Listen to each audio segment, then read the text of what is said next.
Web novels and web novel audiobooks are not the same. If you simply copy and paste a web novel into an audiobook format, the final result will provide a poor listening experience. That's why I carefully revise every single chapter in this novel to ensure an enjoyable and immersive experience for you. I go through multiple rounds of rewriting and listening to make sure the narration flows naturally, almost as if you were reading it out loud yourself. This is not just a direct copy of the original novel. However, I do acknowledge that I adapted this novel for commercial purposes, so most chapters are paid content. I hope you understand that this does not violate copyright policies. The reason I do all of this is simple: I'm just a big fan. As many of you know, I love listening to web novel audiobooks, and this is one of my personal favorites. The audio speed is set to 3, but if that feels too fast, let me know. If there's a novel you'd like me to turn into an audiobook, feel free to suggest it, and I'll do my best to make it happen. Thank you for your support. At the time, was too weak to sustain her full physical projection. In other words, Kazumaki was so powerful that Aizen couldn't summon her entirely. However, now Aizen had enough power to bring her back at any time, though it wasn't necessary. As long as Kaguya and Yuzuru existed, Kazumaki also existed, whether fused or separate. It's been a while since you fused to summon her, Aizen commented, still reflecting. Well, there came a point when the phrases were so weak that this daughter of the hurricane was enough, Kaguya replied with a bit of arrogance, to which Yuzuru nodded. It was true. The phrases had been a significant threat in the past, but over time they had become considerably weaker. Although they were still numerous, the strongest of their crystalline race was no more than ultimate class in this world, Draconic Deus. Therefore, Aizen hadn't needed to rely on even the Demon Kings in a long time. While ultimate class wasn't exactly weak, they could destroy a country if left unchecked. They were still below the power of Aizen and the girls. Will something interesting happen when Kaguya and Yuzuru fuse again after receiving a Queen piece each? Kazumaki will be a Super Queen. Miku expressed her thoughts. Aizen and the others knew that someone would definitely love that name. Super Queen, a fitting name for the complete form of this Empress of the Sky, declared Kaguya, excited. With an approving smile, she gave Miku a thumbs up, delighted with the idea. Won't she be the strongest among us, then? Kotori asked, raising an eyebrow with interest. Wasn't Kazumaki-san already the strongest firepower among us? Yoshino, silent until then, dared to ask. Isn't Mukuro-san the strongest? Intervened Yoshinon, the puppet, with its usual enthusiasm. No, it's me. Exclaimed Taka, indignant at the idea of anyone surpassing her. Origami, unable to contain herself, let out a brief laugh. PFFFT. Origami, protested Taka, glaring at her furiously.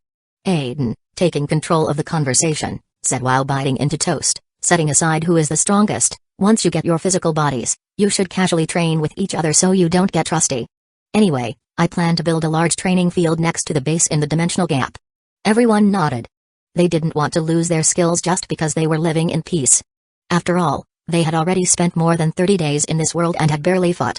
In fact, they hadn't had any battles at all. The most physical effort they made was, well, in the bedroom with Aizen. And if we get pregnant, wouldn't it be bad to train? Mukuro asked thoughtfully. Yoshino and Taka, the most innocent of the group, blushed intensely upon hearing her. Aizen fell silent for a moment. Why does it always end like this? He thought. Finally, he answered calmly, I don't think it would be easy for you to get pregnant. Long-lived races like ours don't produce offspring that easily. But if you were to get pregnant, I obviously wouldn't let you do anything dangerous for the baby. In other words, we just have to do it more often, much more often, until we succeed, right? Commented Origami without hesitation, with a mischievous smile. You're right, Miku agreed, as if it were the most logical conclusion in the world. Agreed, the others said in unison, giving Aizen predatory looks. Even Yoshino, normally shy, was looking at him with a mix of innocence and determination. Though she looked adorable in her lily form, in her adult form, she was surprisingly bold.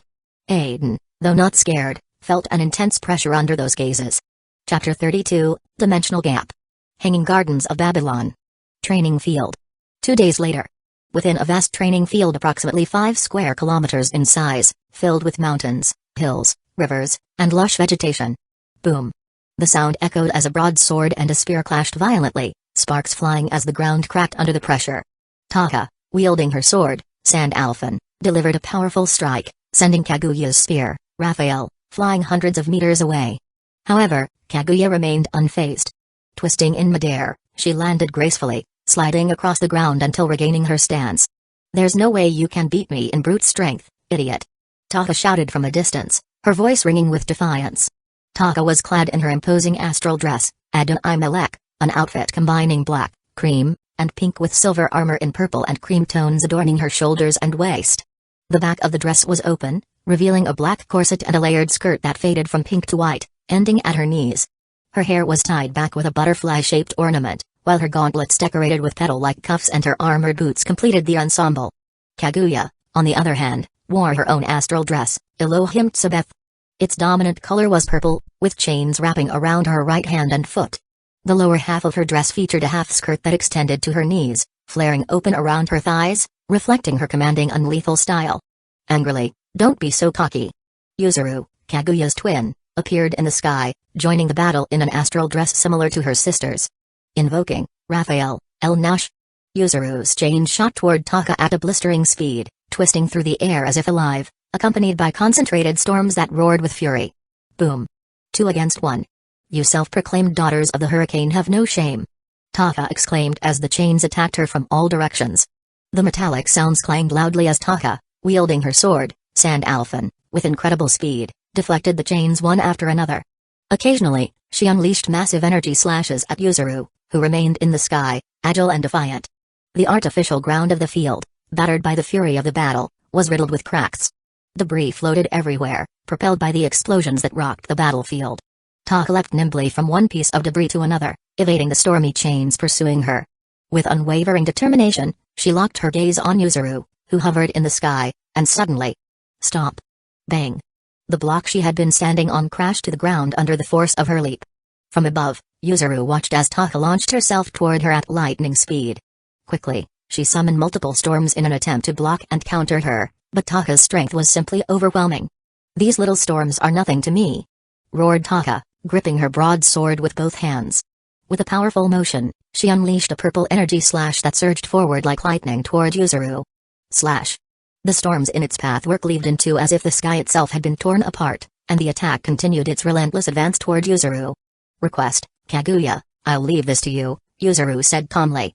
Immediately, Kaguya appeared in front of her, gripping her spear firmly. "Leave it to me. This little slash is nothing against the spear that breaks worlds," exclaimed Kaguya as colossal storms gathered and compressed at the tip of her weapon. Raphael, El Riem. Descent. Boom. The sound of the explosion echoed across the field. Covered in storms, Kaguya dove headfirst toward Taka, dispersing the energy slash with the force of her attack. "I already said you can't beat me in brute strength, Baka Kaguya," shouted Taka from below, her voice filled with a mix of defiance and amusement. At that moment, Taka looked up, and with a confident smile, exclaimed, "Sand Alphen, Havan Halev." Her broadsword transformed into a gigantic super sword, radiating an overwhelming aura of power. With a fluid motion, Kaguya's storm-enveloped spear clashed against Taka's colossal sword. Boom! The impact shook the entire field, sending shockwaves that made the air and ground tremble. Aizen, Kotori, Origami, Miku, and Natsumi were sitting around a tea table, watching the so-called training session between Taka and the twins, Kaguya and Yuzuru. However, they all wondered if it could really be called training. And all of this started just because Yuzuru and Kaguya said that when they were Kazumaki, they were the strongest firepower in the family among the girls. Commented Natsumi with a speechless expression as she watched the trio exchanging blows in the distance, ruthlessly destroying their surroundings. The spectacle was chaotic. Taka and the twins clashed constantly. Sometimes Taka's sword slammed the twins into the ground. Other times, Kaguya's spear unleashed storms, while Yuzuru's chains wrapped around Taka and struck her. There were moments when they simply exchanged kicks and punches or used their Rei Ryaku to launch energy attacks that seemed straight out of Dragon Ball. "It's a relief they're not attacking with the intent to kill and are only hitting each other without causing serious injuries," murmured Kotori, trying to find something positive in the scene. Even though they didn't have physical bodies, they could still experience the sensation of losing a limb or suffering severe wounds. "Well, they're still family, and Aizen would get mad if they fought with the intent to kill each other," Origami responded in her usual blunt tone. "I'd stop them myself before it came to that," added Miku, elegantly crossing her legs. "Darling wouldn't have to lift a finger. Our family must never fight seriously among ourselves." Suddenly, a purple portal opened near the table. Mukuro emerged with a tray full of teacups, a container of hot tea, and a plate of cookies. Calmly, she served tea to each of them, receiving words of thanks as she took a seat with them to join the curious scene. "Although, I must say I didn't expect them to literally start training out of nowhere," said Aizen calmly while sipping his tea. Mukuru, like the others, directed her gaze toward the training field, where chaos continued to unfold. My training field is completely destroyed. Aizen observed as his approximately 5-square-kilometer training field was laid to waste. Taka, Yuzuru, and Kaguya would wreak havoc in one area, then move to another, and the result was always the same. That field, artificially created with magic including trees brought from other worlds and lakes formed through water and earth spells, was now a complete disaster. Although, on second thought, Aizen knew this was inevitable. Building something beautiful in a place destined to be destroyed had, in hindsight, been a rather foolish idea. He shook his head and thought it would be better to improve it in the future. Maybe he could use his fourth bullet of Zafke Eel, Dala, to rewind the entire terrain and restore it to its previous state. It shouldn't be complicated to create a spell for that, though he would do it later. Anyway, Kurumi? Where is she? Where did she go? Aizen, with his chin resting on his hand, watched the entire mess that was once called training. Natsumi looked at him and, after taking a sip of tea, replied, I think she went to a cat cafe. She wanted to play with some cats.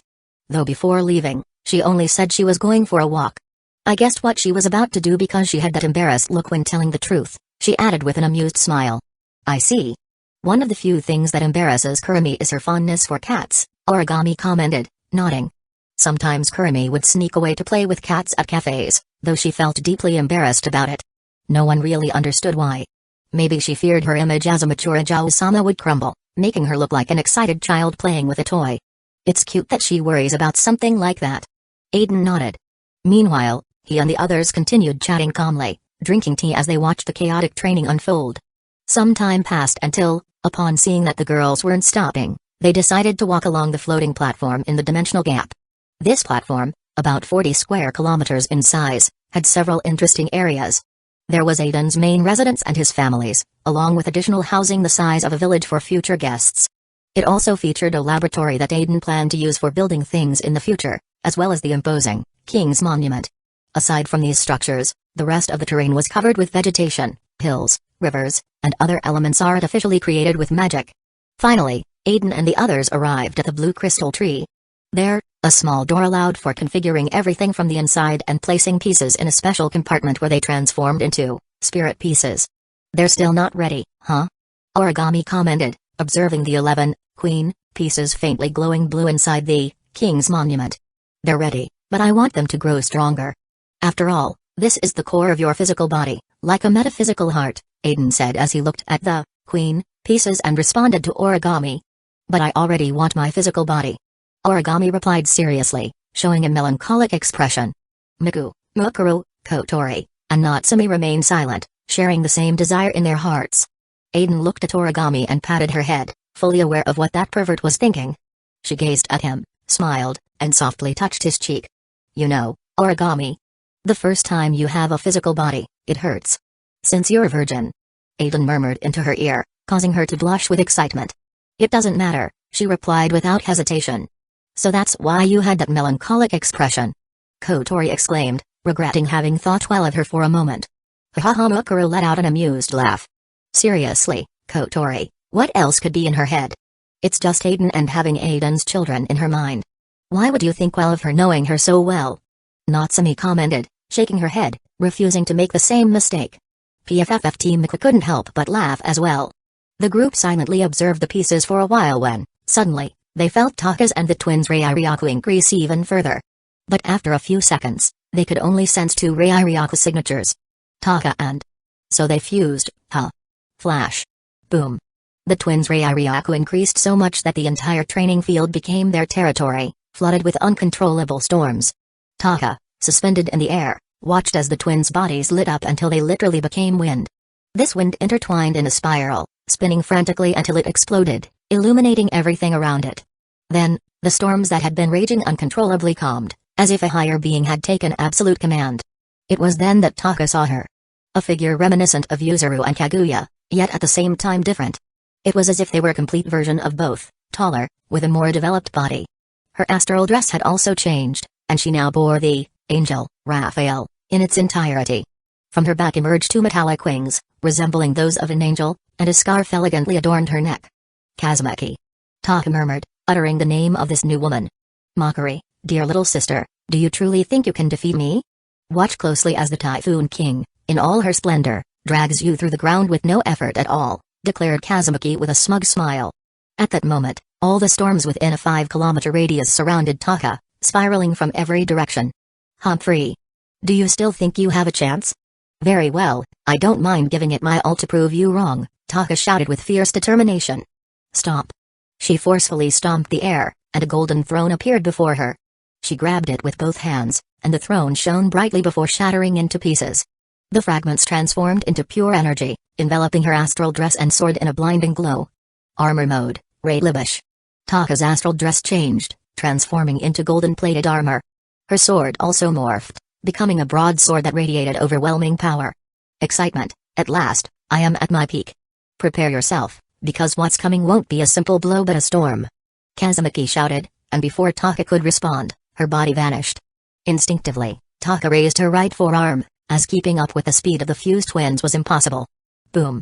Kazumaki's punch landed squarely on Taka's forearm, covered by her golden armor, sending her flying into the storms.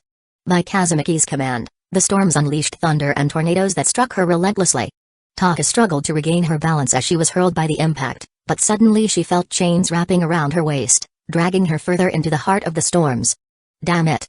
Taka shouted, shielding herself with her forearms in the direction of a threat she could feel. Bang! Kazumaki appeared at that precise spot and delivered a powerful kick, wrapped in raging storms. Taka couldn't withstand the blow, and her body crashed into the ground, leaving a crater 1 kilometer wide. Her Ray Libish armor showed cracks from the impact, though they repaired themselves moments later. Bang! Bang! More consecutive strikes shook Taka. Question: What do you think? I'm powerful, aren't I? Admitted the king of the typhoon, the manifestation of the 8th Sephiroth, Had, the divine authority number 8 greater than is the strongest. Boom. A hyper-fast kick struck Taka's stomach. However, she smiled as she caught Kazumaki's knee with both hands just before she could vanish again into the storms. I am the strongest. With an impressive motion. Crash. Taka slammed Kazumaki into the ground, holding her by a leg. Kazumaki let out a groan of pain as she struggled to regain her composure. Surprise, you managed to react to my speed. She murmured, rising with effort. Then, Kazumaki looked up. There, Taka was raising her sword, her Rei-Ryaku surging even further, enveloping her in an imposing aura. Declaration: My speed may have failed once, but the spear of the king of the typhoon will never know defeat. Kazumaki materialized her spear, now fused with the chains, and assumed a javelin-throwing stance. Opposite her, Taka readied her sword as both colossal energies caused the storms around them to explode. The blade of Taka's sword accumulated purple energy capable of disintegrating anything. Meanwhile, the wind condensed around Kazumaki's spear, fused with the chains. And then, Sand Alphan, Havan Halev, Raphael, Eltsoafuel. Boom. Both unleashed their angels, with all their might. The collision of their attacks was so brutal that the girls watching the training session panicked, while Aizen sighed in resignation. Blast. The clash between the spear and the sword unleashed a massive explosion that echoed across the training field, shattering the barrier protecting it. Fortunately, other barriers immediately emerged to contain the excessive destruction. It's over now. With a simple command from Aizen, both angels disappeared, returning to their souls. The barriers contained the subsequent explosion until it finally subsided and vanished, along with the storms. The terrain, once hidden by chaos, was revealed, completely destroyed, with not even a blade of grass left standing. Aizen observed the two girls responsible for the disaster and, in a calm yet authoritative tone, declared, "You went too far. Perhaps I should teach you a lesson." Although he was far away, Kazumaki and Taka heard his words perfectly. A chill ran down their spines as they began to sweat nervously. Instinctively, both covered their buttocks, as if they already knew what was coming. Chapter 33, Draconic Deus. Earth. Japan, Tokyo. While Aizen was punishing Kazumaki and Taka for the disaster they had caused under the pretext of casual training, Kurumi walked out of a cat cafe with a satisfied expression on her face. "What a wonderful day," she murmured, her voice adorned with a dazzling smile that made the pedestrians around her feel lucky to be alive. She was wearing a long-skirted gothic dress, decorated with frills and floral details in shades of red. Her hair, styled into 2 pigtails that softly cascaded over her shoulders, framed her angelic face, while her left eye, an enigmatic golden hue, remained hidden beneath her bangs. She was the very image of an elegant Ajao-sama. During her time at the cafe, she had played with numerous cats. She found them adorable, and the thought of adopting one lingered in her mind. Perhaps she could turn it into a familiar to extend its lifespan. Not a bad idea. She mused as she strolled through the streets of Tokyo, The city showcased its vibrant daily activity, towering buildings stretching into the skyline, students returning from school, and office workers hurrying after a long day. It was late, and the lights were beginning to shine like artificial stars along the avenues. As she walked, her eyes caught the presence of several yokai and an occasional exorcist within the crowd. This did not surprise her. Japan was predominantly governed by yokai and the exorcists of the 5 principal clans, along with a Shinto pantheon. However, Kurumi didn't concern herself much with hierarchies or who controlled whom. Instead, her mind wandered to something more intriguing, what Yoshino had shared with Aizen. According to her, some yokai in the Kyoto region had been disappearing without a trace. Yoshino had heard this directly from Kanu, who often visited the yokai faction in the region. Intrigued by the information, Aizen investigated using Yield, discovering that not only yokai were vanishing. Moderately weak supernatural beings and even ordinary humans were disappearing without explanation. According to Yield, a group was abducting these individuals for sacrifices. But that theory turned out to be a distraction. The true aim of the perpetrator was to lure Yasaka, the yokai leader of Kyoto, out of her territory in order to kidnap her daughter, Kanu. Why? Kanu, a 9-tailed fox, was an immensely valuable vessel for the dark purposes of the kidnapper. A vessel for whom? Well, an extreme worshipper, or perhaps a once loyal subordinate, had been desperately searching for ways to revive their mistress. The one who, in the past, was defeated, sealed, and, out of fear that her prophecy might come true, weakened in her prison before being killed. Her soul was sent directly to Yami, the Shinto underworld, in a desperate attempt to prevent her threat from resurfacing. Now, this devotee had begun abducting people and sacrificing them, converting them into pure spiritual power to execute his plan. His objective was clear, to revive the mistress who once terrorized Japan. The same one who had been defeated by the United Yokai faction, as she was too powerful for anyone to face alone. In a final effort, they managed to seal her within the legendary Killing Stones, where she remained for centuries. However, even after all the time, fear lingered, and she was ultimately killed when her strength had waned. The devotee wishes to bring back the most powerful yokai that has ever existed, a figure both feared and revered in mortal myths and the supernatural world, Tamamo no Mae, the 9-tailed fox who almost destroyed Japan in ancient times. Although saying she was going to destroy Japan might sound like an exaggeration, in truth, the Shinto gods would never have let her get away with it. However, there was no denying how dangerous she was, especially when she got involved in certain corrupt matters that seriously harmed these gods. As for the reasons behind the 9-tailed fox's attempt to destroy Japan in ancient times, well, Kurumi had already forgotten about that. Meanwhile, Kurumi remembered how Aizen had shared this information with Yoshino and Yashinon, who, true to their nature, told Yasaka everything. Yoshino, always simple and kind, only wanted to help her friend's mother, so she didn't hesitate to pass on what she knew. This seemingly trivial gesture was enough to completely win over the 9-tailed fox's favor. As for the kidnappings that are still happening despite Yasaka's efforts to protect herself, well, the culprit is hiding in the dimensional rift. From there, he sends his subordinates at unpredictable moments. Yasaka is already aware that his true target is her, or more specifically, her daughter, whom they plan to use as a vessel to revive Tamamo no Mae. However, this hasn't deterred the enemy, who persists in sending more minions. Although casualties among the yokai have decreased, the attacks on ordinary humans continue to cause problems. And the gods? Well, they prefer to stay out of it. In their view, these little problems don't deserve their attention. That's why they've left the 5 principal clans, along with the yokai of Kyoto and Kanto, to handle the situation. In other words, they've washed their hands of it. But why doesn't someone just go after the culprit in the dimensional rift? The answer is simple: finding someone in an infinite space where the sense of direction constantly shifts is nearly impossible. There's a reason Aizen chose that place to build his base, and it's clear he's not the only one using this gap between dimensions as a hiding spot. This follower of Tamamo no Mae has chosen the same method. I wonder if that group of terrorists with strange masks has anything to do with this problem. Kurumi thought as she walked. She was referring, of course, to the Chaos Brigade. However, her thoughts were interrupted as she detected several ultimate-class presences surrounding another equally powerful one, a few kilometers away. Driven by curiosity, she decided to approach and observe from afar. After all, once her curiosity was satisfied, she would simply return home. Chapter 34, Draconic Deus. Earth. Japan, Tokyo. TSK, she clicked her tongue in evident annoyance. Are these ultimate-class devils really this idle? Kuroka sighed. Although she had once been a fugitive hunted by both bounty hunters and devils, she had recently found some measure of peace. After spending years hiding among the UK, she had made friends who kept her away from constant danger. However, There were still stubborn devils who sought to capture her. Were they looking to curry favor with Amao by handing her over? Or was their pride simply unable to accept that a mere slave had killed her master? Flap. On the rooftop of an abandoned building, Kuroka observed the 4 devils pursuing her with disdain. Escaping would be easy with teleportation, but she didn't have time to activate it. Those idiots weren't giving her the chance. To make matters worse, they had placed a barrier over the area, preventing any escape.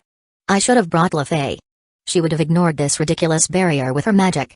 But I didn't want to bother her, she muttered with some frustration. Kuroka, a young woman who had once been a yokai and was now reincarnated as a devil through the evil pieces of her dead master, whom she had killed with her own hands to protect her beloved sister, now found herself cornered.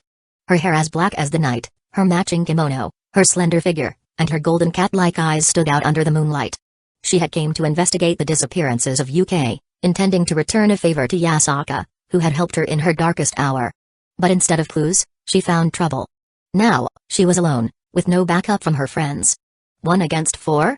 She could defeat them one by one, but together. That was a different story. Kuroka wasn't reckless. She still had unfinished business with her sister, so she decided not to take any risks. Without hesitation, she fled. At least she had already called for help. Flap. Stop running, you troublesome, stupid criminal. Why don't you surrender?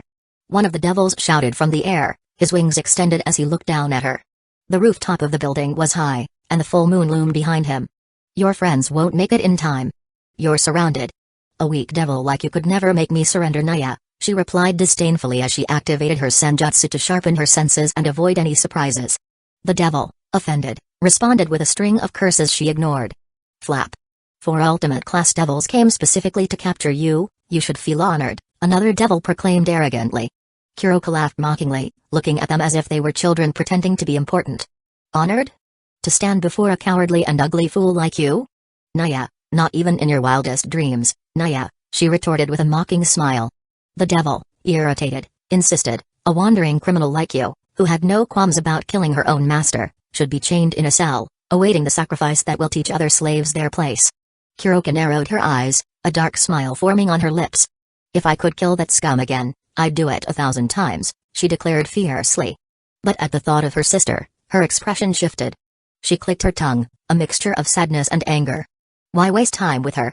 Another devil interjected. Let's attack already. Then we can have our fun with her or turn her in for the reward.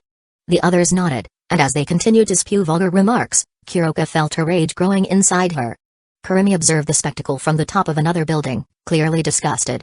Those filthy devils were repulsive to her, their vulgarity was no different from that of a group of brainless barbarians. From her privileged position, she watched as the 4 devils attacked Kuroka with various demonic spells, fire, ice, and other elements rained down on her with the clear intention of killing her. It didn't seem like they were holding back. Weren't they supposed to capture her? Despite everything, Kuroka defended herself skillfully. It was evident that she had more talent and strength than each of them individually, though the problem lay in the numbers. Is this what they call jutsu? How fascinating.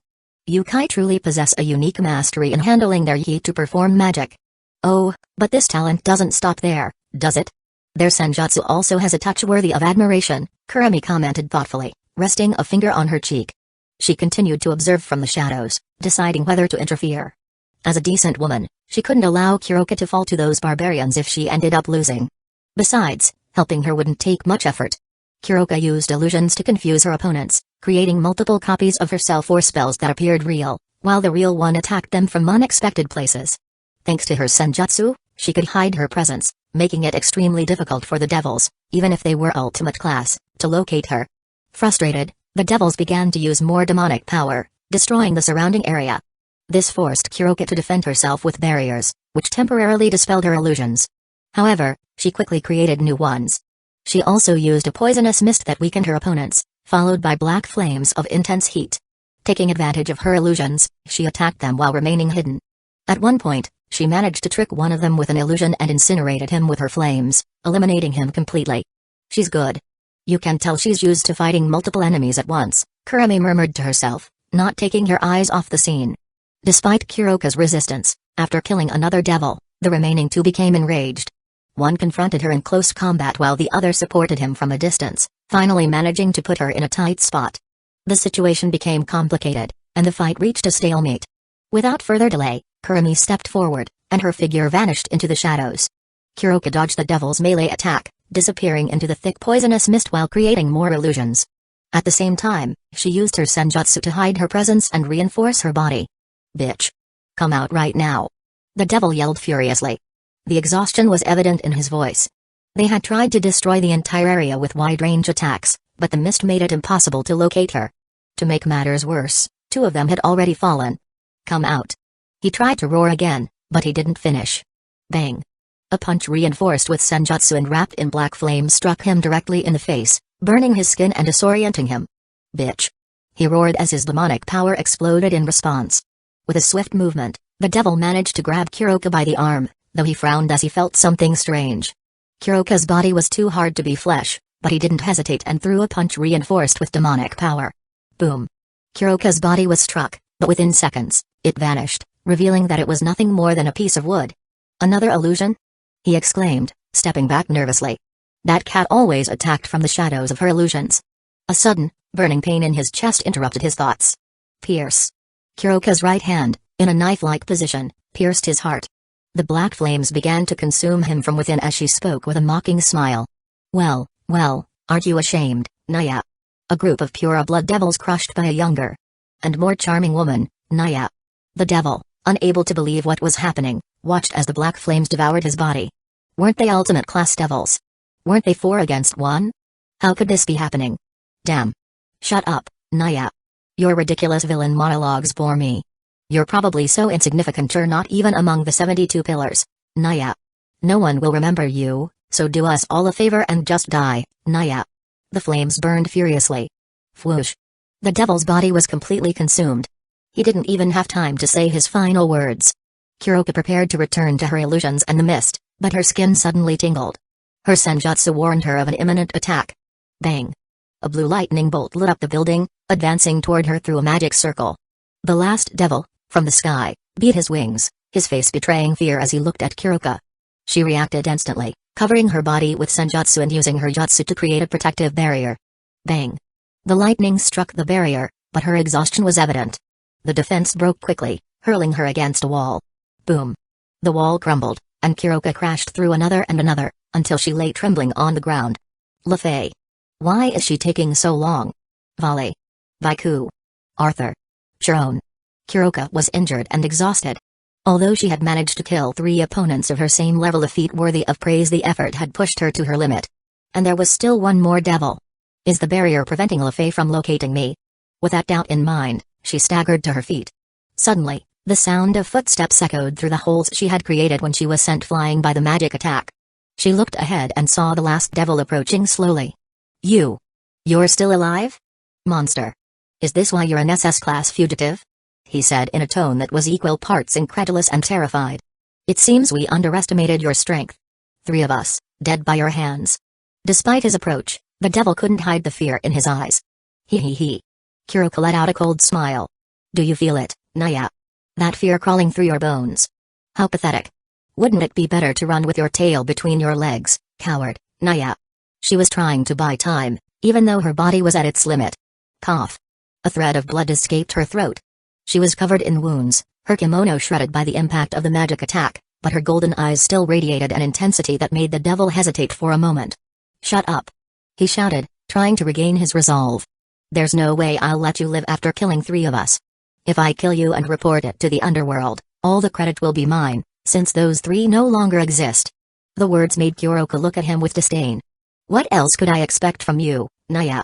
Don't get me wrong, I know there are good devils out there. But most of you pure bloods are always the same, Naya, unpleasant, disgusting, and treacherous to the core. As she spoke, an illusion began to envelop the room. Cough. The effort was too much, and the illusion crumbled, leaving her exposed. The devil, seeing his opportunity, conjured a magic circle in his hands. You're already weak. So accept your fate. Crackle. A lightning bolt shot toward Kuroka. She tried to create a barrier, but her body wouldn't respond. In her mind, she could only think of one name, Sharon. Era. A devil and his lackeys surrounding a lady at this hour, in such a gloomy place. What an unchivalrous scene, don't you think? A melodious voice interrupted the moment. Kuroka and the devil turned, bewildered, toward the source of the sound. Crackle. The lightning bolt, About to finish, Kuroka was stopped dead by a white hand covered in a bloody aura that emerged from the shadows.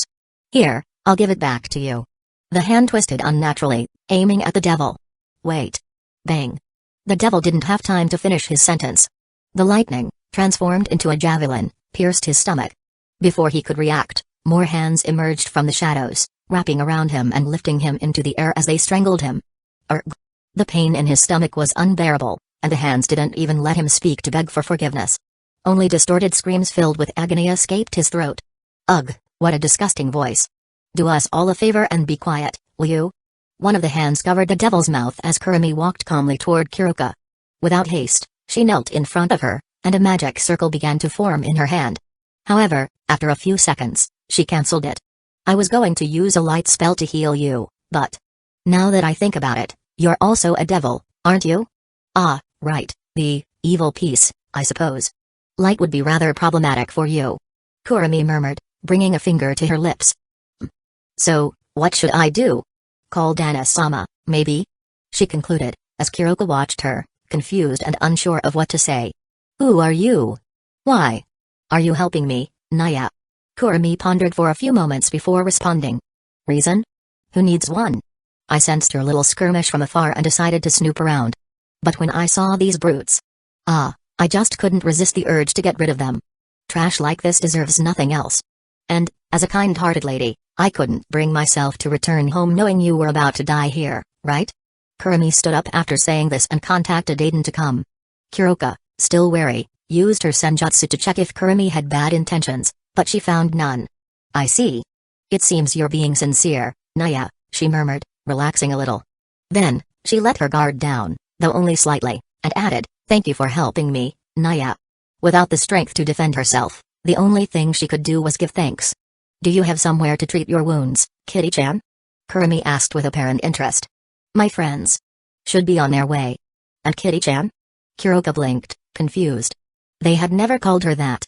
Ah, it's simple. I don't know your name, and since you're a cute yokai with cat ears, it seemed like a fitting nickname. Kurumi smiled calmly, tilting her head slightly. But if your friends are already on their way, I suppose I don't need to worry about you, right?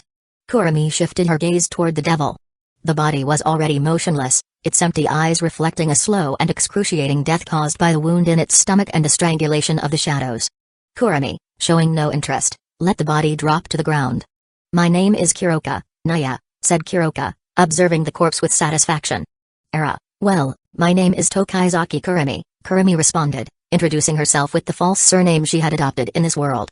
As they talked, they felt the barrier break, and four presences approached quickly.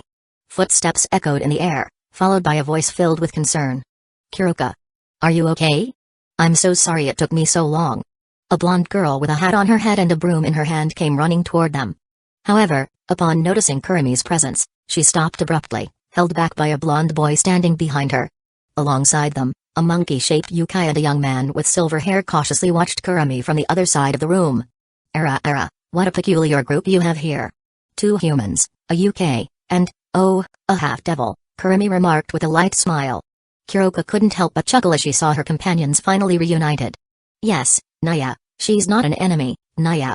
She's the one who saved me, Naya, Kuroka explained, calming her companions. Lefei was the first to approach. Seeing Kuroka's injuries, her face filled with worry and guilt, knowing she had taken too long to decipher the coordinates Kuroka had sent due to the barrier. I'm sorry. She murmured through tears, while Kuroka weakly laughed. It wasn't your fault, Lefei, Kuroka reassured her with a tired but gentle smile. If I had let you help me and we'd come to investigate together, none of this would have happened, Naya. Despite her words, Lefei couldn't help but cry as she hugged Kuroka and helped her stand up. Arthur, the blonde boy, and Baiku, the monkey yokai, thanked Kurumi, who responded with a dismissive wave of her hand. Even Volley, the silver-haired boy, joined in the gesture of gratitude before conversing with Albion, the dragon within his sacred gear. She's strong, Volley said mentally. Yes. She's stronger than you. Though, I must admit, I can't calculate her strength with absolute precision, Albion replied serenely. After a while, Volley suggested taking Kuroka to Azazel to heal her. However, before they could act, a spatial distortion opened right beside Kurumi, putting everyone on high alert. Everyone except Kurumi, who, completely calm, spoke in a relaxed tone. Dana-sama, you took your time. From the distortion emerged Aizen, who cast a quick glance around before responding calmly, "I was busy helping Mukuro and the others set the table, but it seems I'll miss dinner now." Chapter 35, Draconic Deus Earth, Japan Tokyo, Avalon residence. A few hours before Kurumi called Aizen to the building where the black kitten had been injured, intrigued. Aizen. Kazumaki, who feared that Aizen might punish them for causing so much commotion at the training grounds, broke the silence. "Yes, Kazumaki?" he replied, curious. "Question, weren't you going to punish me?" she asked with a slightly nervous tone. She didn't want to be spanked like the Typhoon Queen. It would be a direct blow to her greatness and, moreover, terribly embarrassing. Her head rested on his chest as they lay in bed in Aiden's dorm room, wrapped in each other's arms. Taka, on the right, was fast asleep, a smile on her face. "Not at all. It was just a joke. Besides, I've already made you wear several embarrassing outfits, so consider that your punishment." Aiden smiled, making it clear he wasn't upset. After all, he could repair the training grounds in no time. Affirmation, "Aiden is too in love with me to punish me," Kazumaki responded with a triumphant smile. She spoke like Yuzuru but behaved like Kaguya. Quite literally, both were now one, though they still existed simultaneously in a peculiar way. "Well, you didn't tell any lies," Aiden admitted as his smile widened. "But maybe I should punish you harder. How about making you wear that bunny costume?" Kazumaki instantly blushed, much like Kaguya did whenever Aiden teased her. "Helpless, after making me wear these outfits one after another, idol, nurse, maid, cheerleader, teacher, shrine maiden, nun. And you still haven't had enough? And now you want to keep going? You're a beast, Aiden," Kazumaki exclaimed, her cheeks flushed with embarrassment as she tried to maintain a dignified air of reproach. They had been having sex for so long that Taka had fallen asleep, but this man seemed endless. Although she couldn't help but feel happy that he was still so in love with her, enough to want to spend hours together, she still considered him a beast. Not only had he made her wear all those embarrassing outfits, but now he insisted she put on a bunny costume. Finally, she gave in, put on the costume, and played with her carrot a little longer. After a while, Aiden took the time to clean the room, which was a mess and still had that unmistakable lascivious scent lingering. Carefully, he carried Taka, Yuzuru, and Kaguya, who had split back into two, to their respective rooms, as they were sound asleep. When he finished, he went down to the first floor and joined Kotori and Natsumi, who were playing video games. Yoshino and Yashainan watched from the couch, entertained by the exchange of blows in the fighting game.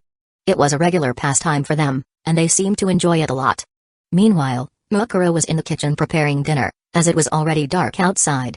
On the other hand, Miku, Naya, and Origami remained in their rooms, and Kurumi had yet to return. Aiden closed his eyes for a moment and connected with Kurumi through their spiritual bond. He could feel she was in Tokyo, probably strolling around after spending time at a cat cafe. "Kurumi-san still hasn't returned," commented Yoshino, who was sitting beside him, dressed in casual attire. "Maybe she found something interesting that caught her attention," Aiden replied calmly, and Yoshino nodded slightly. "Or maybe she just got too distracted playing with the kittens," added Yashainan in her usual sarcastic tone. "Why don't we just adopt a cat? After all, this is our home now. We don't need to keep playing the heroes who save the world," commented Kotori without taking her eyes off the screen, as she executed a crucial move in her match against Natsumi. "Sure, we could also turn the cat into a familiar, extend its lifespan. Or even make it immortal if it becomes powerful enough," added Natsumi with a mischievous smile, right before chaining a devastating combo against Kotori. "Ah!" exclaimed Kotori, surprised by the unexpected attack. With precision, Natsumi moved her small fingers on the controller and finished the fight, reducing Kotori's health bar to 0. "Natsumi wins," announced the screen in big, bright letters. Furious, Kotori threw the controller to the floor. "Ugh! What an absurdly overpowered character," she complained, while the others watched the scene with a mix of confusion and amusement.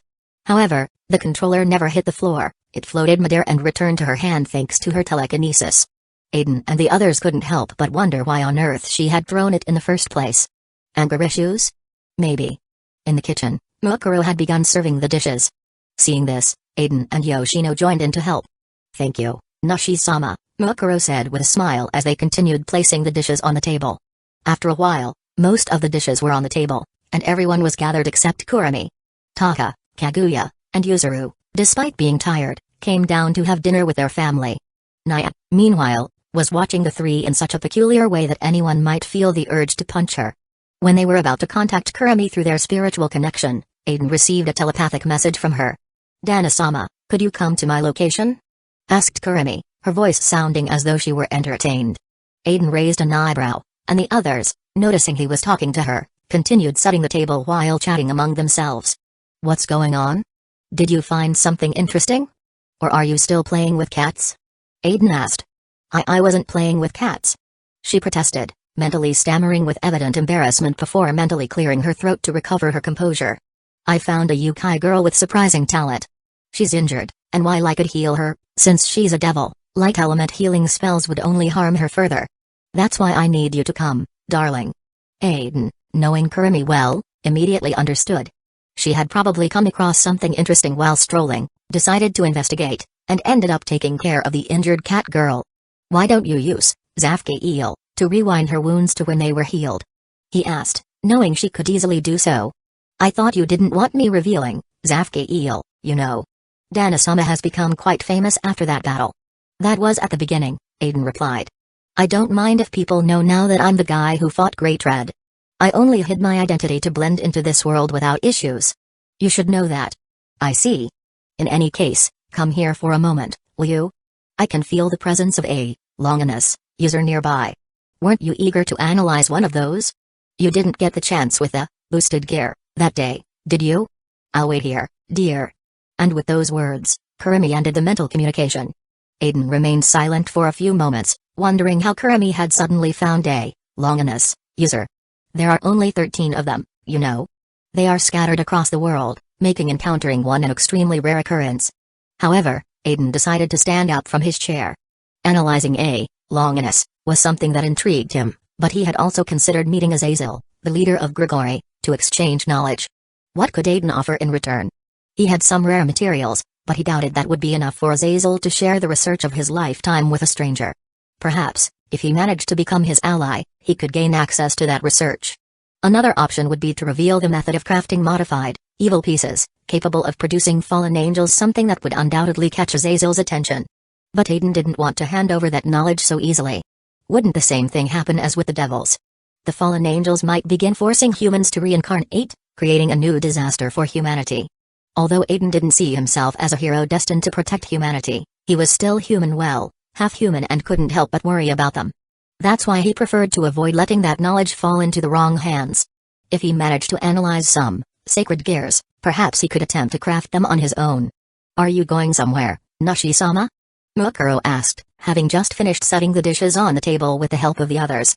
Naya, Miku, Taka, Yuzuru, Kaguya, Kotori, Natsumi, Yoshino, and Yoshinon also looked at him curiously. I'm going to find Kurumi. You can start eating first if you want, since we might take a while, Aizen replied as he excused himself. Ha ha ha. Kurumi-chan must have found something interesting if she called you, commented Naya, to which the others nodded.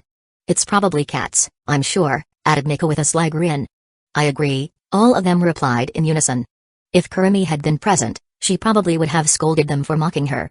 Anyway, I'll be back soon, Aizen said before heading to the center of the living room. The others nodded and began eating while chatting among themselves. Aizen, for his part, raised his right hand and grabbed the space in front of him, opening a spatial distortion. Without hesitation, he stepped through the portal to Kurumi's location. Aizen calmly emerged from the spatial distortion, dressed in casual clothes that contrasted with the disheveled surroundings of the abandoned building. His gaze first landed on Kurumi, who greeted him with a playful smile. Danzō, you took your time, she said in a teasing tone. Aizen quickly scanned his surroundings. The shattered walls and demonic energy lingering in the air gave him clues about what had happened. It didn't take him long to notice the injured Uchiha girl and the corpse of a devil lying a few meters away. With one look, he could get a general idea of the situation. I was busy helping Mukuro and the others set the table, but it seems I'll miss dinner now, he responded calmly while glancing back at Kurumi.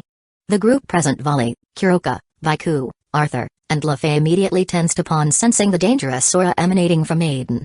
For Vali, the temptation of a fight was immediate, his hands itched at the thought of battling someone so powerful. However, Albion warned him in his mind not to act recklessly. Perhaps later he could request training from him, but for now, it was best not to make him an enemy without knowing his intentions. Vaiku and Kuroka, both practitioners of Senjutsu, detected no malicious intent in Aizen but remained on guard nonetheless. Meanwhile, Arthur and Luffy silently observed as Aizen and Kurumi conversed in a surprisingly informal manner, almost as if the rest weren't even there. Finally, Aizen turned his attention to the group. Well? There's no need to be so tense. I'm only here to heal the cat girl at Kurami's request. Do you want me to heal her or not? Although Aizen knew Kurami could handle the situation perfectly fine, he had no problem lending a hand now that he was there. Before anyone could respond, Lefei used magic to lift Kuroka and approached with visible concern. Can you heal her? She asked, looking at Aizen with hope. Arthur shook his head as he followed his sister, cautiously moving toward the duo. Lefei, you shouldn't approach a stranger so carelessly. What will you do if he decides to attack you suddenly? Arthur scolded, casting a serious look at both Aizen and Kurami. Then, straightening himself with elegance, he added in a more courteous tone, I am Arthur Pendragon. If you have the ability to heal my comrade, I would be deeply grateful. Lefei, however, interrupted with a confident smile. Elder brother, they don't have any bad intentions. That's why Kuroka and Viku are so relaxed. Anyway, my name is Lefei Pendragon.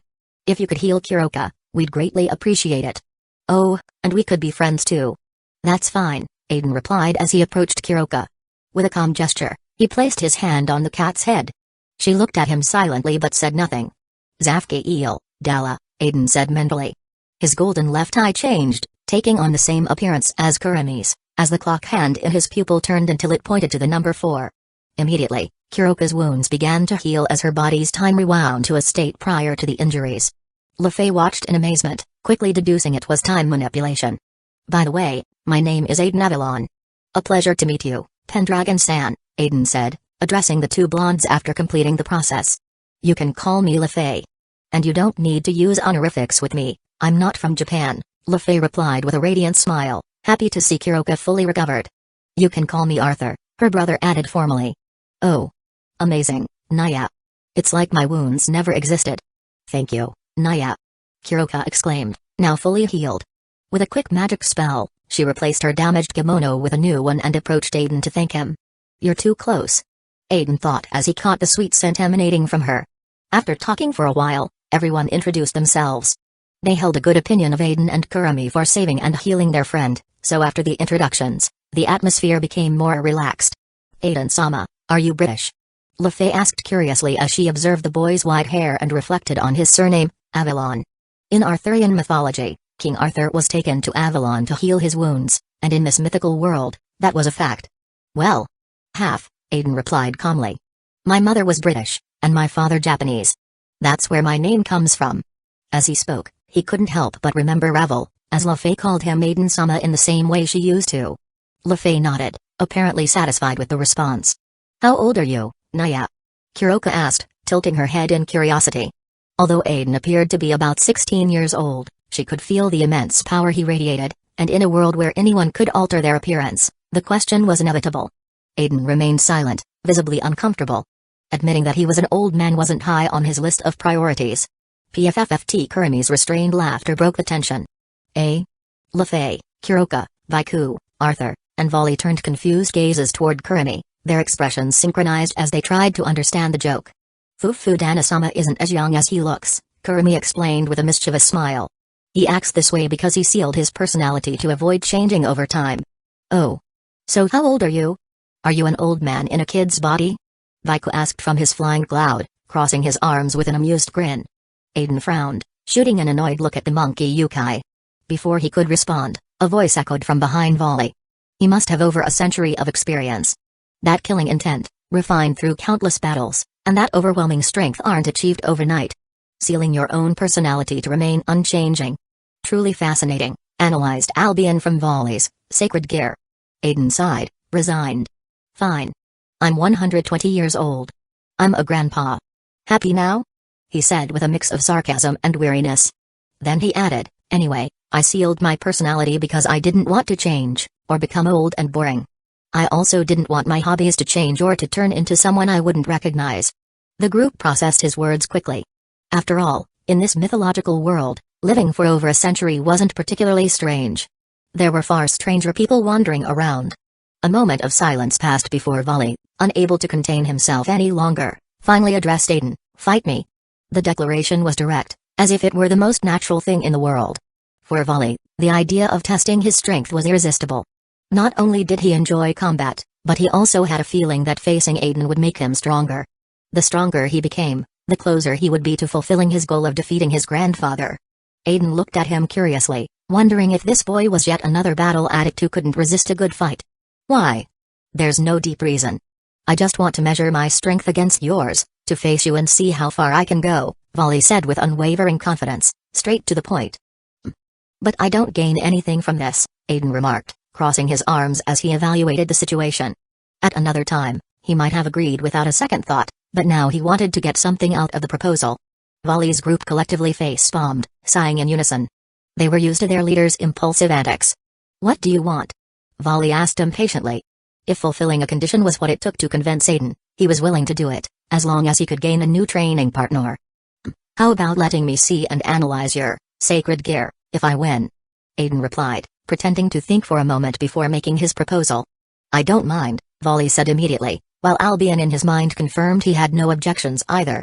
Alright, do you want to fight here in this abandoned building? Aizen asked, gesturing at the ruined surroundings. No. Come with me. I'll take you somewhere we can fight without interruptions, Volley said as he started walking, not waiting for a response. Thus, the entire group was forced to move to a different location. While following him, Aizen reflected on Volley's power. He wanted to know how strong he was compared to his rival, the wielder of the boosted gear. For their part, Kurami, Lefei, Arthur, Kuroka, and Baiko merely exchanged glances. Chapter 36, Draconic Deus. Underworld. This spot should be fine, Volley said to Aizen as the latter looked around.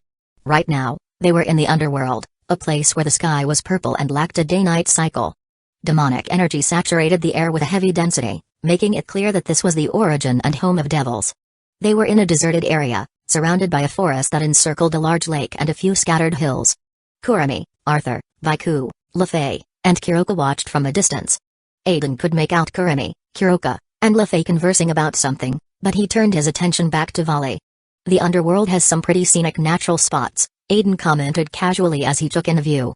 I always imagined it as a living hell, you know, lava everywhere, fire all around. Although he had visited the underworld before, he couldn't help but voice those words as he admired the enchanting scenery. Volley, who was already walking away to begin the training match, glanced back slightly and replied, You've never been to the underworld. Or are you just not familiar with it? Even though you're over a century old, you're one of those, what's the word in Japan? Neets? Otaku? Volley's words left Aizen speechless. Even Albion agreed with the observation, surprised that he had never heard of Aizen before. Normally, people whose strength rivals that of a Satan or a god are quite well known in the world. Don't call me a neet. Otaku maybe. But never a neet. The reason I'm unfamiliar with it is because I'm a foreigner, Aizen replied casually, though slightly offended. Volley tilted his head, reflecting for a moment as he recalled Azazel's words about the identity of the mysterious man who fought against Great Red. It couldn't be. Could it? He thought, quickly shaking off the idea. However, the thought filled him with excitement. If Aizen really was that man, perhaps he could help him grow stronger. It's not impossible, Albion murmured in Volley's mind, his tone calm yet thoughtful. However, if he truly is that person, I can only say that coincidences can be unsettling. At least we can be sure he has no ill intentions. Volley nodded at Albion's words, clenching his fists with determination as he prepared for the battle. Aizen also stopped speaking, reflecting on which technique to use.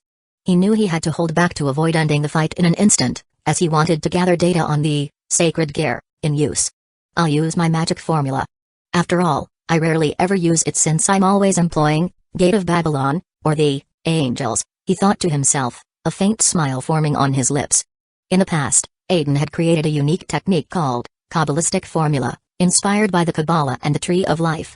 Just the name, while fully explaining this formula was an extensive task, its function could be summarized as a fascinating magical system that combined imagination, logical calculations, and manipulation of universal laws to manifest supernatural phenomena.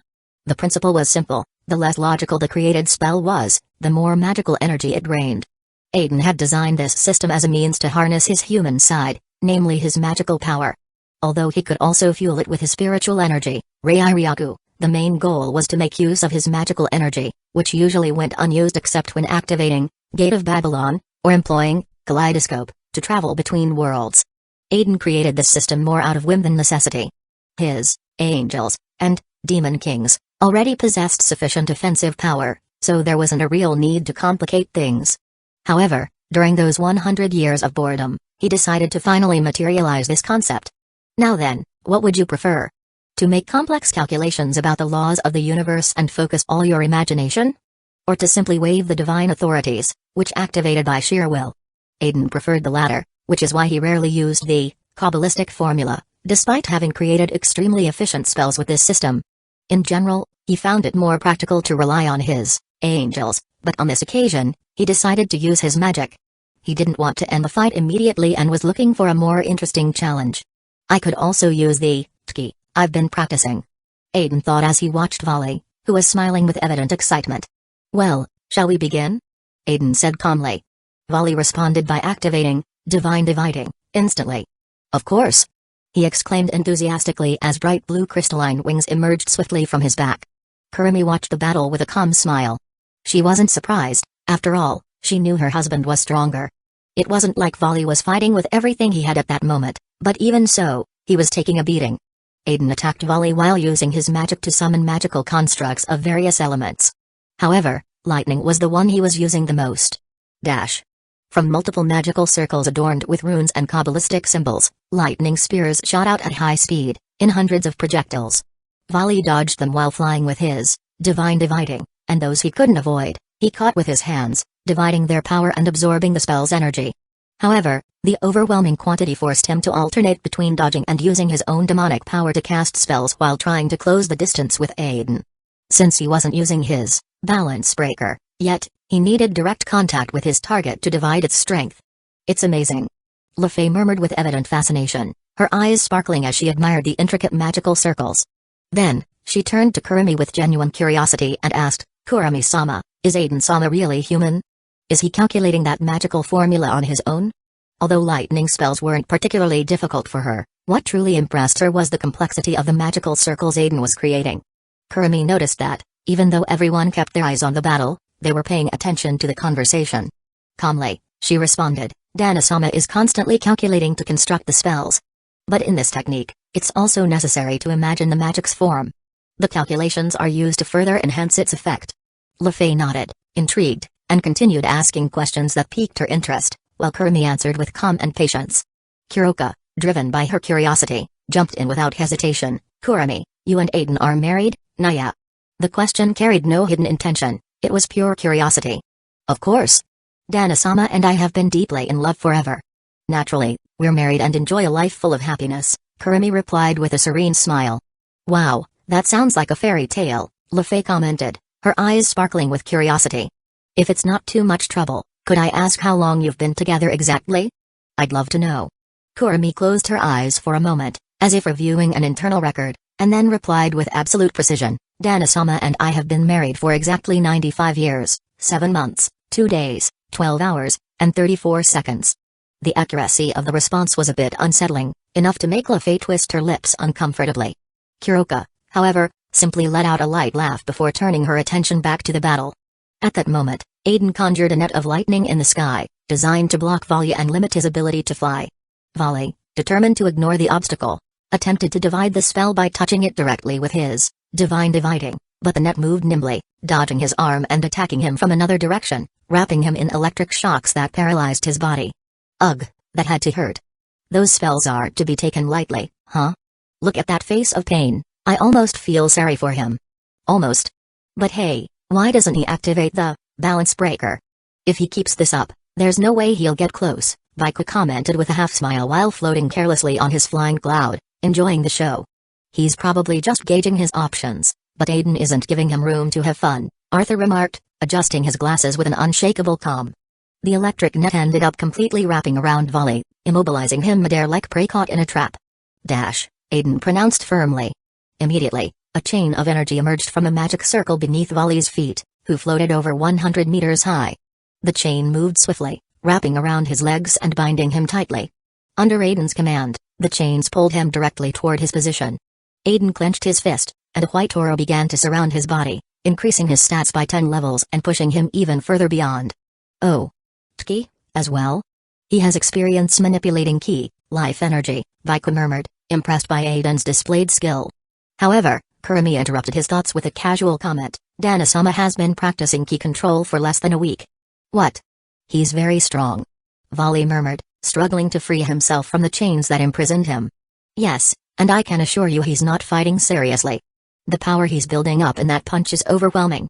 Use the balance breaker. If you don't, you'll lose to that blow, Albion responded calmly, though his warning was clear. Vali decided to trust Albion's instincts, which matched his own. That punch was not something to take lightly. Balance break. Vali shouted as he continued being dragged by the chains. Vanishing dragon, Albion's voice resonated with an almost solemn calm. A blue light began to emanate from Vali's back, quickly spreading throughout his body. His power increased drastically, approaching the level of a Satan class, though not quite reaching it. Aizen watched him with interest, and for a moment, he remembered Sai's balance breaker. With a smile, he decided to wait and test Vali's endurance with his next punch reinforced with ki. Inverted exclamation mark balance breaker. Roared Albion. Boom. Vali's body was enveloped in a brilliant white armor adorned with blue jewels at strategic points. His wings grew larger and more majestic. Inverted exclamation mark divide. Inverted exclamation mark divide. The nets and chains that had restrained him began to disintegrate, divided by the power of the balance breaker. The energy of the spells flowed directly into Vali's body, further strengthening his aura. Inverted exclamation mark ha. Vali laughed with euphoria as he launched himself directly at Aizen, disappearing and reappearing in front of him in the blink of an eye. You're brave. But also reckless. Boom. The fists of both clashed with devastating force, generating a shockwave that destroyed the ground around them, forming a massive crater. Bang. Nearby trees were uprooted, and the water from the nearby lake was launched into the air as if an explosion had erupted in the area. Inverted exclamation mark Kuo. The impact was too much for Vali. Despite dividing the force of Aiden's attack, his own fist couldn't withstand the clash and was flung back, with part of his armor shattered. Dash, declared Aizen, creating a new chain that wrapped around Vali and hurled him back toward him. Bang. The next blow landed directly on Vali's helmet, shattering it. Without giving him time to recover, Aizen manipulated the chains and began dragging him across the terrain as if he were a toy. Vali, however, managed to free himself once again, dividing and absorbing the energy of the spell. But in the face of Aiden's overwhelming strength and a sheer number of his magical constructs, his efforts seemed futile. With overwhelming calm, Aizen continued using his Kabbalistic formula to summon lightning and seemingly simple natural phenomena, yet incredibly versatile. Although they weren't extremely powerful spells, Aiden's control and precision kept Vali completely cornered. But after a while, Aizen grew bored. Besides, he already had enough data on the sacred gear in use, so he decided to end the training. Aizen, who still hadn't moved from the spot where the fight began, finally took a step forward. A golden glow shone in his right hand, and in the blink of an eye, a short sword appeared. He swung it swiftly, stopping Vali's blow as he appeared in front of him, launching a combo of attacks. Clang. Inverted exclamation mark divide. Clang. Clang. Both exchanged blows. Vali, moving at incredible speed, flew around Aizen, attacking from all directions. His movements left blurry silhouettes in his wake as he divided his power, absorbing it and accumulating it within himself. However, the power was so immense that he had to release some of it through his wings to avoid his body exploding from the overload. Clang. The fists covered by Vali's armor and Aiden's sword, reinforced with ki, sparked as they clashed once more. Aizen spun on his axis and swiftly delivered a direct kick to Vali's stomach. Bang. The impact sent him flying into the sky, breaking part of his armor and leaving him disoriented, his eyes white as a mix of blood and vomit spilled from his mouth. Vali, Albion called, trying to wake him up. Vali's eyes shot open, and he quickly steadied himself in the air. He coughed violently, blood spilling from his mouth. How overwhelming! Vali murmured, staring at Aizen from above. He's only using ki and a bit of magic. And even so, I don't stand the slightest chance. Their gazes met, and Aizen, seemingly calm, observed him. I'll end this here. I have to head home soon. I think one of my women is waiting for me for dinner. I can't just leave her there, can I? Aizen whispered these words, but Vali heard them with total clarity. Hit me with one of your most polished attacks. Vali shouted, his armor glowing in a bright blue as it regenerated. As you wish, White Dragon Emperor. Try one of my spells. Attempt to divide it with your power.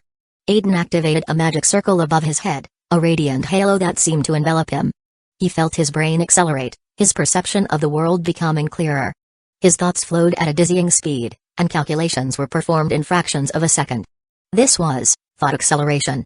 Aizen was about to cast a spell that required many calculations, so he activated this ability to optimize his focus. 5 golden portals appeared behind him, and from each emerged a sword, floating in circles around Aizen. He began to calculate, imagining the swords moving and slowly ascending toward the sky. In no time, they aligned in the shape of a five-pointed star. The swords followed his orders instantly. Aizen, while watching them, continued giving them directions through calculations and pure imagination. The swords, perfectly aligned in the shape of a star, positioned themselves in the sky, with a magic circle glowing at the center. The circle, composed of Kabbalistic inscriptions that began to spin slowly, emitted a harmonious sound, as if the universe itself was responding to the invocation. Vali tensed immediately as he felt the overwhelming amount of magical power emanating from the spell. Aizen watched the magic circle descending from the sky, with the swords acting as extensions of the spell. The circle positioned itself in front of him like a portal of pure energy. With a precise gesture, Aizen pointed his sword in Vali's direction. Aizen shouted with imposing force. Boom! From the circle, a gigantic ray in the shape of a sword emerged at a terrifying speed. The astral blade shone with a blinding glow, as if made of condensed light, with jagged edges that vibrated across multiple dimensions, as if reality itself twisted around it. Vali screamed as he saw the attack approaching at such dizzying speed that he couldn't follow it with his eyes. His voice reflected his determination as he channeled all his power. Half dimension. Albion and Vali shouted in unison, using their ability to divide the attack, separating its space, energy, and size. They attempted to reduce its power, but it was in vain. Flash. Spark. Boom. The ray, which resembled a sword, struck Vali's armor head-on. The force of the impact disintegrated the surrounding hills, leaving a luminous trail in the shape of a star. The light shone intensely for a few seconds before fading, as if time itself had been consumed by the power of the attack. Ha! Ha! Vali was breathing heavily. His armor, which had regenerated several times, was shattered once again, and his energy was quickly depleting. Frustration consumed him. Despite his power, he was now painfully aware of how weak he was compared to Aizen and how far he still was from being able to kill Rizevim with his own hands. Suddenly, a figure appeared in front of him, floating in the air with complete serenity. How about it? Are you satisfied? You don't need to feel disappointed or anything like that. You're still young, and you already have this strength. You're much stronger than most, Aizen commented casually. You didn't even move throughout the entire fight. Except at the end, when you completely overwhelmed me, Vali said with a tired smile, his tone mixing frustration and admiration. You toyed with me, dragging me with that chain, pulling me around, and hitting me with those spells. I couldn't even make you use your full strength. That last spell. I felt like it could reduce me to dust just by grazing me, but in the end, it barely affected my armor. It's clear you held back. He paused, taking a deep breath, before adding, even so, it was entertaining. It's been a long time since I had a fight that left me like this. I think I can get stronger. Let's fight again. When the time comes. There was frustration in his words, but not a trace of anger. Aizen watched him in silence, not responding immediately. As for holding back, it was obvious that Aizen had held back. That last spell, constructed from the Kabbalistic formula, ignored shields, magical or physical barriers. It struck the target directly, cutting not only matter but also concepts like protection or invulnerability. Vali, at that moment, hadn't been able to resist it, as he didn't have time to divide it with his divine dividing. Why was he still alive? Because Aizen had simply modified the spell so as not to kill him. It only destroyed his armor, leaving him wounded but alive. Don't you have any other way to get stronger? Aizen asked with curiosity. He had already gathered enough information about the basic use of the sacred gear, and its balance breaker. Additionally, he had read that the wielders of the boosted gear, and the divine dividing, could break the heavenly dragon seal and enter a form called Juggernaut Drive, reaching a power capable of temporarily killing God, though at the cost of their own life energy. Vali opened his mouth to respond, but Albion spoke first. That form is Vali's last resort. He won't use it unless it's necessary. This is just training, so there's no need, explained the heavenly white dragon with a firm voice. Aizen nodded, understanding, and looked at Vali, who was still injured and exhausted. He decided to end the fight once and for all, since his main interest was to analyze the sacred gear. Moreover, he wanted to go home. He still had to have dinner, and although he had told the others they could start without him, someone might be waiting out of courtesy. Well, let's finish this here. Anyway. I won, right? Now fulfill your part of the deal. Oh, I want to analyze it in its base form and its balance breaker form, Aizen said, extending a hand to help Vali up. As he did, he thought silently, Zafki Eel, Dala. Aiden's left eye transformed into a golden clock that glowed intensely. The moment Volley took his hand, his wounds began to rewind in time, restoring his body to a completely healthy state, as if he had never been harmed. Volley was utterly stunned to see and feel how his body regenerated in such an extraordinary way. Even Albion, though normally unshakable, remained silent, surprised at what had just occurred. This is incredible.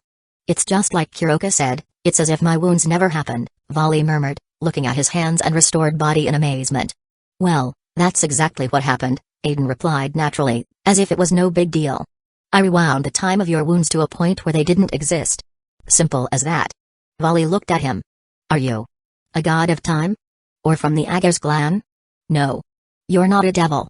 He shifted his gaze to the distance, where he could see his companions approaching, accompanied by Kurumi, who also seemed calm and smiling as she walked toward them. Chapter 37, Draconic Deus Underworld. Complain. Volley and Aiden, after finishing their confrontation, observed the scene in front of them with confusion. What the hell is wrong with Baiku? Volley asked, speechless, as he saw the strange situation. Baiku was immobilized, trapped by multiple white hands emerging from Kurumi's shadow.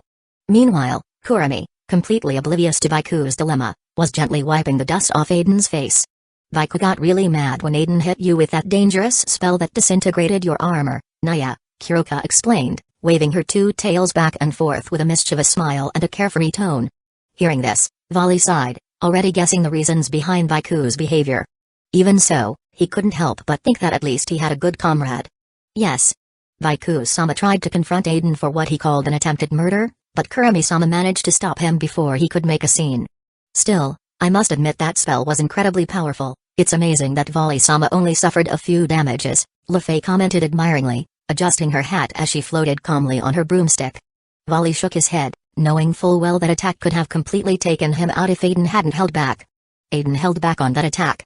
He only broke my armor, Volley said, with a hint of annoyance in his voice. He wasn't angry with Aiden but with himself for not being strong enough. He clenched his fists, frustrated. Soon after, Kurumi released Baiku, who, as if nothing had happened, began mocking Volley shamelessly. Kakaka. You got your ass kicked, Volley. They dragged you across the floor like a dirty rag. Baiku exclaimed, laughing loudly. His sword technique is really good, Arthur intervened, recalling Aiden's precise movements. As the wielder of Caliburn, the young knight felt a strong curiosity about training with him.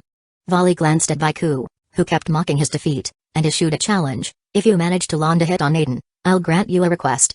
For a moment, Baiku seemed tempted but ultimately gave up. At least for now. Lefay floated gently on her magical broom toward Aiden and Kurumi, her eyes shining with curiosity. Aiden-sama, that magic you used was impressive. Did you design that formula yourself? I've never seen symbols like those before, she asked in a delicate voice, holding her hat with both hands, somewhat shy but genuinely intrigued. As a talented mage, she was fascinated by what she had witnessed. She wanted to ask him to teach her but felt embarrassed, considering they barely knew each other. However, the potential of that magical formula was clearly superior to common human magic. Aiden, seeing that it was a cute girl like Lefay, had no problem responding.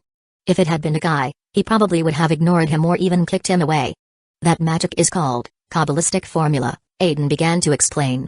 Basically, it's the ability to materialize your imagination through calculations and manipulation of universal laws.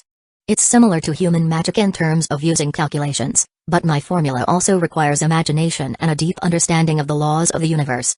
The less logical a spell is, the harder it is to create and the more power it requires. Aiden continued giving some basic examples, although without revealing the secrets behind the technique. He wouldn't mind teaching a friend, but since he barely knew Lefay, he decided to keep the details of the magical formula to himself for now. Lefay, having understood a little about how the formula worked, couldn't help but widen her eyes in amazement. Human magic, she explained to herself, consists of calculating the laws of physics to produce supernatural phenomena. A common mind isn't capable of performing even a fraction of these calculations, which is why demonic and sacred power from angels and devils are considered superior to human magic, as these entities simply use their imagination to create such phenomena. However, Aiden managed to do both, imagine magic and calculate universal laws to give it logic. How can he process all of that so quickly?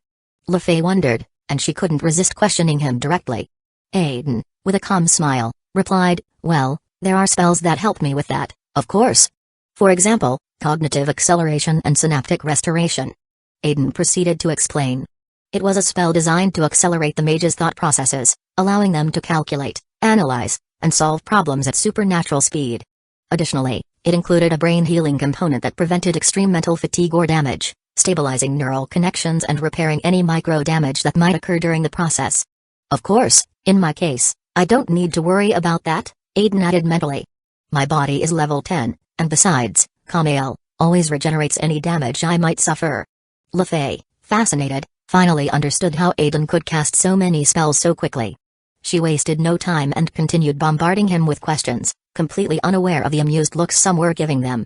Arthur, meanwhile, observed the scene and slightly shook his head. Despite everything, he didn't stop her. As long as Lefay is happy, that's what matters, Arthur thought. Ever since they left the Pendragon household, he had always blamed himself for taking her away from her peaceful life. If learning magic made Lefay happy, he would also be satisfied. And since Aizen didn't show any annoyance toward his sister's constant questions, Arthur decided to stay out of it. Aizen, for his part, continued explaining the spells he used to calculate his magic in combat without showing any signs of irritation. Ugh, my head hurts just thinking about it. What on earth is this, thought acceleration, and, independent parallel thought, thing, Naya? Isn't it basically like having some sort of computer in your head, Naya? Said Kuroka, crossing her arms and flicking her two tails. Kuroka, who had been listening attentively, finally couldn't contain her disbelief. She was stunned but also felt fortunate to be able to perform magic and jutsu using only her imagination and instincts. Vaiku and Volley were the same, while Arthur, being a sword user, didn't show much interest. After a while, Lefay realized she had asked too many questions and felt embarrassed. She quickly backed away, hiding her face behind her hat, while Kurumi teased her, prompting a few laughs from everyone. Aizen and Kurumi began to understand why Kuroko had been attacked. Apparently, those devils belonged to the old Satan faction and wanted to claim the rewards offered for Kuroko's head. As for why she was in Japan, she was investigating the disappearances of yokai and ordinary people in Yasaka's territory and Japan in general since she wanted to repay Yasaka for helping her in the past. Hearing this, Kurumi shared what she knew: a Tamamo no Mae worshipper was causing trouble.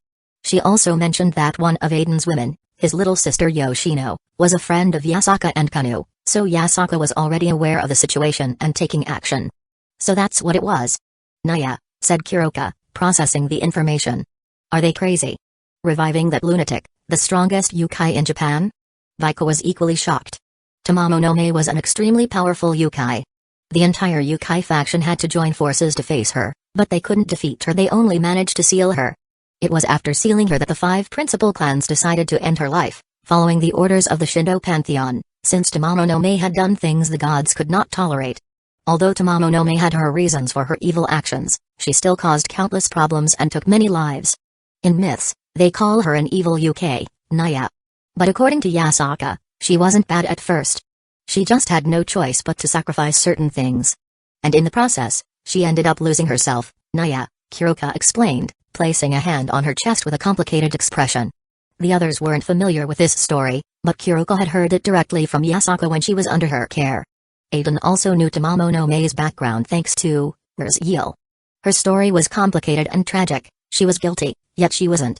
She simply got involved with impure forces, the Kagere, impurities, and as a yokai with highly advanced senjutsu, she ended up corrupted. As for why she got involved with those forces, it was because she had no other choice. She wasn't strong enough to protect her people, and seeing how her race was enslaved and oppressed by the evil pieces, she had no choice but to seek that boost in power. And she achieved it, but at the cost of herself.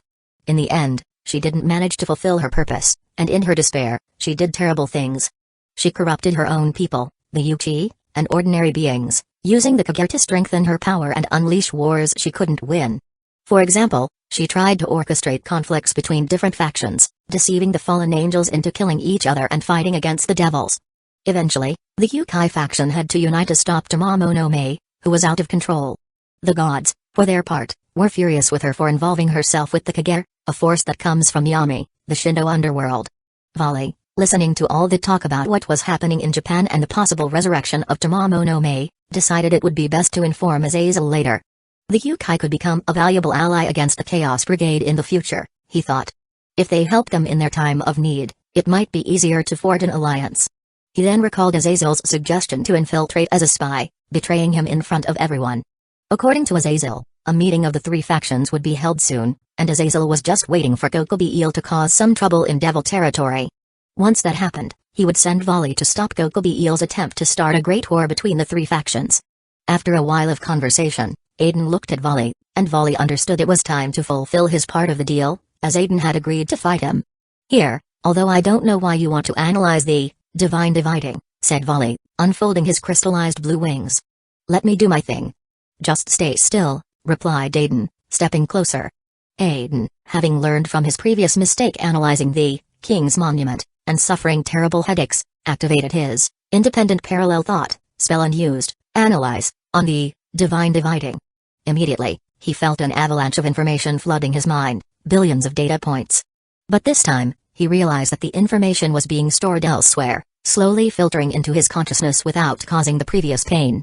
He knew it would take several days to process all those billions of data points that made up the divine dividing. The others around him could see how Aiden used a magic circle while touching Volley's blue wings, but the none knew exactly what he was doing. After a while, Aiden asked Volley to activate his balance breaker. Without hesitation, Volley summoned his armor, and Aiden analyzed it as well, storing another wave of data in his mind that would also filter in slowly.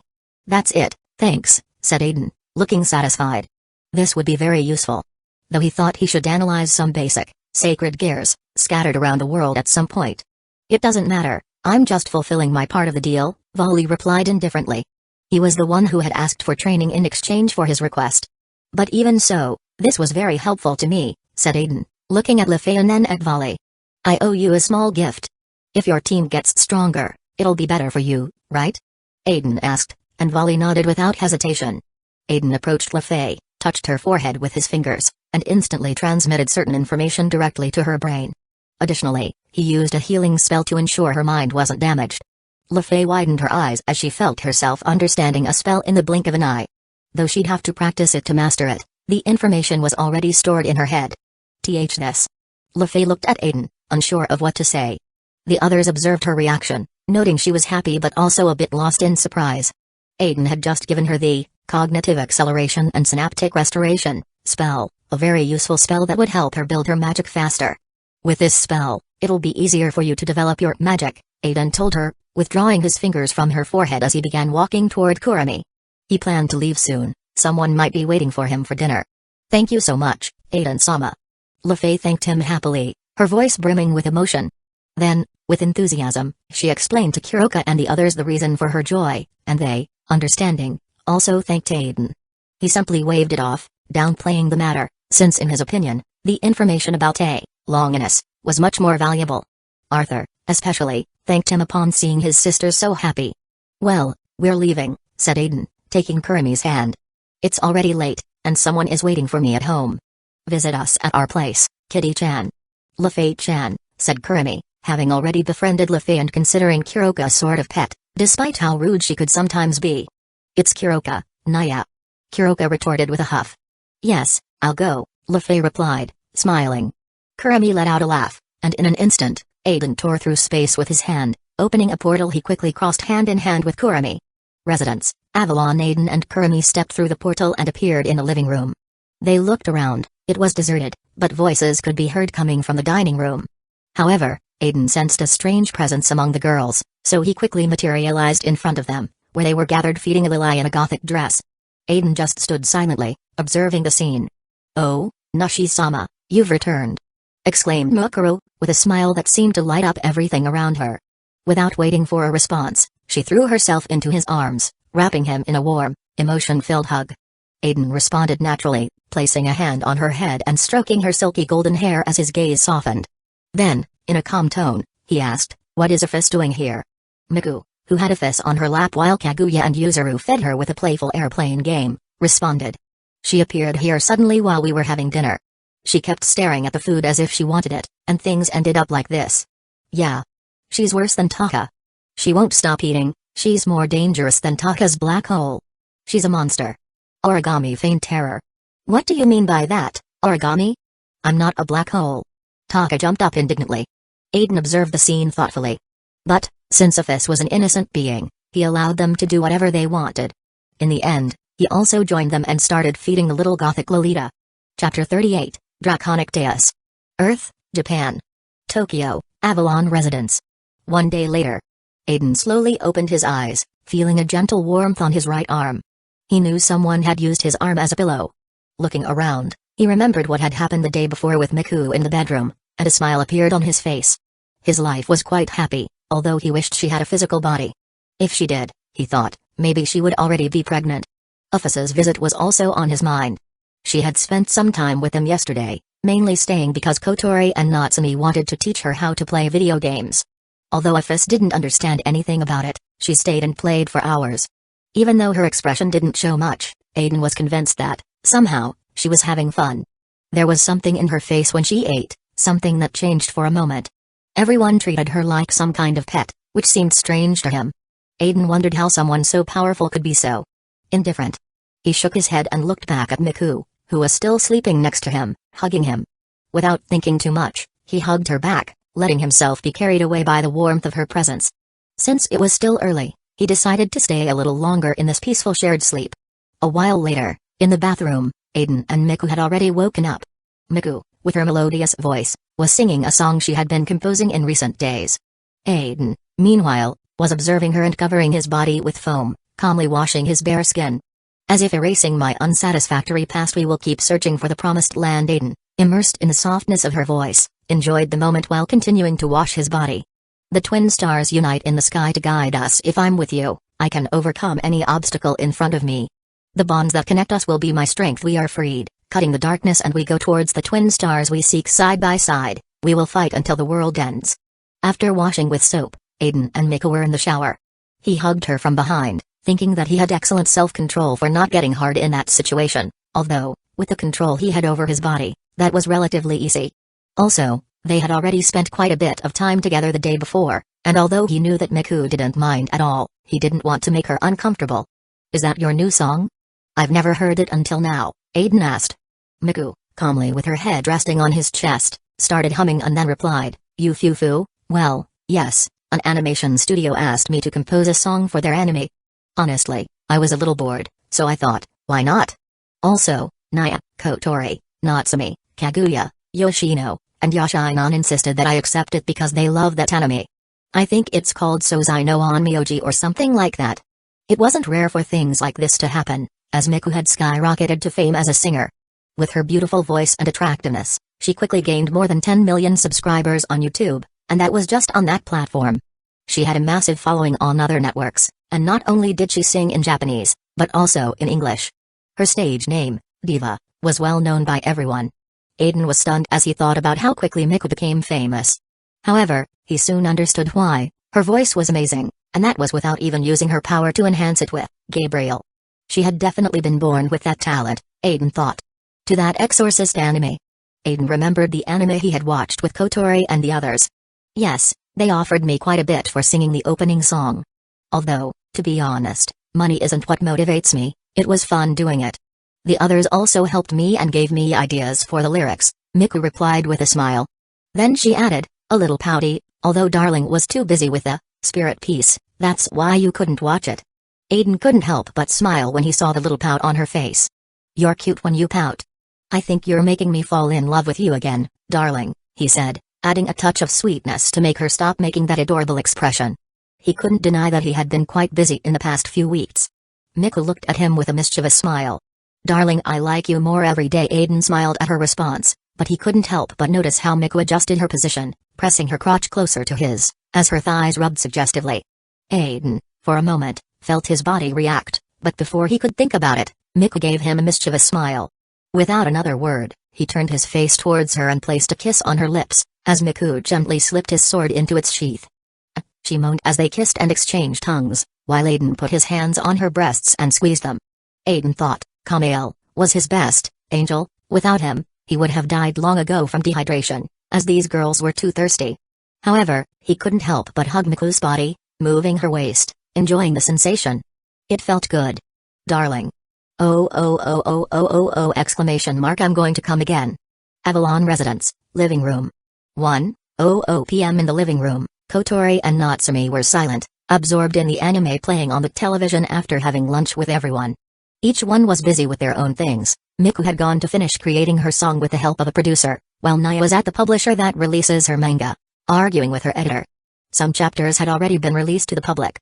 Meanwhile, Kotori, who was still watching the television, got up without making a sound and walked toward a hallway. She went down to the basement and opened a door hidden by protection spells and illusions.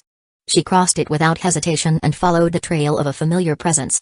She walked through the hanging gardens of Babylon, which Aizen had built somewhere in the dimensional rift. Finally, she arrived at the King's Monument, a crystalline blue tree of life. She crossed into its interior, where she found Aizen, focused on configuring something inside a compartment full of spirit peace. She approached silently and hugged him from behind, wrapping her legs around his waist and her arms around his neck. Aizen, who was already used to Kotori's surprises, didn't react. "What are you doing, Aizen?" Kotori asked, watching his hands and the magic circles covering the compartment. Her gaze stopped on some of those circles that she recognized as spells to accelerate time, and others that separated space and calculated space-time vectors. She, as a user of the Kabbalistic formula, identified some of the complex patterns. Aizen stopped touching the magic circles and, without warning, touched Kotori's buttocks, still hanging on his back.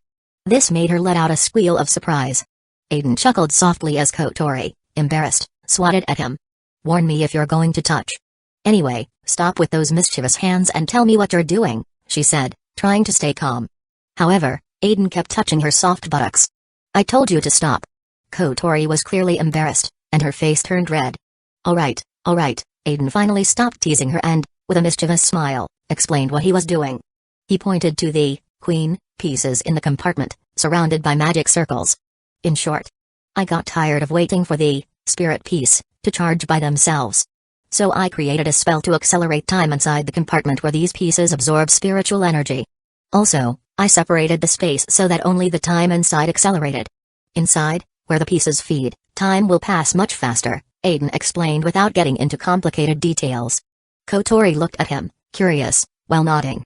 She knew that Aizen wanted these pieces to give them physical bodies, so without thinking too much, she kissed him on the cheek. Aizen smiled, grateful for the gesture. "How much of a time difference is there?" Kotori asked, still intrigued. "The time in that space is 87,600 times faster," Aizen answered calmly. Kotori paused for a moment, thinking.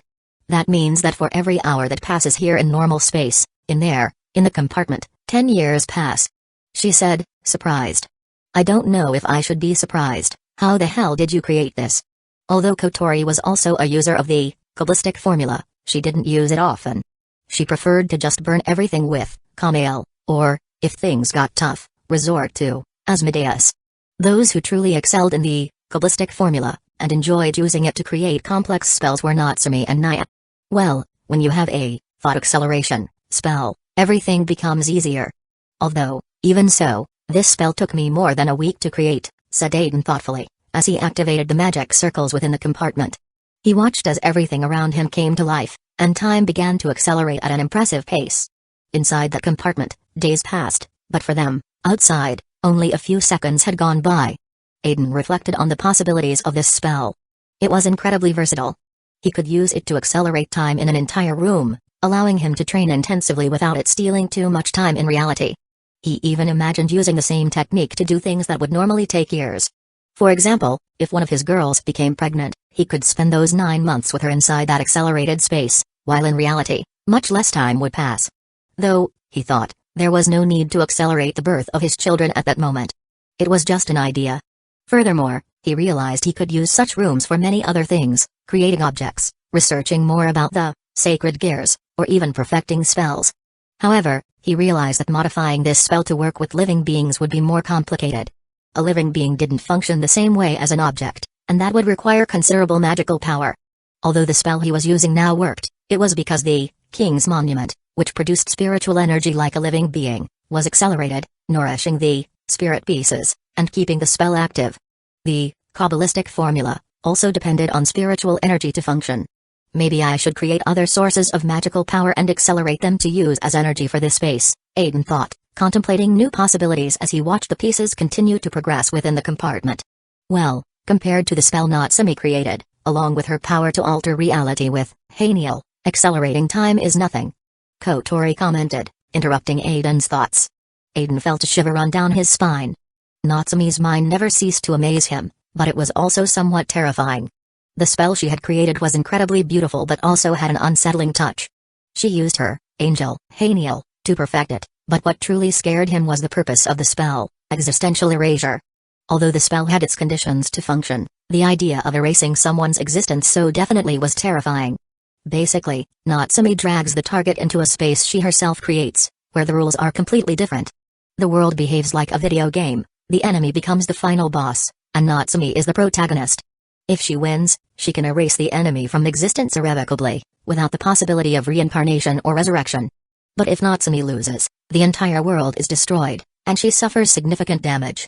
Within that world, everything works like a game. Both the final boss and Natsume have health bars, and if either reaches 0, the game ends. The most impressive part is that the world itself helps Natsume in her fight, allowing her to read the enemy's attack patterns, almost as if it were a video game, and manipulate the environment she created to gain an advantage. Of course, the spell is not invulnerable. It can be countered by someone who has a skill to oppose it, or by a being much more powerful than Natsume, or even someone experienced in manipulating reality. But, overall, the spell is lethal to most beings. Aizen walked with Kotori still clinging to his back as they headed for the door to return to the human world. I wonder how Natsume came up with a spell like that. There are so many calculations involved to achieve something so complex. Although she says it was thanks to Haniel that she managed it, Kotori commented, hugging him even tighter. Well, it's good that she has imagination, Aizen replied, simply shrugging. After a while, they arrived in the living room after crossing the door again. There, they found an unexpected person next to Natsume. Did Uphis get addicted to staying in this house, or is it just me? Aizen asked Kotori, as Kotori watched from his back. Natsume, who was also there playing with Uphis, couldn't help but laugh somewhat helplessly. She didn't think that, after teaching her to play yesterday, Uphis would return so quickly to play again. Isn't she supposed to be one of the strongest beings in the world? Is she really the final boss, and yet here she is trying to beat Natsume in a video game? I think she wants to conquer us all with her cuteness, so we'll help her defeat Bakaret and let her go back home, Kotori whispered into Aiden's ear. But Uphis heard her and only gave her a blank stare. Nobody really knew what was going on in that girl's head. Aizen, without changing his posture, sat next to Uphis, while Kotori settled next to Natsume. Since Uphis was there, Aizen took the opportunity to ask her directly. Uphis, weren't you the leader of that terrorist organization? The Chaos Brigade. Uphis looked at him and nodded almost imperceptibly. Aizen already knew, even though it was a secret to most, it wasn't to the high-ranking members of various factions.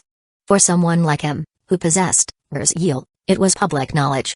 He also knew that Uphis was nothing more than the puppet final boss of that organization. They used her to recruit subordinates because, deep down, she wasn't interested in the world itself. Why would she bother ruling over a band of lunatics? Surely, they promised to help her defeat Great Red or something similar, and she accepted. Do you know anything about the attacks happening in the Uchiha faction and in Japan in general?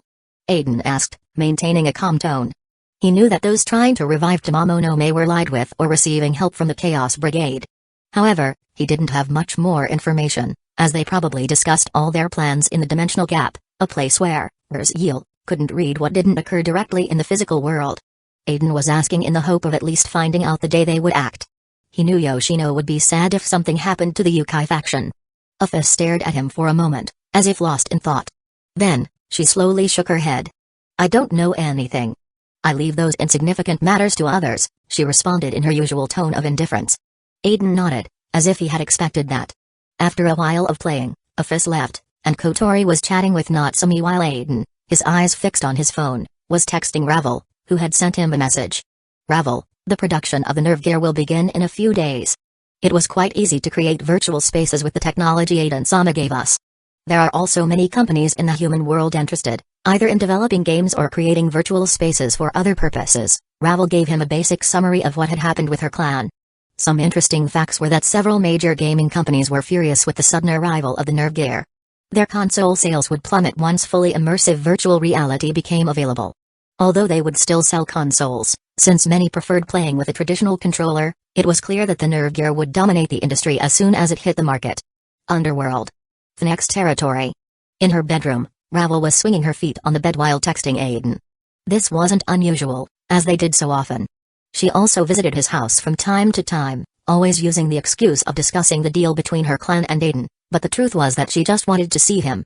Although she was extremely intelligent and much more mature than her brother, who had only recently stopped being obsessed with Ryaz Grimory's chest, Ravel was still a young girl who fell in love easily. And Aizen lacked nothing. He was handsome, powerful, though she didn't really know how much, and his personality, although sometimes a bit immature, was charming to her. Ravel, can I visit your house tomorrow? Aizen, you can come whenever you want. In fact, I'm not busy right now, so if you feel like it, you can come over now. Ravel thought for a moment but ultimately shook her head, remembering that her mother wanted to talk to her about something important. Ravel, I can't come today, but I'll go tomorrow. It's to discuss our deal in more detail, don't get the wrong idea, okay? The instant she sent that message, she regretted acting like a tsundere, but seeing that Aizen had already read her message, she gave up, though her face was completely red. Aizen, of course, Ravel. You just want to discuss our deal in more detail and build a better business relationship with me, right? I wouldn't think for a second that you just wanted to see me under that excuse, Ravel, Aizen-sama. You're a bully, Ravel, with a mix of embarrassment and amusement, couldn't help but blush even more. After a while of chatting, Ravel got up and headed to her mother's room, who had called her. As she walked down the hallway, the servants bowed respectfully as she passed, greeting her as appropriate. Ravel gently knocked on her mother's room door. "Mother, I'm here," she said in a clear voice. From inside came a soft response, "Come in." When she opened the door, Ravel saw a woman very similar to herself, sitting comfortably on a sofa, looking at her with a maternal smile. The woman was basically a mature version of Ravel. "Why did you call me so suddenly, Mother?" Ravel asked as she sat down next to her. In the intimacy of her home, she did not act like a noble girl. With her mother, she felt free to let go of formalities. "First, tell me everything about the last thing you talked about with Aizen-kun. Don't skip a single detail. Watching my children grow makes me so happy," said the woman with a calm smile. "No." Ravel reacted instantly, vehemently refusing. "Ah. My daughter is growing up. Soon you'll leave me and fly from the nest," her mother said dramatically, placing a hand on her chest. "Mom. I don't see Aizen-sama that way. It's just a business relationship, there's no way I like a human." "No way," Ravel murmured, the bitterness in her voice palpable. "Besides, there's no way father would agree to that." Lady Phoenix looked at her daughter with a complicated expression and gently stroked her head. She knew that deep down, Ravel felt something more for Aizen, even though she disguised it with excuses. It was the youthful love of a young girl, simple and genuine, though perhaps she didn't fully understand it yet. Aizen treated her well, but the problem was clear: Aizen was human. Even though he possessed the power of an ultimate-class mage, that wouldn't be enough for Lord Phoenix to accept such a relationship. "You can always talk to Aizen-kun and add him to your peerage, give him your queen piece. That boy has a lot of talent, I'm sure he'll go far. If he becomes strong enough, maybe your father will change his mind," Lady Phoenix suggested softly. Ravel shook her head, looking down. "Aizen-sama doesn't want to become a devil. I've asked him several times, disguising my questions, and his answers have always been negative." "Well, don't give up so quickly," her mother said, giving her a kind smile. "Talk to him directly, be sincere. I can tell he likes you too, so if you speak to him from the heart, he might accept." Ravel interrupted her before she could continue. "Aizen-sama has a harem. There's no way he'd give up his humanity just for me." Lady Phoenix didn't know what to say to that. In the end, she simply comforted her, thinking that, like all young love, this situation would resolve itself with time. After all, her life wouldn't end over a relationship that hadn't yet matured. After a long conversation, Ravel returned to her room and let herself fall onto the bed. "It may be young and inexperienced love," she murmured to herself, "but I don't want to give up so easily." Chapter 39, Draconic Deus. Earth, United States. Miami. One day later. In the southeastern corner of the United States, in the state of Florida, Aizen was in Miami. He had came to this part of the world with a clear purpose, to obtain some random, sacred gears, to steal. Although he already had data on the divine dividing, it wasn't enough. That sacred gear was just one of the many that existed, and Aizen wanted more information. So there he was, stalking an ordinary citizen, someone who had yet to awaken their sacred gear. Not that he was particularly proud of it, but he still planned to steal the device.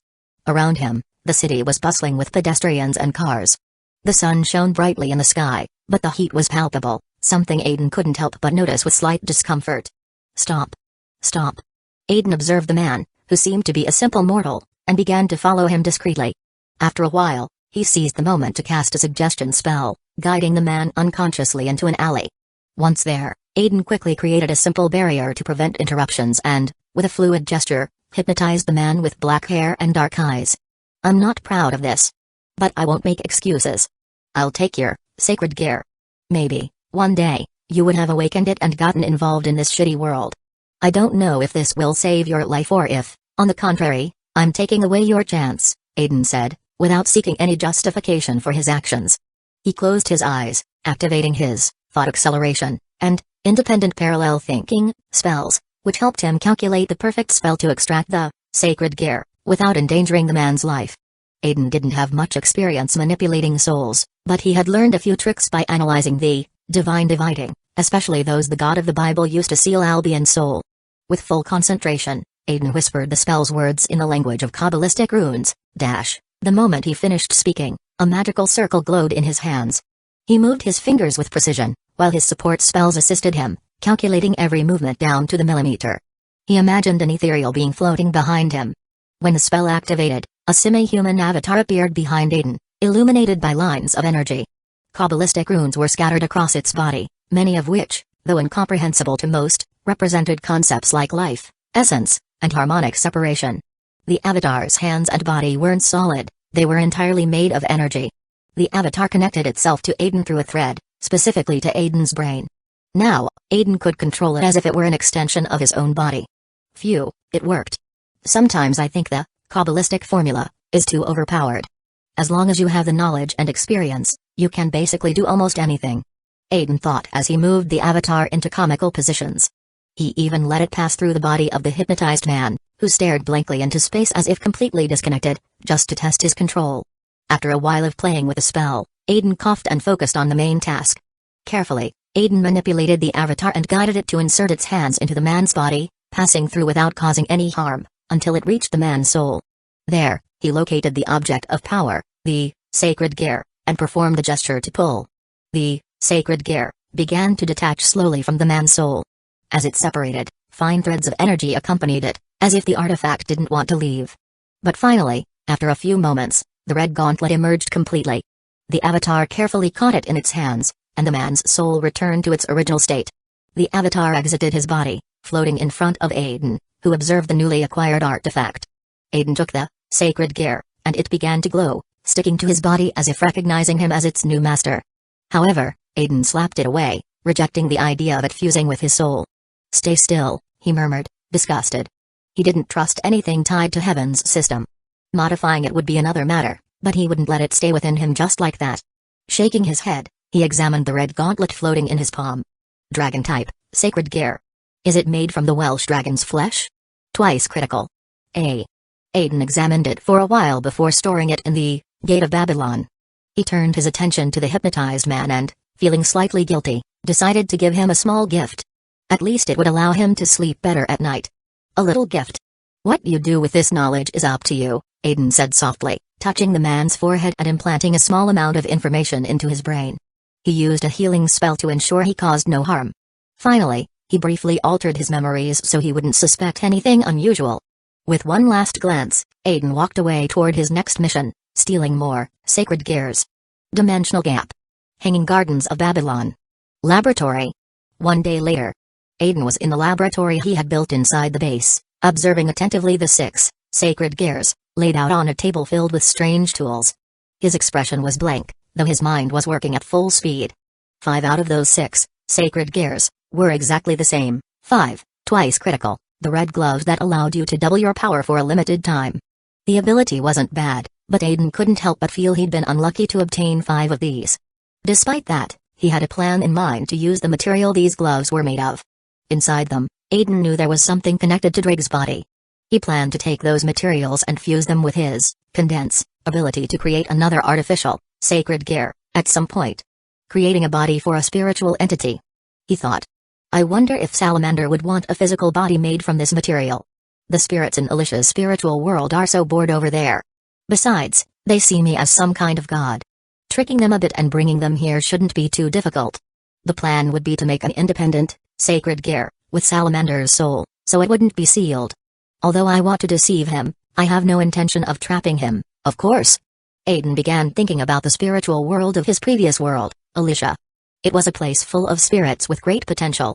In that world, any kind of being could be born, from the fire spirit Salamandra, a dragon resembling a lizard, to a lion capable of controlling and producing electromagnetic energy.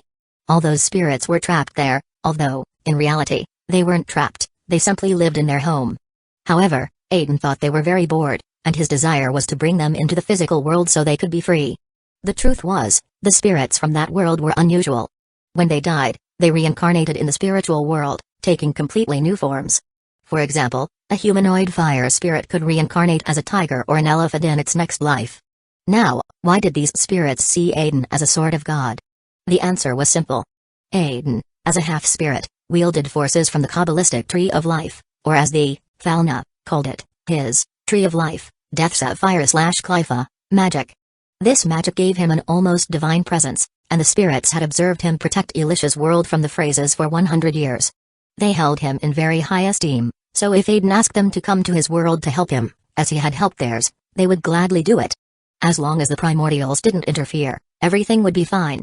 The primordial spirits were not conscious beings, they existed metaphysically as concepts, like fire, water, or wind. They were the ones maintaining the balance of the spiritual world. Well, I'll see which spirits to bring. There are some pretty rare ones, like Regulusarum or Mazartham Adamas. Aizen thought as his gaze drifted to the gloves on the table, pondering the plans already forming in his mind. After a while of fiddling with those red gloves, Aizen turned his gaze to the other, sacred gear, the one with the ability to heal all supernatural beings in the world. This, sacred gear, was considered a mistake by the Heaven faction, as it healed even devils, despite being a divine creation. It was a twilight healing, and Aizen had been lucky to find one. It was extremely rare and proved to be an excellent tool for someone with a support role. The most interesting part was that this sacred gear could evolve into anything, giving it unlimited potential.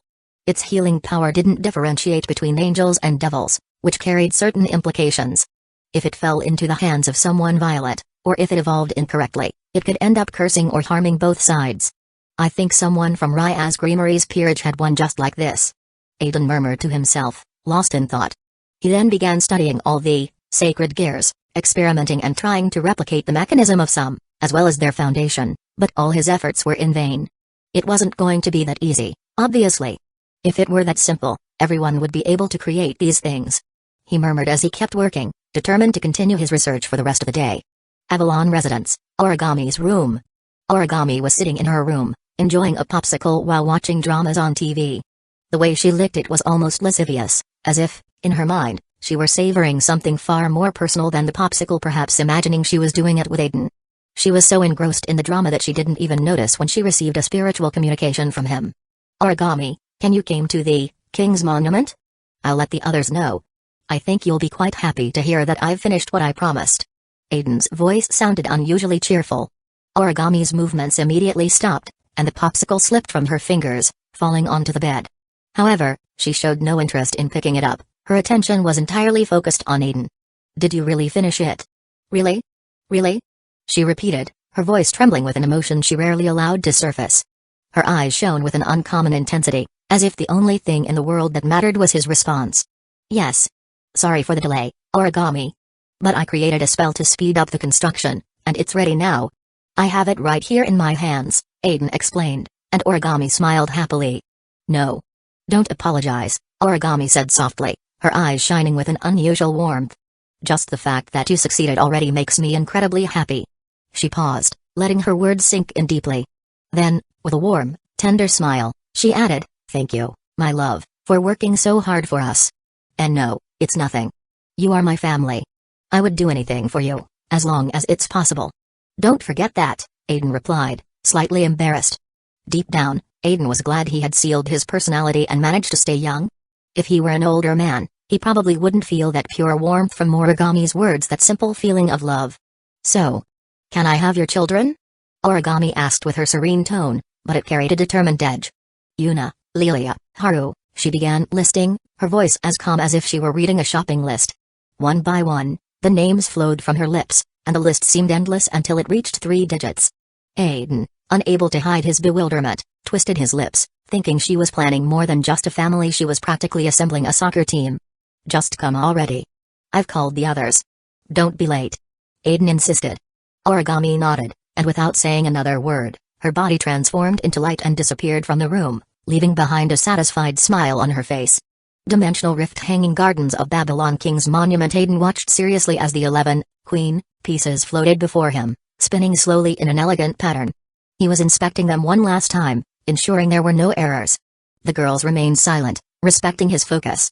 These spirit pieces were unlike the usual devil chess pieces, typically red. Instead, they were crystalline, transparent blue. At the center of each piece shone a phosphorescent blue light that seemed to contain an entire universe. Additionally, these pieces were mutated, as the devils called them. After spending 2 days in normal time but 87,600 times faster in an accelerated temporal space, the equivalent of 480 years had passed, allowing the pieces to absorb enough spiritual energy to strengthen and evolve. After a while examining the pieces, Aizen turned to the 11 girls and the puppet held by the blue-haired Lily in her hand. A serene smile lit his face. "There's no problem, we can start whenever you're ready. Now, who will go first?" he asked in a calm tone, aware of the nerves and excitement they felt. The group began moving toward the crystal blue tree. There, Aizen had to register the spirit pieces by touching the king's monument. Only after that could he use them and grant them physical bodies. In front of the majestic crystalline tree, Aizen looked at them all with a warm smile. "Muku is ready, Nashi-sama.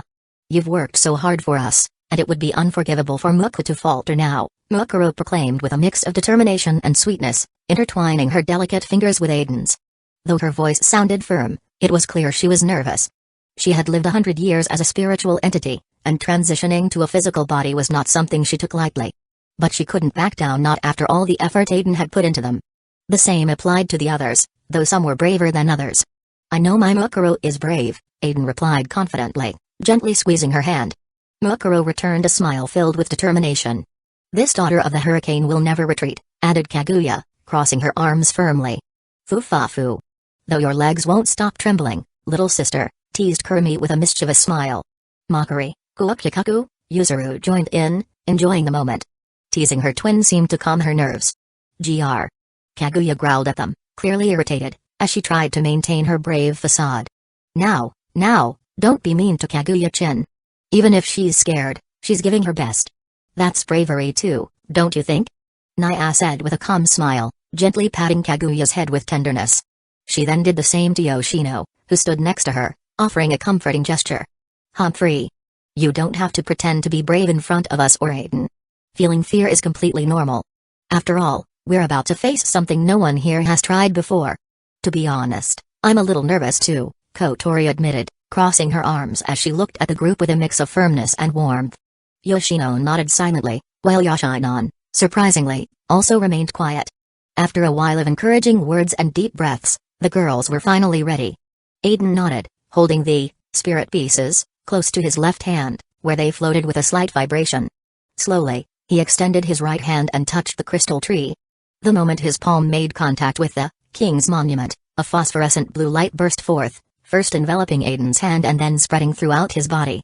The same light traveled to the 11 queen pieces, which shone brightly as they filled with spiritual energy. Their crystalline hue changed, transforming into a deep and radiant blue. The light began to dissipate, and the 11 pieces floated gently toward the girls, entering their bodies with a delicate, almost ethereal movement. Flash. Immediately, the bodies of Mukuro, Nya, Kurumi, Miku, Taka, Yuzuru, Kaguya, Origami, Kotori, Natsumi, and Yoshino lit up with a blinding glow. Threads of energy began swirling around them, forming cocoons that completely enveloped their figures. Aizen watched the process closely, and as he felt the life force within the cocoons, he couldn't help but smile in relief. "It worked. It worked!" he exclaimed joyfully.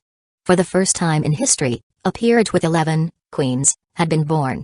Chapter 40, Dimensional Gap. Hanging Gardens of Babylon. Monument of the King. After a while of waiting, Aizen felt the life force in the cocoons, where the girls' physical bodies were being constructed through the spirit pieces, beginning to stir.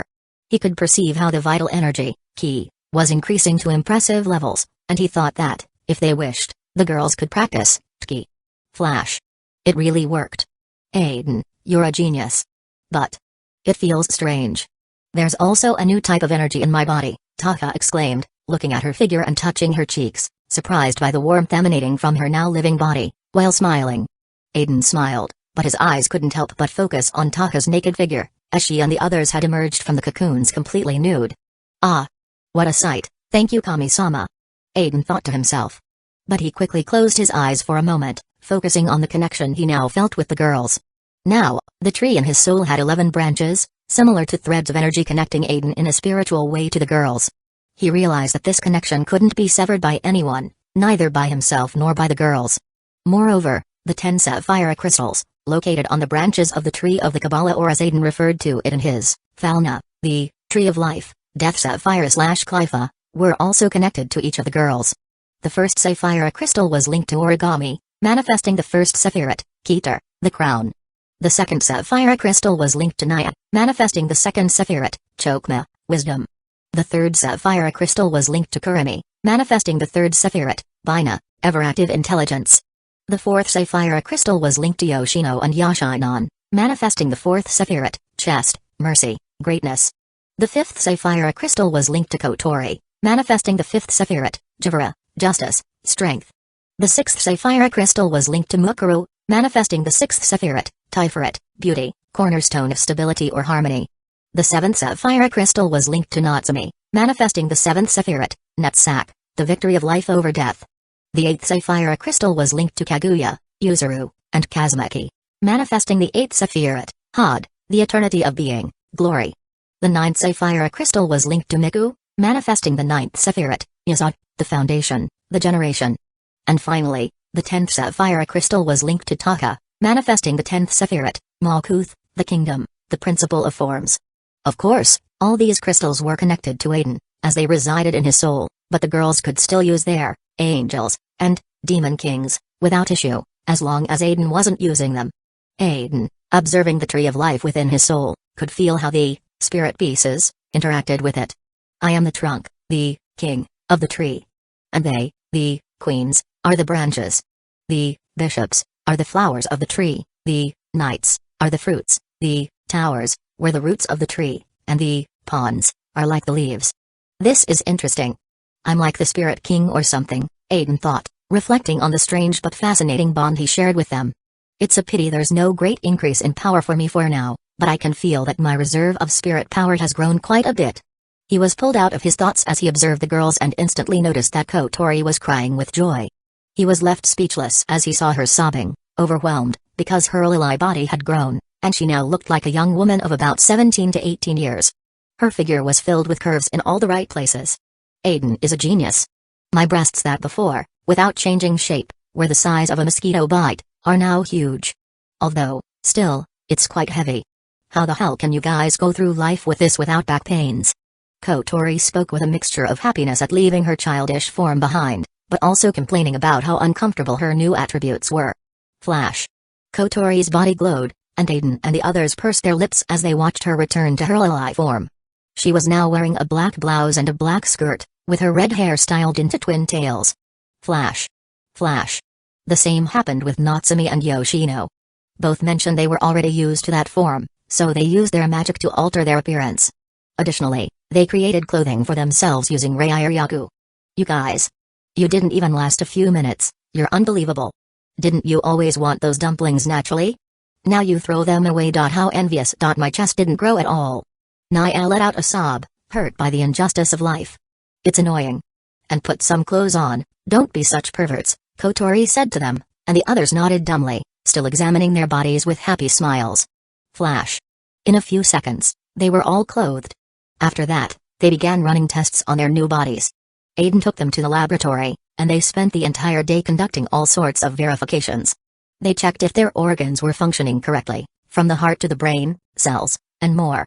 They also verified if their uteruses had been created properly, as Aizen, using all the knowledge from Yield, had designed them in detail. He didn't think there would be any issues, and he was right, everything was in perfect order. They were so happy that Origami almost dragged Aizen into a room to check everything, as she also wanted to give him her virginity as soon as possible. Aizen was speechless but didn't refuse. However, the other girls interrupted Origami, as there were still more physical tests to carry out, and thus the rest of the day passed. When they left the laboratory, they headed to the training fields, where they summoned their astral dresses without any issues, along with their angels and demon kings. Aizen had to seal their inverse forms with Michael, and when Mukuro was next to transform, he had to put the demon king to sleep with Gabriel. It wasn't that they caused harm when transforming, but their inverse forms needed to be sealed somehow, as they couldn't do it themselves. The same applied to Aizen. Perhaps in the future, They might learn how to do it now that they have physical bodies and produce their own Reiryaku, spiritual power, and Maryaku, dark spiritual power. Anyway, after training for a while with their angels, Natsumi and Naya tested their spells created through the Kabbalistic formula, pushing their brains even further. There were no issues, and they even said that everything was easier now. Then, they tested the benefits of the Queen Piece, which granted increased strength, speed, and magical abilities. The boost wasn't significant, but at least it was something. For beings of such power, at the level of gods, a small increase wasn't very meaningful, but any benefit was always welcome. Additionally, they no longer depended on Aiden's spiritual energy and magical power to fight, they generated their own power, which was a great advantage. With physical bodies, they also unlocked a new power system, life energy, ki, which turned out to be another significant benefit. Thus, the day passed until night fell in the human world, and they concluded their activities.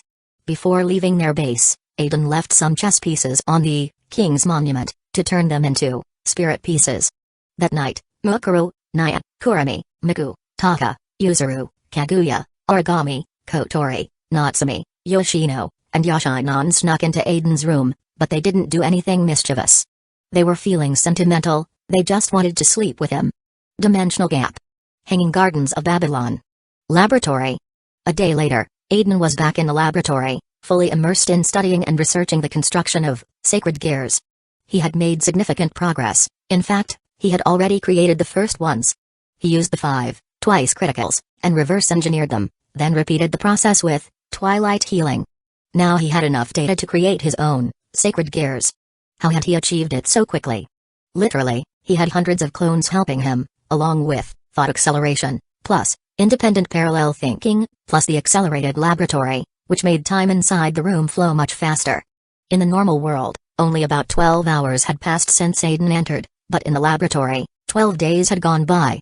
Although it wasn't much compared to the hundreds of years it took Azazel, Aiden couldn't help but feel proud of his progress. The magic, Analyze, was a cheat, and the spells assisting Aiden were also cheats. Development skills like Blacksmith, S, and Mystery, S, were another type of cheat.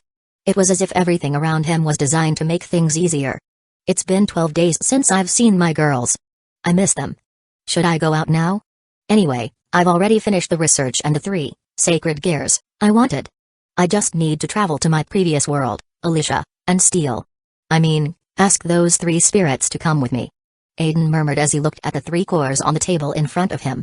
He picked up the first one, a red core resembling a heart, about the size of a hand.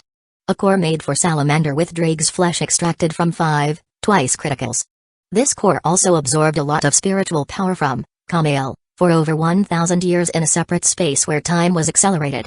He murmured while playing with the core. He thought it would be perfect for salamander. As for what to do with this independent avatar type, sacred gear, his idea was to give it to Ravel, as she had shown interest and Aiden liked her too, though he didn't love her yet. But, well, romantic love often started with liking, right? He knew Ravel's father probably wouldn't agree with his daughter, a pure-blood devil, being with a human, but Aiden planned to have a serious conversation with him.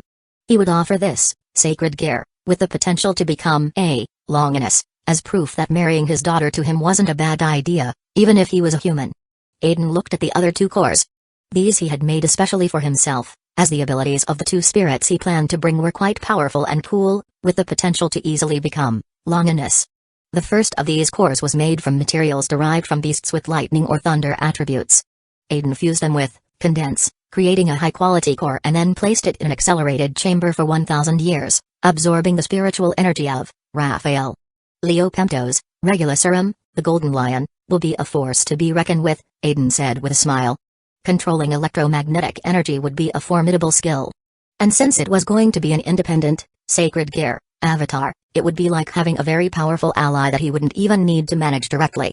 Aiden stored the Salamander core and the Regulacerum core, then looked at the last one. This one had been the hardest to build, not just because it was extremely expensive, but because the sheep's ability was too good to leave out, despite the cost. Thousands of materials, thousands of mithril ingots, thousands of adamantite ingots, and countless other super durable materials to create this core. But well, the adamantine divine sheep, Mazartham Adamas, is powerful enough to justify all of this.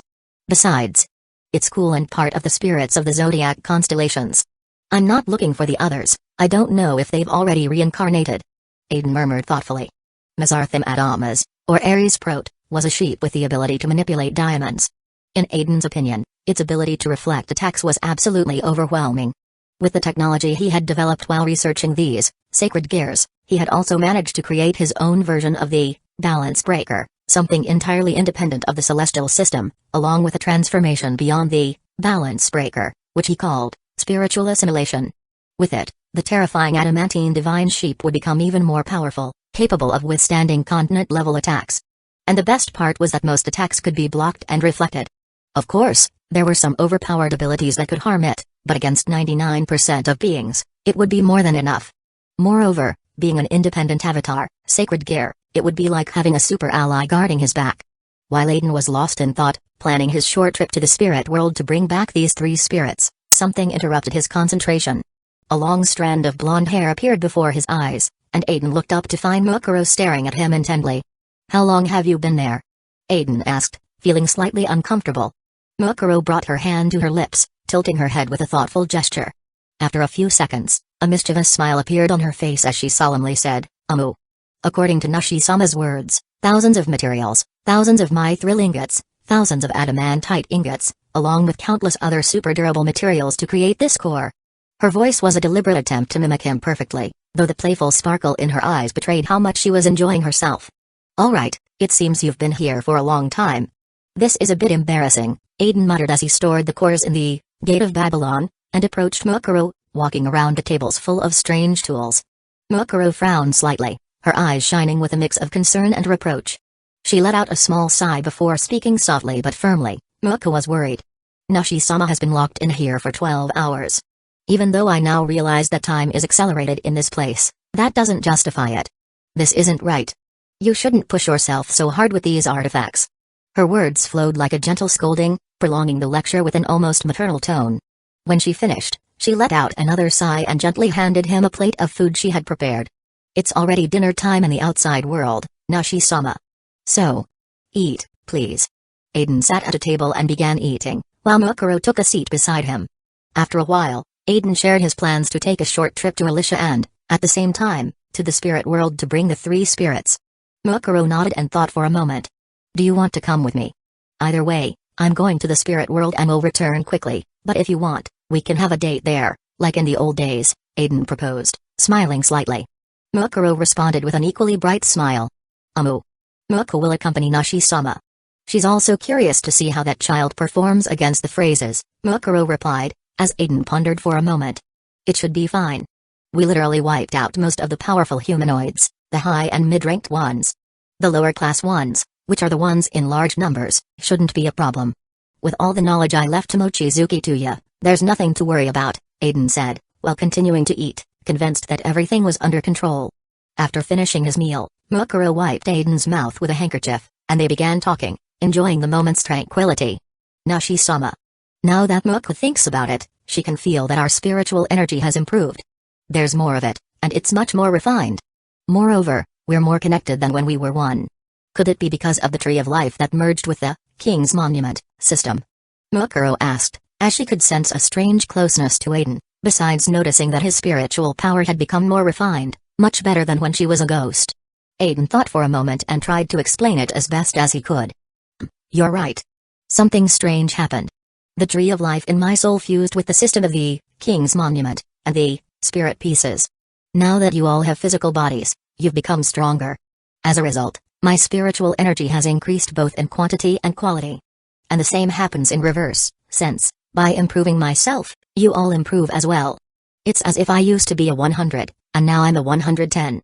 Although it's not an explosive increase in power, it's still a significant advancement," Aiden explained, with a somewhat strange tone. Then, Aiden began to talk about how he, the king, acted as the trunk of the tree, while they, the queens, were the branches. The bishops would be the flowers, the knights, the fruits, the towers, were the roots, and the pawns, the leaves of the tree. The stronger his pieces became, the more powerful the tree would grow. In short, everyone benefited from each other. However, there were ranks. The pawns benefited the least, as they didn't become strong immediately but had great potential. Higher-ranked pieces, such as the queens, benefited the most, depending also on the base power of the person. The girls were already strong before receiving the spirit pieces, which made their growth much more remarkable. That's amazing. Nashi-sama is like the king of spirits, she murmured, letting her imagination guide her. In her mind, a vivid image took shape, Aizen, majestic, seated on a throne, while she rested peacefully on his lap, as if that were the most natural scene in the world. However, her fantasy took an unexpected turn when a mini Aizen, with the same hair color as hers, appeared sitting on Mukuro's lap. Her smile turned more mischievous as she averted her gaze, hiding the slight blush that began to tint her cheeks. "So, my Mukuro is my queen, right?" Aizen said, lifting her chin with a gentle smile. "And Nashi-sama?" Mukuro felt her face heat up but couldn't help smiling and nodded, the blush still evident on her cheeks. Aizen, sensing that the atmosphere was charged with a special energy, led Mukuro to a room. Since time was accelerated there, they could enjoy moments together without worrying about the passage of time. Moreover, Mukuro was a virgin in this body, which made Aizen want to give her a unique and special moment alone. Aizen gently laid Mukuro on the bed, stroking her head tenderly. "Please. Be gentle with Muku," she whispered, as she felt Aiden's warmth close by. Aizen, feeling the emotion and affection, was incredibly gentle. The words, though many, could never accurately describe what happened in that room, where time seemed to dissolve, accelerated and transformed into a unique memory for both. Chapter 41, World of Alicia. Duchy of Brunhild. Royal Palace. Tap. Tap. Tap. The sound of light footsteps echoed in the hallway. A girl with white hair styled into twin tails and golden eyes stopped in front of a window. Her gothic dress, predominantly black, and the small fairy wings on her back stood out in the surroundings. She sighed softly. Her name was Lean, a 612-year-old fairy who, due to a peculiarity of her race, had not experienced normal physical growth during her adolescence. Thus, she was trapped in the body of a little girl, which she found quite annoying. She recalled a certain white-haired, golden-eyed friend who used to tease her jokingly about her appearance, and she couldn't help but click her tongue. Aizen. It's been 90 days since he left. Has he reached the place he wanted? Will he come back to see me? She sighed again, as she began walking down the hallway, with her teddy bear, Pala, following her gently. Aizen had given her the teddy bear, which, thanks to Lean's no magic called program, came to life and could move as if it were real. Paula was one of the masterpieces created by Aizen and Lean during their free time. The story of how Lean and Aizen met was interesting. Approximately 95 years ago, Aizen appeared in the fairy forest, seeking to study fairy runes to create his own Kabbalistic formula. That was where they met, and over time, they became great friends. In fact, their relationship never turned romantic, despite spending so much time together. Aizen had even passed on his Kabbalistic formula to Lean so she could protect herself. Lean wondered if she should have confessed to Aizen. Maybe if she had, he wouldn't have left her behind in this world and would have taken her with him. Given Aiden's fame as the immortal hero, liberator of slaves, and many other titles still spoken in his honor, it was likely that the fairy tribe wouldn't have opposed her marrying him. Besides, Aizen got along well with them. Aizen had told Lean so many things, about his origins in another world, about the phrase and the destruction of worlds, and about his long absences when he ventured into the dimensional rift to fight. It was also Lean whom Aizen had tasked with training Mochizuki Tuya to be the next protector of the world. Lean gladly accepted, and that's why she now worked in the Duchy of Brunhild as a court magician. Although she had been sent as an ambassador of Mismead by the Beast King with the mission of building good relations with several countries using the Duchy of Brunhild as a mediator, she was ultimately granted the position of court magician due to how powerful she was. Since Aizen and the others were gone, Lean was considered the most powerful magician in the world. Paula. Do you think Aizen left me here with all the world's problems? Even though the world isn't as dangerous anymore thanks to his achievements, leaving me here, stranded, is too much. If I see him again, I'll tell him exactly what I think. Lean complained, voicing her frustrations to the teddy bear, which, as always, responded cheerfully, as if telling her Aizen would return. That cheered her up a bit, and she continued her way to where Tuya and his fiancés spent their time together. She had to inform them that a phrase had appeared. Lean could easily take it down, but Aizen had asked her to train Tuya, so she would let him face the phrase. If he couldn't handle it, then she would step in, but Lean trusted that Tuya would be able to defeat it. According to Aizen, Tuya had great potential as a being created by God upon reincarnation. Aizen had told her almost everything about him, as their relationship was close, even more than anyone could imagine. It was curious how, despite all the time they spent together, their relationship never developed beyond friendship. Lean entered the room and saw Tuya sitting next to a green silver-haired girl. She watched them silently as they openly flirted with each other. Tuya handed the girl a ring with a shy smile, and the girl, named Lucia Ria Regulus, blushed instantly. Lin cursed internally and, with a hand dramatically placed on her forehead, whispered to herself, "Oh, youth. Curse me." She thought that if she ever saw Aizen again, she wouldn't hesitate to tell him what she truly thought. In fact, she was creating a spell to imitate the connection Aizen seemed to have with all the girls and to connect herself as well so she wouldn't be left out anymore. Lin's sad sigh didn't go unnoticed by Tuya, who looked up and greeted her. "Hey, Lin." "Lin-sama," Lucia also greeted her, bowing respectfully, as Lin was well known as a close friend of the immortal hero, Aizen. Most people treated her with respect, and everyone tried to gain her favor. Additionally, as a powerful magician, her name was feared. "What did I say about calling me Lin-sama, girl?" "Just call me Lin," Lin replied indifferently. But you are yes, friend of Aizen Avalon, I know. "It doesn't matter, call me Lin, unless it bothers you," she responded, visibly annoyed. "Yes," Lucia answered timidly, noticing that Lin didn't seem too happy about being referred to as merely Aiden's friend. In reality, there were many rumors about how Aizen had left her behind, disappearing for years without leaving any trace. She's an unrequited love, Lucia thought, but as soon as her eyes met Lin's, the latter shot her a sharp glare. "You're thinking something rude about me, aren't you?" Lin said with a smile that made Lucia feel uncomfortable. "No. Lin is mistaken. I was just thinking how wonderful the stories about you and Aizen Avalon-sama are. They say your love was very pure." Lucia tried to clear any unwanted thoughts from her mind. Lin, surprised for a moment, laughed softly and then, without giving it much importance, turned her attention to Tuya. "A phrase has appeared. Get moving, I'll show you a few moves. And if you want, you can bring your fiancés along as well," Lin said as she settled onto the sofa, with Pala, the teddy bear, sitting beside her. "A phrase? Again? Haven't we defeated more than 10 in the last month?" Tuya asked, looking at Lin with a mix of exhaustion and confusion. "Haha, don't tell me you're tired. Well, I won't say much since I know you've been busy establishing this duchy from scratch, becoming a king, getting engaged to a few princesses, and all that. But you have to grow stronger if you want to protect your life here. The one who protected the world from those creatures did it after 100 years of war with them.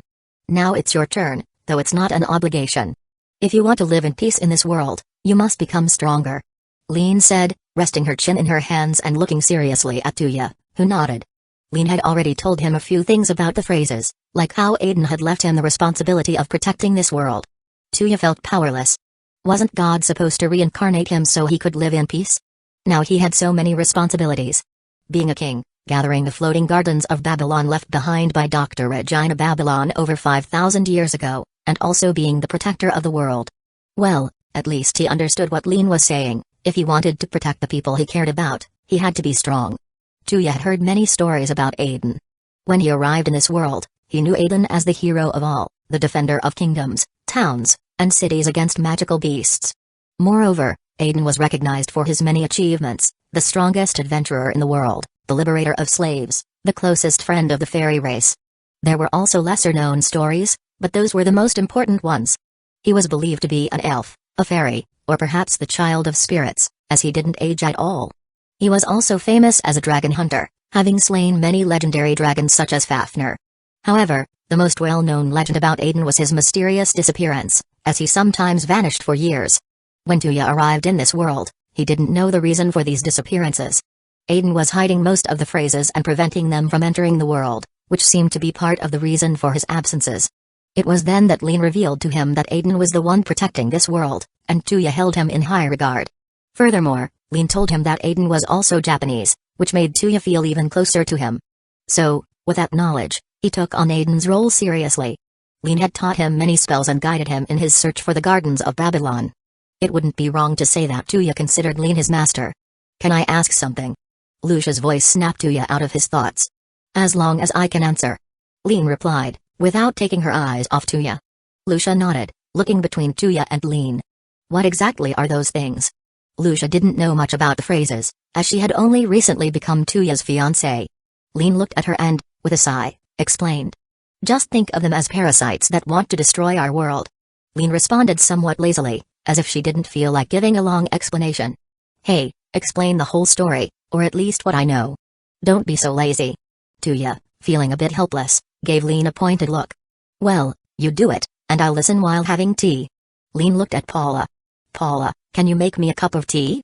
The teddy bear nodded, and after a while, Lin was sipping her tea while listening to Tuya explain what he knew about the phrases to Lucia. During that time, Tuya's other fiancés arrived, Lin Siluuska and El Siluuska, twins, Hueco Kano, and Yumina Ernia Belfast. After Tuya finished explaining, Lucia more or less understood the story of the phrases and their purpose. To say she was horrified was an understatement. "Since you're all here, let's go now," Lin said. "Go? Where to Gazauru?" he asked, having just arrived with the others, wearing a kimono. "Phrase," Lin replied calmly. "Oh," Yi nodded and, with a determined gesture, took the sword resting at her waist. The girls, like Tuya, already knew most of the story since Lin didn't see any problem with them being informed. In fact, the more they knew about the phrases, the better. Although many had been eliminated by Aizen, there were still plenty searching for the queen of the phrases by invading civilizations. All of them were horrified when they heard the entire story, and like Tuya, their admiration for Aizen ran deep. "Where is the phrase? Is anyone in danger?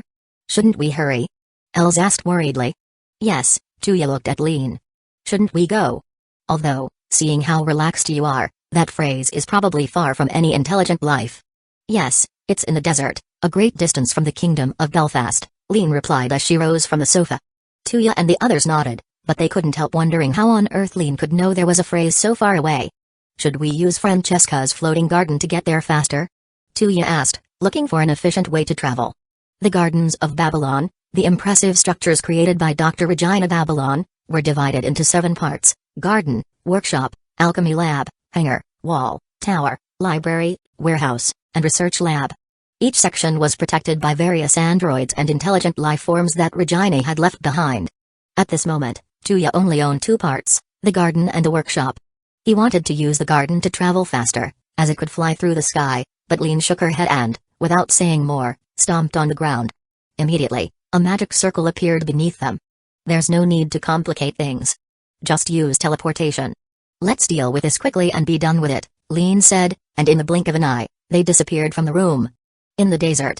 Moments later, Lin watched as Tuya and his fiancés worked as a team against a mid-rank phrase, a manta-shaped creature flying in the sky and firing beams of light. Bang. Flash.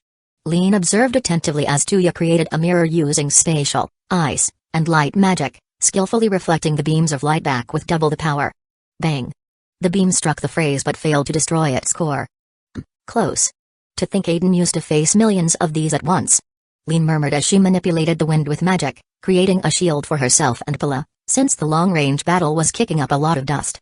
She watched as Tuya skillfully summoned a sword from his spatial magic, increased its weight, and made it vibrate at high speed to enhance its power. Slash. With a quick motion, he delivered a crescent-shaped slash, instantly defeating the manta-shaped phrase. "Well, that's acceptable, I suppose," Lin muttered. "I can also tell he's holding back so his fiancés can gain experience. In fact, they grow stronger while they're with him." Aizen mentioned something about this. God's love? Or something like that. As Tuya awakens the divinity granted to him by God, the love he feels for his loved ones will make them permanently stronger. What an illogical thing. But well, it's something peculiar to the gods, so I won't think too much about it. Lin sighed and approached them. She also thought she should speed up the pace at which Tuya was gathering Regina Babylon's inheritance. According to Aizen, the doctor had built giant combat robots, called frame gears, which could even be used by ordinary people. That would be a great help. Additionally, it wasn't as if the phrases were going to invade in massive numbers, as Aizen had already eliminated most of them. Not counting that guy and, the lover of the queen of the phrases, who was also helping to resolve the situation. How was that? Though it's not like I can do much against just one.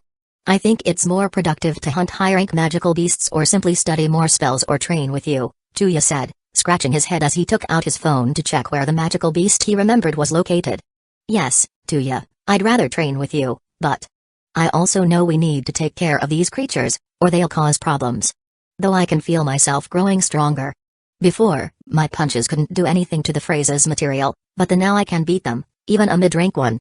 I can easily defeat low-rank ones now, Els commented, crossing her arms. Still, she didn't think she could face a high-rank one even in her dreams.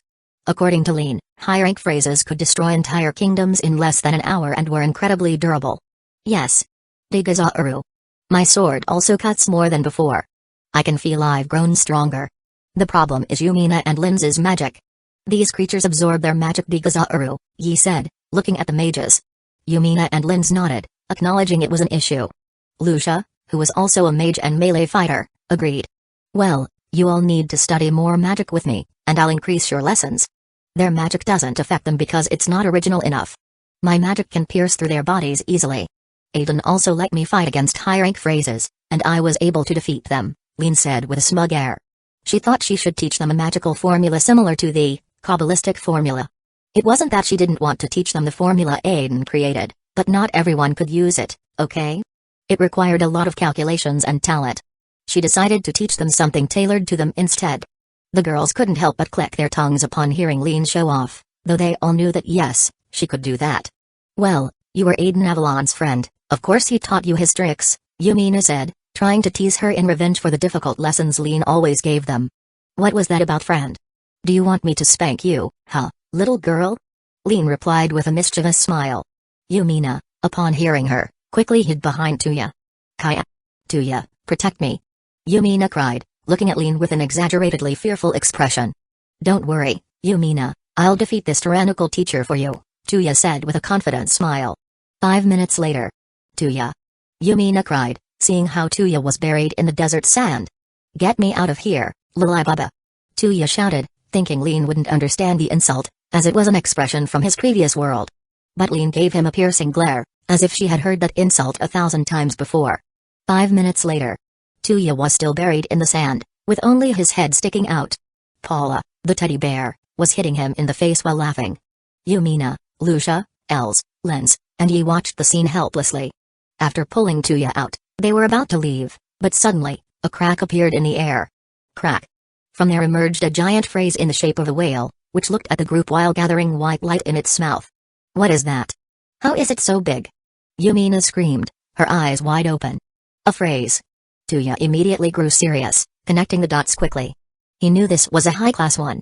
The girls panicked, but Lin remained calm, touching her lips with a slight smile on her face. Who would have thought one of these was still roaming this world? Could some humanoid have envied it to cause trouble? Though they were unlucky to send it right in front of me. She murmured, evaluating the situation with chilling composure. Flash, the phrase fired a beam of energy toward the group. Lin quickly activated her cognitive acceleration and synaptic restoration, speeding up her mind to calculate every detail, while her independent parallel thought activated, dividing her consciousness to analyze everything at once. Lin. Protect them. Tuya shouted, his magical power and a small fraction of his divinity activating instantly. Lin glanced at him from the corner of her eye. With her accelerated mind, she considered letting him fight while she protected the girls, but she ultimately shook her head internally, snapping her fingers decisively. Flash.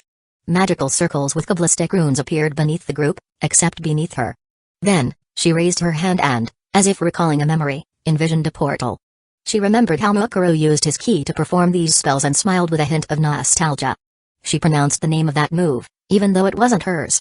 Latib. As soon as she spoke, a distortion appeared in her palm. At the same time, Tuya and his fiancés were teleported a great distance away, though they could still see what was happening. Bang. The beam fired by the whale-shaped phrase struck the spatial distortion. But the portal absorbed the beam in the blink of an eye. Lin snapped her fingers again, and more spatial circles appeared as she connected that portal to another. In the sky, another portal opened, and from it emerged the same beam from the phrase, at an astounding speed. It struck the monster's body directly. Boom. A massive explosion, at least 100 meters in radius, lit up the desert. Tuya understood what had happened, but his fiancés, still stunned, didn't know how to react. The dust settled, revealing the phrase, whose crystal half had disappeared but was already beginning to regenerate at an alarming speed. Tuya swallowed hard, but then he heard Lin's voice in his ear, clear and cold. I'll show you a spell Aizen taught me. He named this spell after a spear from a myth in his previous world. Perhaps you'll recognize it. Just as she finished speaking, Tuya saw Lin rise into the air, looking down at the phrase with a defiant smirk. With an almost supernatural calm, Lin extended her right hand toward the monster. A divine spear. A magical circle appeared in her palm, and a transparent spear emerged, vibrating with energy. A miniature sun. The spear ignited, enveloped in Kabbalistic runes dancing around it, shining brightly. The tip was the embodiment of destruction. The spear's tip turned crimson red, as if it were the very essence of annihilation. Design a devouring field at the tip to disintegrate the atoms of any obstacle before impact, facilitating penetration. More magical circles, even more complex, began to appear in front of the spear, enhancing its power. Integrate ballistic calculations so the spear maintains a perfect trajectory and a speed that defies space-time resistance.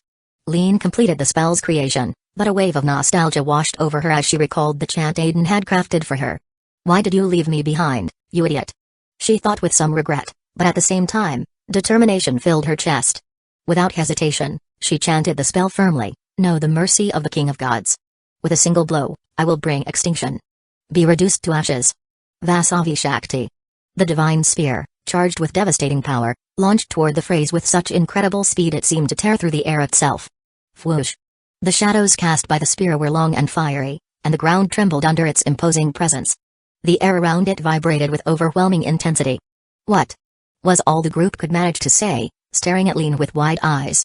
From that distance, they could even feel the heat of the spear, despite the barriers Tuya had deployed. Boom! A deafening explosion erupted, followed by a column of flames that took the shape of a spear embedded in the desert ground. The phrase, which had once threatened the group, was completely gone, disintegrated from existence. The impact left a gigantic crater in the earth, a scar from the spear's power. Tuya stood paralyzed, speechless, watching in complete astonishment. Yumina, unable to believe what she had witnessed, thought she might still be dreaming. The same went for the others, who couldn't process what they had just seen. Cheer. Paula, however, was the only one who showed enthusiasm, clapping fervently as she looked at Lean, clearly impressed by the magnitude of her power. That day, it was as if they finally understood what Lean and Aiden's magic truly meant, a power so overwhelming that even their minds couldn't fully grasp it. Avalon residence. 36 days had passed since that incident, totaling 126 days since Aiden had left Lean and Alicia. At that moment, she was at the Avalon residence, reclining on Aiden's old bed, wearing only underwear, hugging the pillows he used. This house, which had once belonged to Aiden, had been her home since he and the girls left. Aiden had given her permission to do whatever she wanted with the residence, and without that permission, she wouldn't have even known where it was, as the spells cast by him, Naya, and Natsumi protected it. Lean murmured softly, her tone gentle yet contrasting with the coldness of her words. "He really left me behind." Her golden eyes darkened as she said this, a mix of frustration and sadness reflected in her gaze. Aiden, who was about to head to Alicia to retrieve the 3 spirits destined for his sacred gears, shuddered, despite being in another world. At that moment, an idea crossed his mind. He thought of a certain fairy Lolita, and without hesitation, felt he should go see her too. Chapter 42, Draconic Deus. Earth, Japan. Tokyo, Avalon Residence. "Here, take this." Origami handed a piece of cloth to Aiden. When he held it in his hands, Aiden could feel the warmth emanating from it, leaving him speechless. "Since I won't be around, and Mukuro won't be able to handle you on her own, you'll have to make do with this." Origami smiled, knowing Aiden was about to take a quick trip to Alicia. Worried about him, she gave him a way to relieve his needs, aware that Aiden was a beast. Aiden simply stared at the used panties Origami had just handed him, his lips twisting. Nevertheless, he carefully stored them in his Gate of Babylon, knowing that piece of cloth was a sacred treasure. "Thank you, Origami," Aiden said, giving her a quick kiss on the lips. No. Wait a second. How on earth can you thank her for that? You should be scolding her, not praising her. Are you a complete idiot?" Kotori shouted, bringing her hand to her forehead, clearly exasperated as she stood next to Mukuro, who would be accompanying Aiden. "But I didn't do anything wrong. This is completely normal. As his wife, I simply provided him with a way to satisfy his desires while thinking of me," Origami declared with a completely expressionless face, as if it were the most logical thing in the world. Kotori stared at her, dumbfounded, her face completely red as she began scolding her. They spent some time like that, though Kotori knew she wouldn't change Origami's perverted mind. Once Kotori finished her reprimand, she turned to Aiden and Mukuro. "You should leave now. Come back soon so we won't have to worry. Besides, the conflict between the Tamamo no Mae cult and the Ukai faction is escalating. It's better for you to be here in case things get worse." Kotori reminded him seriously, alluding to the information Aiden had obtained from Yil. The conflict was intensifying, and it seemed that, in addition to the Tamamo no Mae cult, there was another, the Yamato no Orochi cult. Their goals were to revive both to cause chaos in Japan. Origami, recalling all of this, agreed with Kotori. "Yes, we won't take long. Perhaps after I take the 3 spirits, I'll stop by to see Lean. But I'll be back soon." Aiden agreed with Kotori, though he also wanted to see the little fairy. It had been a while since he last saw her, though they were used to long periods of separation since Aiden was always fighting the phrase. Still, he feared she might think he had abandoned her. "I hope she doesn't hit me or get too angry." I also wonder if she followed my request and trained Mochizuki to ya, Aizen thought. Ah. Lin will probably hit you. She was likely worried when you didn't return. This time was different, she couldn't have been as upset since she knew you were fighting the phrase and couldn't visit her. But now that you've moved worlds, she might think you're not coming back. Kotori commented casually as she tied her long hair into twin tails, focusing on every movement.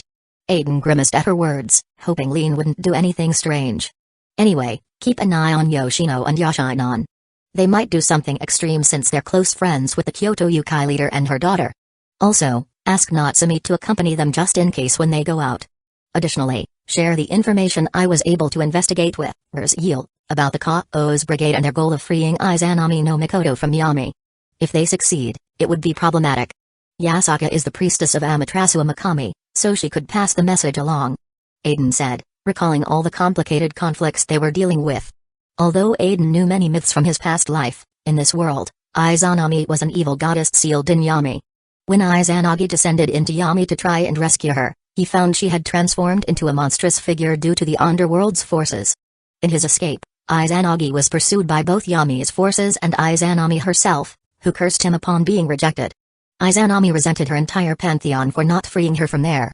She had been sealed for who knew how long, and she was also responsible for corrupting Tamamo no Mae, as the Kage originated from Yami, her dimension. Aizen wondered how the soul system worked in Japan. If an evil goddess ruled the Shindo underworld, did that mean all the souls destined to go there turned into Kages? Aizen shook his head, deciding not to dwell on it. It's unlikely the gods will pay attention to that information, even if it comes from Yasaka, the priestess of Japan's main goddess. The questions they'll ask will be obvious. How did she get that information? Where does it come from? It's true that Yasaka probably trusts that data, especially since Yoshino and Yashinon have provided valuable information in the past. But the gods? They won't trust it so easily. Origami commented coldly, and everyone nodded, understanding the logic behind her words. Despite this, Aizen insisted they share the information just in case, and they agreed. After a while, Aizen kissed Kotori and Origami on the lips. Then, he and Mukuro bid a brief farewell before crossing the portal created with Kaleidoscope. World of Alicia. World of Spirits, Aetherus. All that could be seen in this dimension was a seemingly endless space. If you tried looking into the distance, you could only see as far as your eyes could reach, but that was nowhere near the limit of this vast place. Rocks floated in the air for no apparent reason, some moving occasionally as if part of a cosmic game. The ground of this world was anything but uniform. There were areas covered in sand, others where the land was burning lava and fire, with volcanoes erupting from time to time. There were also soft, green hills and massive seas that seemed to stretch to the horizon. This was the home of the spirits of that world. Aetherus. Crack. Suddenly, a portal with the bright, kaleidoscopic colors of a prism opened. From it emerged two figures, a boy with white hair and golden eyes, accompanied by a girl with long golden hair whose eyes shone with the same hue. Aizen descended onto a floating rock, with Mukuro by his side, observing the surroundings as if seeing something familiar. He then let out a sigh and said, almost effortlessly, "Ugh, this place is still as strange as ever. How on earth can a dimension like this even exist? Not to mention how it's constructed." Mukuro, walking beside him, nodded with a slight smile. "Do not worry about that, Nashi-sama. Aetherus is strange by nature. Trying to find logic in it would be a futile effort. It's best if we locate Sylphid, she will surely know how to find Salamander and the others. And regarding the spirits of the zodiac constellations." Mukuro raised her gaze to the sky, her expression serene, while Aizen followed her gaze, watching the stars twinkle in the distance, floating as though belonging to a vast and unreachable universe. The zodiac constellations were the most prominent, a group of lights perfectly aligned in the sky of Aetherus. Aizen quickly noticed the constellations of Leo Pemptos and Aries Prot and nodded, as if finally understanding what Mukuro was implying. The zodiac spirits of Aetherus were among the most powerful, surpassing even great spirits like Salamander, Leviathan, Sylphid, Undine, Ifrit, Nomo, and most others. They existed on a higher plane, where the 12 constellations dominated the majority of the sky in Aetherus. Curiously, when a zodiac spirit perished, they always reincarnated in their original form, which was an advantage over other spirits that could reincarnate into anything else. Sylphid, for instance, had mentioned that in her past life, she had been a beautiful humanoid woman, but in this reincarnation, she transformed into a tiny fairy the size of a hand. Though her appearance might seem fragile, it did not mean she was weak. In Aetherus, her power was comparable to that of a meteor god, a match for a deity, from Draconic Deus, in terms of spiritual power. However, This power weakened significantly outside the spiritual world of Aetherus, as the material world lacked the same density of spiritual energy. This was one of the reasons many spirits died when summoned to the material world. Though, in truth, they were rarely summoned, as mortals generally preferred not to bother them. Ironically, the spirits in Aetherus longed to be bothered. The truth was, this place was quite dull, with only other spirits to interact with. After living here for millions of years, it was natural for them to grow bored. And that, Aizen thought, was something he would exploit to bring them out of here. First, let's summon these two. As for the other zodiac spirits, why bother them? I don't even have sacred gear cores to bring them along. I only managed to build 3 for the ones we're here to retrieve. With these words, Aizen let his spiritual power surge, releasing a wave so intense that certain great spirits sensed it from afar, turning their attention toward him. A small fairy, who had been playing with some lower-ranking wind spirits, looked up and, noticing the phenomenon, bid them farewell and sped toward the location at supersonic speed. Returning to Aizen, he concentrated all his spiritual power, directing it toward the constellation of Leopemptos as if calling out to an old friend. After a few seconds, the constellation of Leopemptos shone brightly in the sky. A small golden flash, like a lightning bolt, crossed the darkness of space and descended rapidly, bridging the distance to strike the floating area where Aizen and Mukuro stood. Bang! The explosion of light and lightning began to take form, transforming into an imposing golden lion about 7 meters tall. Its crimson-red eyes slowly opened, and it roared at Aizen and Mukuro, who smiled as if greeting an old acquaintance. Leopemptos, the golden lion, Regulusarum, answers your call, the lion said majestically as it stood tall, then gave a slight smile and approached Aizen and Mukuro. It has been some time, Einsof-sama, said Regulusarum, bowing his head to Aizen, and then greeting Mukuro. It is a pleasure to greet you, Tiferet-sama. Regulus addressed them by their respective titles in the Kabbalah. Aizen shook his head. I've told you to stop calling me that, Leopemptos. Call me Aizen, that's the power I use, not my name. And yes, it's been a while, about 2 years since I last came to Aetherus, Aizen scolded, and the lion nodded with an ironic smile. Call Mukuro by the name Nashi-sama gave her, Leopemptos, Mukuro added, pouting slightly. Yes, Aizen-sama, Mukuro-sama, Regulusarum responded respectfully. His deference was not only because Aizen and Mukuro were stronger than him but also out of respect for their efforts in protecting the material world from the crystal monsters. Spirits couldn't defend it on their own, they needed to be summoned, and while they could unleash their full strength in the spiritual world, they couldn't use it fully in the material world. If they tried, they would likely perish against millions of phrases, taking at least 5 years to reincarnate. For that reason, they never intervened in Aiden's fight against the phrases. In the material world, they were weak.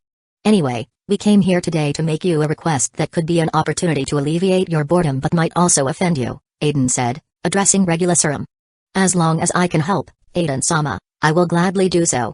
And if you can ease my boredom, I would help even more. It's no longer fun to be here with nothing to do. Fighting other spirits is not entertaining either. And it's not as if we're summoned much to the material world. The last time I was outside Aetherus was more than 10,000 years ago, Regulusarum replied. Aizen thought this would be easier than he imagined. I'll tell you the request, but first let me also summon Ares Prot. My offer is for him as well, although I could make the same deal to the others. Just not right now, Aizen remarked as he looked in the direction of the Ares Prot constellation. Regulusarum observed him, curious. That Aizen had come to his spiritual world after returning to what he called a modern world seemed intriguing to him. The deal had to be interesting, at least. Moreover, he would be willing to help Aizen if he could, especially since he hadn't been able to do so during those 100 years. His thoughts were interrupted as Aizen summoned Ares Prot in the same way he had summoned him. The Ares Prot constellation shone in the sky, beyond the world. Then, lights resembling an aurora began to shimmer in the constellation. Mukuro, who was watching, thought it was very beautiful. She loved the stars. The light descended like a bolt and struck a few meters away from where Leopemptos Regulusarum was. From the resulting energy emerged a divine sheep with white fleece and black horns that shimmered with multiple colors. The sheep opened its crimson eyes and looked at Aizen and Mukuro, then cast a quick glance at its fellow constellation spirit and greeted Aizen and Mukuro. Ares Prot, the adamantine divine sheep, Mazarthim Adam's responds to your call, said the sheep in a majestic tone. It's been a while, Einsof, Mazarthim Adamas began to say, but he was interrupted. I'm glad to see you too, Ares Prot, but you can call me Aizen, as I've asked you before. You can also call Mukuro by her name, Aizen clarified. Yes, lamented the sheep, wishing it had made a grander entrance like Regulusarum, but settled for the fact that Aizen had added a greeting. Then, it briefly greeted Regulusarum, Since although they didn't see each other often, they had millions of years, and 2 years without seeing each other was just a fraction of their time. After that, Aizen began to tell them how things had gone for him since he left Alicia, speaking of his world, the gods in his world, and the supernatural world in general. He mentioned the sacred gears, and then made them a proposal, gaining freedom by becoming independent avatar type, sacred gears. Aizen gave them 50 reasons to accept, as though he were selling them a property. This left Mukuro, Regulusarum, and Mazartham Adamas speechless, but in the end, "I'm in. Your world sounds fun," Regulusarum agreed without much hesitation. "Same as Leo Pamto's. I want to fight a god if possible. With your tool, that one called Sacred Gear, maybe I can unleash my true strength alongside you," Mazartham Adamas said, also agreeing. Aizen nodded happily, thinking, Pokemon obtained. I mean, companions. Just as Aizen was about to pull out the Sacred Gear cores, a voice from afar interrupted, accompanied by a wind so strong it destroyed the floating rocks hundreds of meters away. Aizen-chan. The tiny fairy flew toward him at supersonic speed. "Stupid girl, causing destruction," commented the divine sheep with annoyance but did nothing about it. Aizen smiled upon seeing the little fairy. Moments later, the tiny fairy Sylphid crashed directly into Aiden's face, giving him kisses as a greeting. "It's been so long. You're such bad kids. 2 years without coming to see me." "Ah, Mukuro-chan, I missed you too," Sylphid said, giving Mukuro kisses on her cheeks. But when she touched her body, she froze and opened her eyes wide. "You have a body?" she asked, surprised. Mukuro nodded with a smile. "Yes, Nashi-sama was able to fulfill his promise," she replied. Sylphid screamed joyfully around her, full of excitement for Mukuro. "I'm so happy for you." After that, Mukuro began talking with Sylphid about her days in Draconic Deus, and Sylphid listened attentively, completely fascinated. She also told her about the independent avatar type, Sacred Gears, which made Sylphid even more excited as she expressed her desire to go to Draconic Deus as one of those avatars.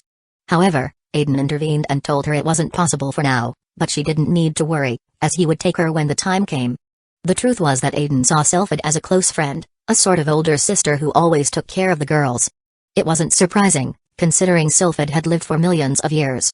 Anyway, Aizen pulled out the 2 Sacred Gear cores and approached Regulusarum and Mazartham Adamas. Then, "I'll begin now. Don't resist, it will feel like I'm touching your soul, but don't resist," Aizen reminded them calmly. "Understood," responded the Golden Lion and the Adamantine Divine Sheep in unison. Chapter 43, World of Alicia. Spirit World, Aetheris. Aizen pulled out the 2 cores of the Sacred Gears, and advanced toward Regulusarum and Mazartham Adamas. "Alright. I'll begin now. Don't resist. It'll feel as if I'm touching your soul, but don't fight it," Aizen calmly warned. "Understood," responded the Golden Lion and the Adamantine Divine Sheep in unison. Nodding firmly, Aizen began his work. He activated Thought Acceleration and Independent Parallel Thought, maximizing his capacity to handle the intricate calculations of the spell he had crafted with his magical formula. His mind filled with complex equations, but he organized them with precision. He delegated the calculations to Independent Parallel Thought, while his main mind focused on imagining the steps and commands required. First, he generated specialized magic circles to identify souls. This process was key to analyzing the spiritual structure of Regulusarum and Mazartham Adamas. Next, he used magical vectors to trace and anchor the essence of their souls without harming them. From a distance, Mukuro and Sylphid silently watched as numerous magic circles scanned the Golden Lion and the Divine Sheep, impressed by Aiden's meticulous work. First step completed, Aiden thought as his hands moved with meticulous precision, preparing for the next stage of the spell. The next step involved converting ethereal energy to design a formula that would translate the essence of the soul into a format compatible with the Sacred Gear cores. He modeled the core as a sealed dimensional container, ensuring no energy leaks or imbalances that could cause ruptures. Second step completed, he thought, observing the magic circles now enveloping both spirits. He continued tirelessly. He calibrated magical constants to reinforce the artifact's internal barriers, ensuring the souls wouldn't escape or destabilize the core. Then he linked the golden chain runes to the magical circuits of the Sacred Gears, establishing a solid and lasting connection. Third step ready, he told himself as he moved on to the final stage. He applied compatibility laws, inserting restrictions into the formulas to ensure the souls wouldn't overpower the artifact's future user. Finally, he established a network of magical commands that would allow the user to interact with the souls safely. Spell complete, he murmured mentally. Reaching out to the cores, his hands seemed to handle invisible threads, moving the magic circles with precision. The two sacred gear cores began to float slowly, positioning themselves in front of the golden lion and the adamantine divine sheep. From the two cores, golden chains suddenly emerged, advancing slowly toward Leopemptos and Ares Prot. Aizen, having completed the spell, knew the only thing left was for them to accept the process without resistance. Both, fully trusting Aizen, silently closed their eyes. The golden chains surrounded their spiritual bodies and passed through them as if they were intangible. Reaching their essences, their souls, the chains extracted them without meeting resistance. Boom. The moment Leopemptos and Ares Prot's souls left their spiritual bodies, the latter dissolved into pure energy before dispersing into the air. The chains, now guided by Aiden's magic, carried the souls directly to the sacred gear cores. From a distance, Sylphid, the small fairy observing, was utterly astonished. She could perceive the change in the very existences of the constellation spirits, transforming them into something entirely different. Incredible. She murmured, unable to hide her fascination. Flash. The souls of Leopemptos and Ares Prot merged with the cores, unleashing a torrent of overwhelming energy. In Leopemptos's core, intense lightning crackled, while Ares Prot's core emitted a light similar to an aurora, wrapping the surroundings in a dazzling display. Aizen, sensing the connection now linking him to them, confirmed with satisfaction that the spell had been a success. He could feel two threads connecting directly to his soul, transmitting the immense power of the sacred gears to him. After a few seconds, the light and lightning began to concentrate back into the cores, finally dissipating to reveal the result of the fusion. Leopemptos and Ares Prot observed each other after the process and, in a desperate cry, exclaimed in unison, "What the hell happened to my great body, to my great existence?" Sylphid couldn't hold back anymore and approached, bursting into laughter. "Ah ha ha ha. This is hilarious. How did you end up like this? Ha ha ha." She mocked, pointing at them with tears of laughter in her eyes. Mukuro also approached, observing them closely. To her, they now looked adorable. Like pets. The reason for so much amusement was evident. Leopemptos and Ares Prot had shrunk. A lot. In fact, they were now the size of a forearm. Leopemptos, the golden lion, Regulusarum, who once impressed with his massive 7-meter body, powerful musculature, and a mane made of pure lightning, was now the size of a small dog, roughly the length of a forearm. He could easily perch on Aiden's shoulder without any issue.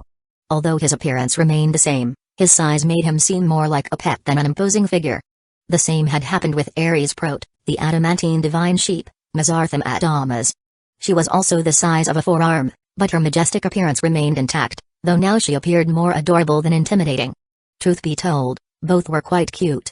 Aiden thought that if he uploaded photos of them online, they would probably become famous immediately. "Master Aiden? What happened? Something must have gone wrong with the spell, right?" Regulusarum asked, desperate, trying to process his new situation. "No, everything went perfectly." Aiden gave a calm thumbs up. This was the result he had planned from the start. Despite the change in size, Regulusarum was still incredibly strong, and Aiden could feel that he was now capable of creating and controlling electromagnetic energy thanks to his power. Ah ha ha ha.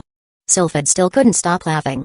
The small fairy flew around the depressed Mazartham Adamas, who ignored her taunts while remaining sunk in despair. Flash. "Shut up already, you damn dwarf. You're still smaller than me," shouted Regulusarum, shooting a lightning bolt at the annoying fairy. Sylphid easily dodged it, moving out of the way without even losing her good mood, and stuck her tongue out at the golden lion while continuing to tease him. Flash. Boom. Regulusarum unleashed more lightning bolts, trying to strike Sylphid, but she evaded them all with her agility, her amusement growing by the second. To make matters worse, Ares Prot decided to join the chaos, attacking Sylphid with diamond projectiles, tired of her mockery as well. The air was filled with flashes and explosions as the three attacked each other like children in a chaotic game. From a distance, Mukuro observed the scene with growing frustration. Finally, fed up with the dispute, she stepped in. "Michael, Sagva." The invocation echoed, and Mukuro instantly sealed all three of their attacks with her ki, forcing them to stop. "Enough. You're incredibly annoying." Her sharp voice silenced them immediately. "And you, Sylphid, even if it's funny, you should learn to restrain yourself." With everyone calmed down, Mukuro dismissed her, Angel, casting them one last stern look before letting them regain their composure. Clap. All right. Leopemptos, Ares Prot, you shouldn't feel down, haha. This is just your base form. Let me explain everything about the sacred gear you now belong to, its functions, and how it works, Aiden said with a smile as he looked at the two small, independent avatars. "Now that you are my sacred gears, I can use your powers. For example, Leopemto's electromagnetic power or Ares Prote's diamond creation. I'll give you a little demonstration. Aizen raised his right hand toward a floating rock in Aetheris and pointed his left hand toward another. In his right hand, yellow lightning began to gather, forming a vibrant flash. Meanwhile, in his left hand, a diamond with the colors of an aurora took shape as a perfect projectile. With a swift motion, Aizen launched both attacks. Boom. Boom. The golden lightning intensified as it traveled, and the diamond projectile accelerated in speed. Both impacts shattered the rocks with explosions that echoed in the void of Aetheris. Oh, that's incredible. You really can use their special powers. Those sacred gears from that world are rare, but Aizen-chan is even rarer for inventing them himself and taking the power of these two, Sylphid remarked, impressed, clapping as she flew around.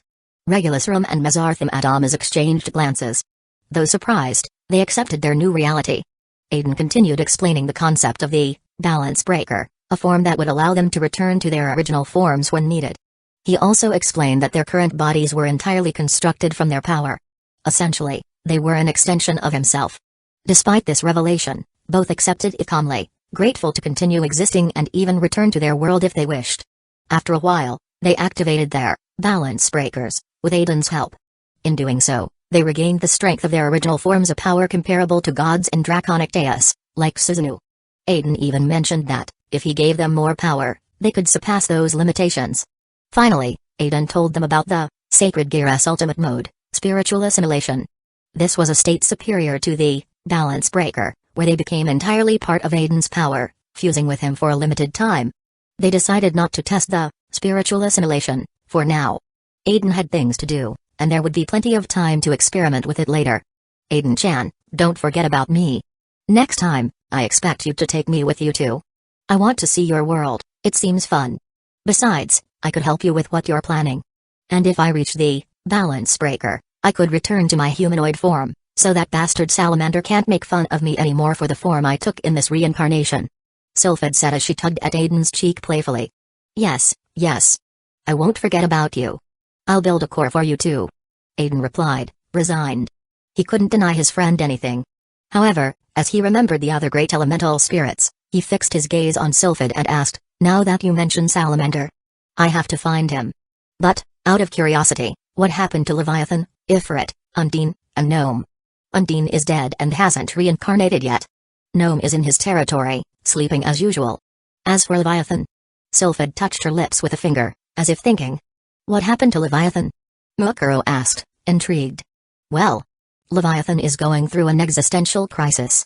He is hiding, wondering if he should commit suicide to reincarnate, since the form he took this time is far from ideal. Sylphid glanced at Leopemtos and Ares Prote, who had returned to their diminutive forms after testing the balance breaker. In fact, Leviathan is even cuter than these two here, she added, laughing as she recalled his current appearance. Although she herself was an adorable fairy, Leviathan was cute in a different way. But for the proud oceanic being considered cute was a complete disaster. Aizen, for his part, remembered the last time he saw Leviathan, a majestic sea serpent, akin to a giant dragon. He looked at the tiny forms of Leopemtos and Ares Prote, and it wasn't hard to imagine why Leviathan might be considering suicide to attempt reincarnating into a more dignified form. By the way, how exactly did Leviathan die? Aizen asked, curious. Sylphid cheerfully replied, he got bored and went to fight Ifrit. Outcome? Both of them died, Sylphid said with a carefree smile. For the great spirits, dying and reincarnating was almost a game, something so routine that it barely concerned them. Oh, and Ifrit hasn't reincarnated yet, she added casually as they continued their conversation. Suddenly, the temperature rose alarmingly.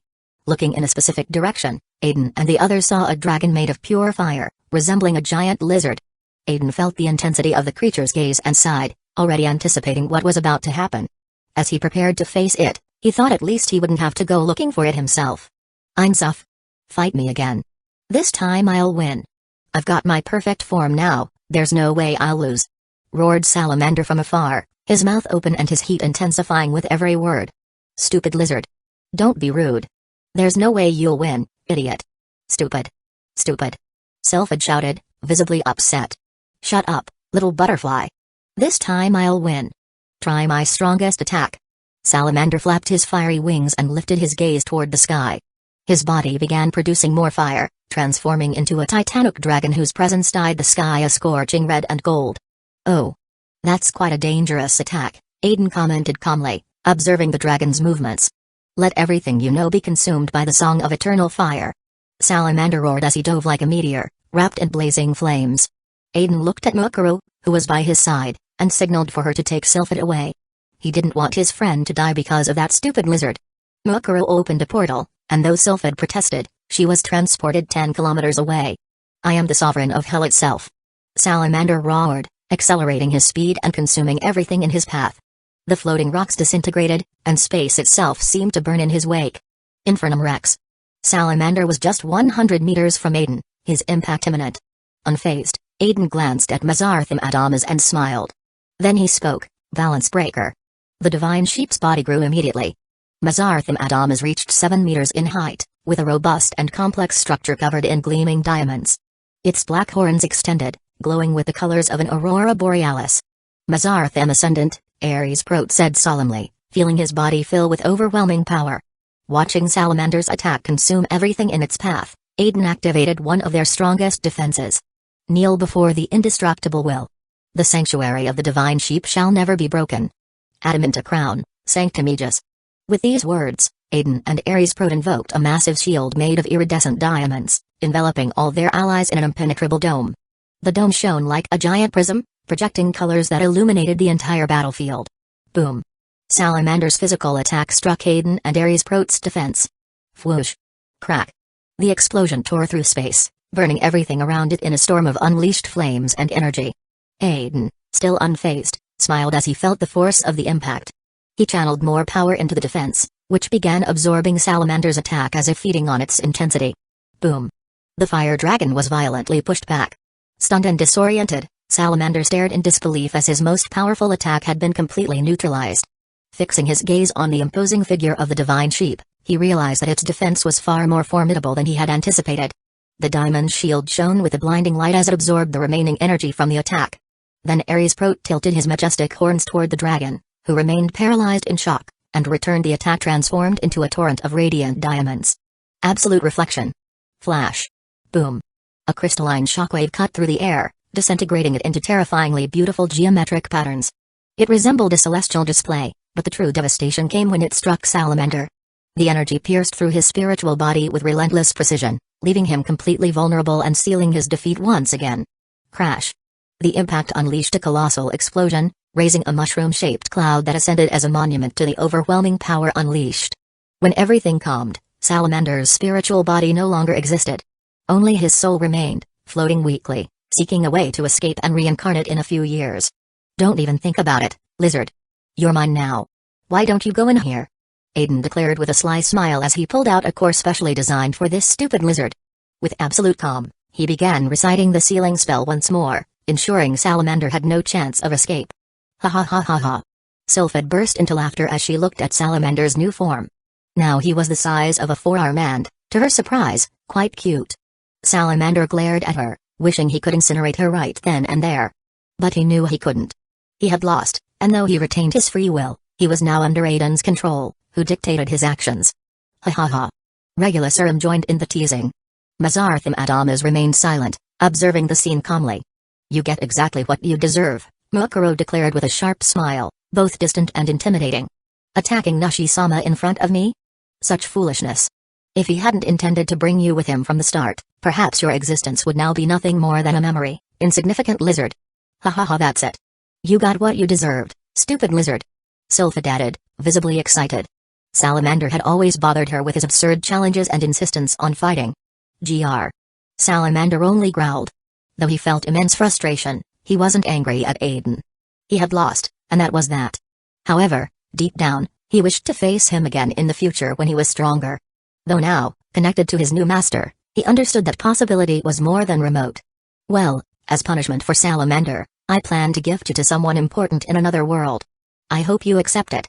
Ahem, don't look at me like that, Aizen said, dodging the fierce glare of the small dragon, who finally sighed. I lost. The winner can do whatever they want, I suppose, Salamander responded with resignation. Oh. Is that your mentality because you're a dragon in this reincarnation? Aizen asked curiously. Something like that, Salamander replied, uninterested. After that peculiar conversation, Aizen and Mukuro said goodbye to Sylphid, promising to come back for her soon.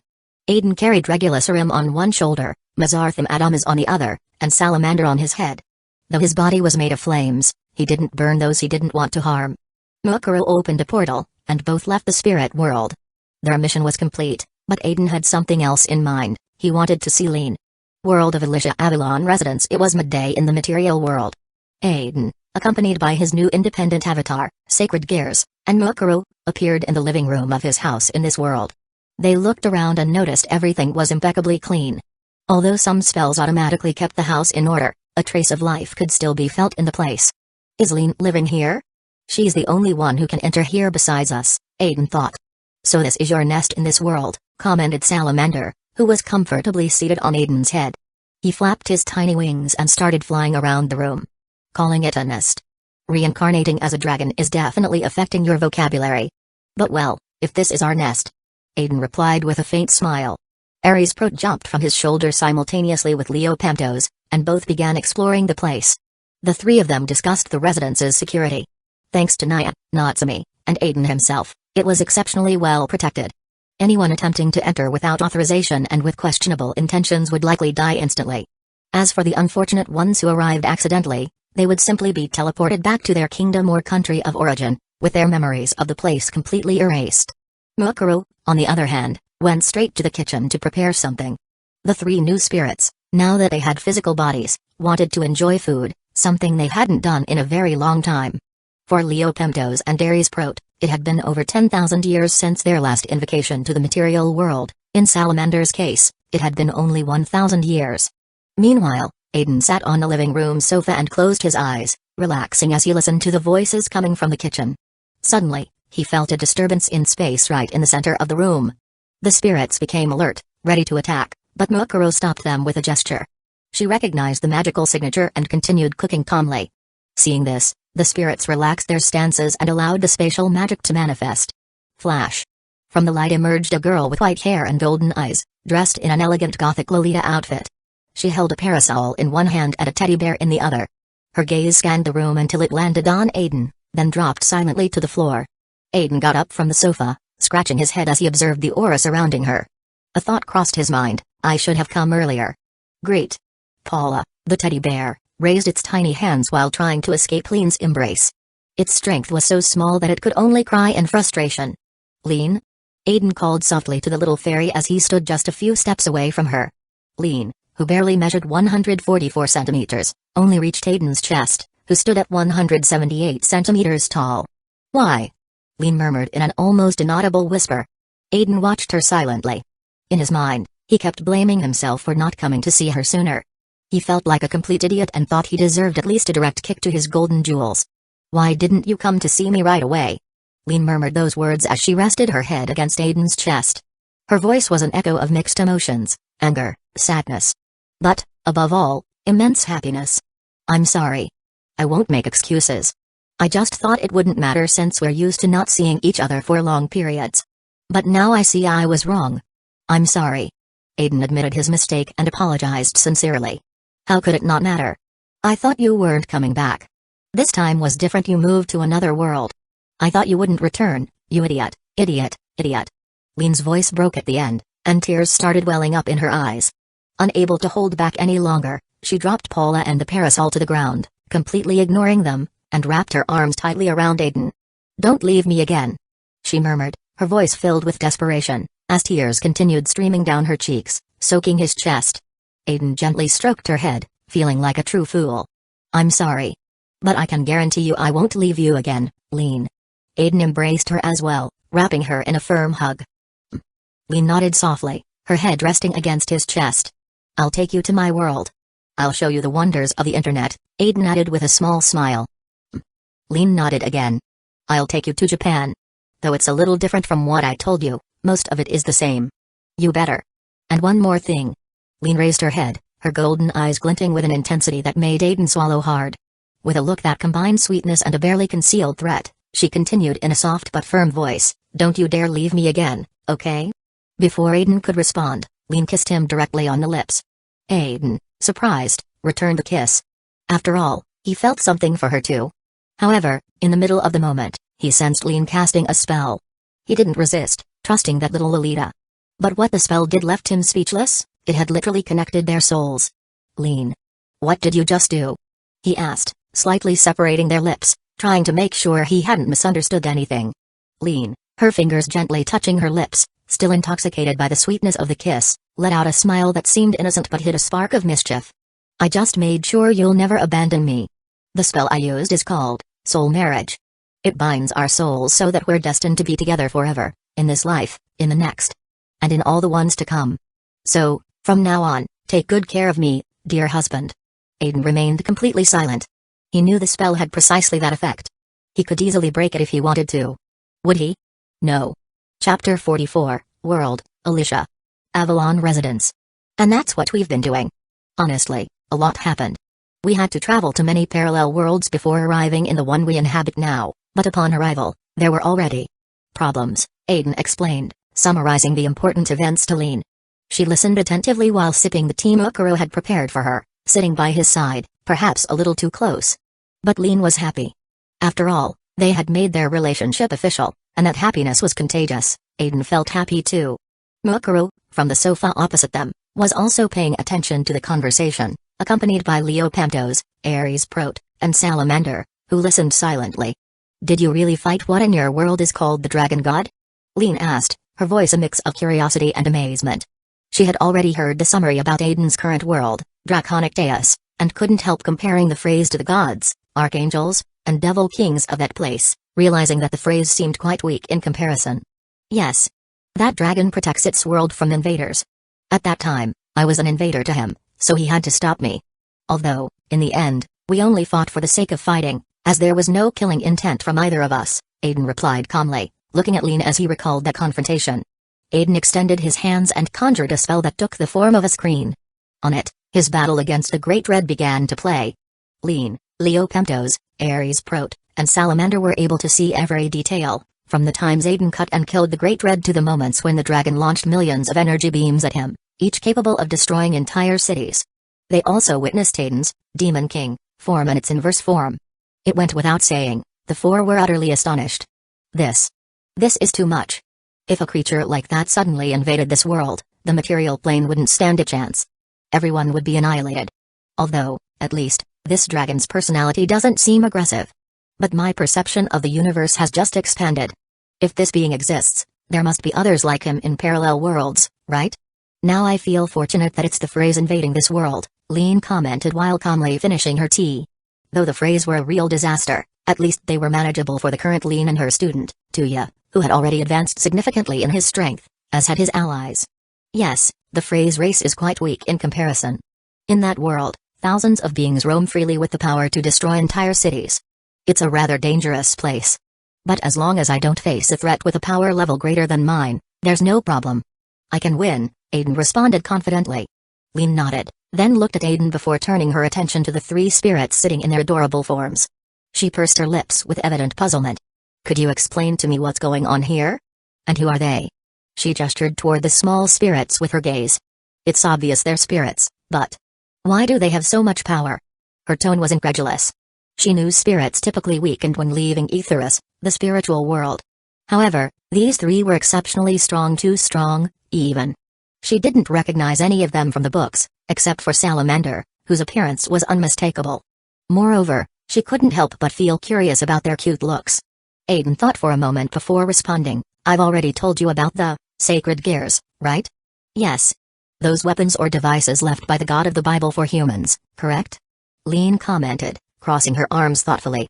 Even so, I still think that world is really peculiar. All those gods from the myths you told me about actually exist. I can only conclude that parallel worlds are truly fascinating. As she spoke, she recalled the myths Aizen had narrated as entertainment in the past. Now that she knew they were real, she couldn't help feeling deeply surprised. Very much so. She fleetingly wondered if the divine lance, Vasavi Shakti, also existed there and whether she'd have to pay copyright fees for using a spell inspired by that very lance, the weapon Indra gave to Karna in the Hindu myth. However, she shook off her thoughts and refocused on Aizen. These three spirits were created using technology I developed by reverse engineering the god of the Bible's technology, Aizen explained calmly. That's how they were born and how they can leave the spiritual world with so much power. Of course, they're strong because I'm strong.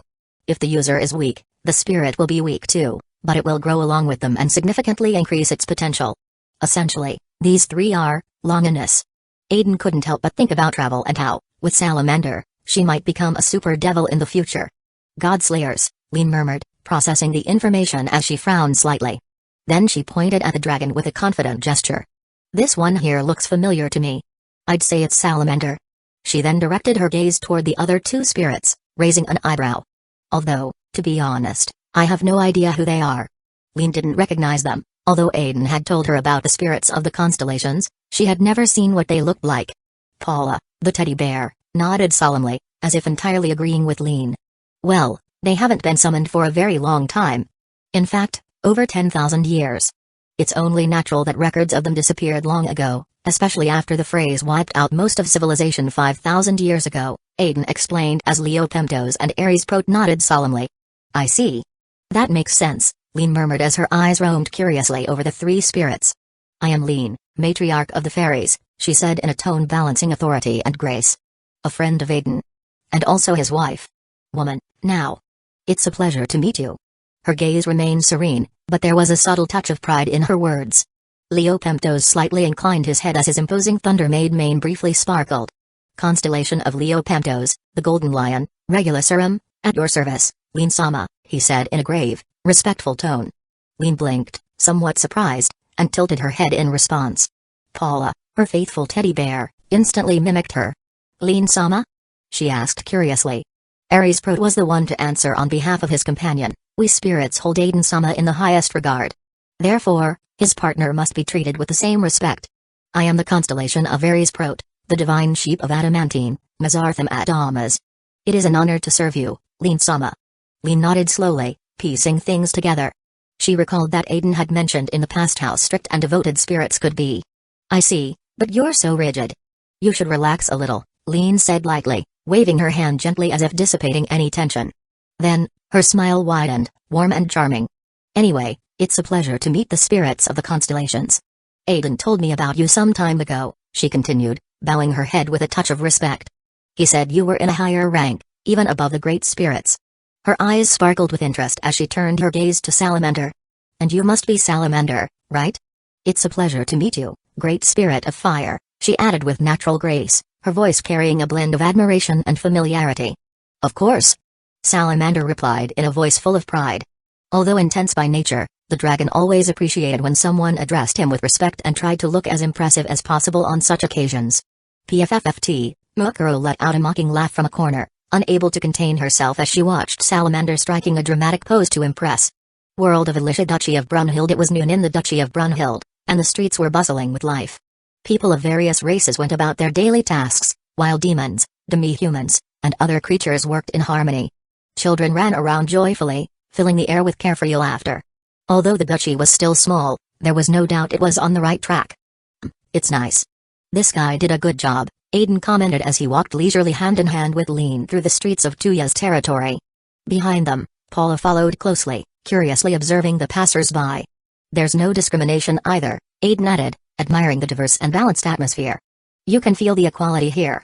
I wouldn't be surprised if, in the future, many demons and demi-humans came looking for a home in this duchy. Lin had brought him there after a brief chat at her residence. Aizen didn't object, he wanted to see with his own eyes how the place was thriving, even though he could have easily checked using R's Yeel. Besides, enjoying a walk with Lin was an irresistible incentive. Meanwhile, Mukuro had stayed behind preparing dinner, and the spirits, eager to explore, seized the opportunity to roam the world after so much time without leaving the spiritual plane. Of course, Aizen had nothing to worry about, he could summon them and teleport them to his side at any moment thanks to his sacred gears. Yes, there's a bit of everything here, common humans, beastkin, demons, demi-humans, and elves. They even have a branch of the Adventurers Guild, Lin said, aware of the glances they were receiving as they passed by. The attention was inevitable. As a court mage, Miss Mead's ambassador, and matriarch of the fairies, Lin was widely known. Seeing her holding hands with a man only fueled the curiosity of the citizens. Aizen, long used to being the center of attention, didn't hide his face, although Lin had cast a spell to slightly alter his appearance in the eyes of ordinary people, avoiding unnecessary trouble.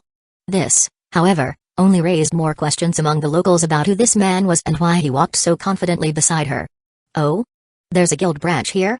Aizen asked, intrigued. "That's right. It seems they trust this country to prosper and are already investing," Lean replied with a slight smile. "Well, it makes sense. This territory was granted to Tuya by the kingdoms of Belfast and Mistmead as a reward for helping them. It was once an uninhabited borderland, but now it's become a connection point between great kingdoms. Its strategic location gives it enormous potential as a mediator between nations and a key trade hub," Lean explained as they continued walking. Aizen nodded in understanding. Well, at least he was happy for a fellow comrade who had ended up in the same isekai as him. "Still, a lot of people are staring at you.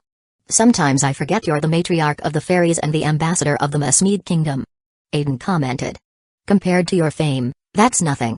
There are even fairy tales about you, how you defeated countless behemoths, how you vanquished the fearsome black dragon Fafnir, and even the legend of how you freed an entire country from slavery.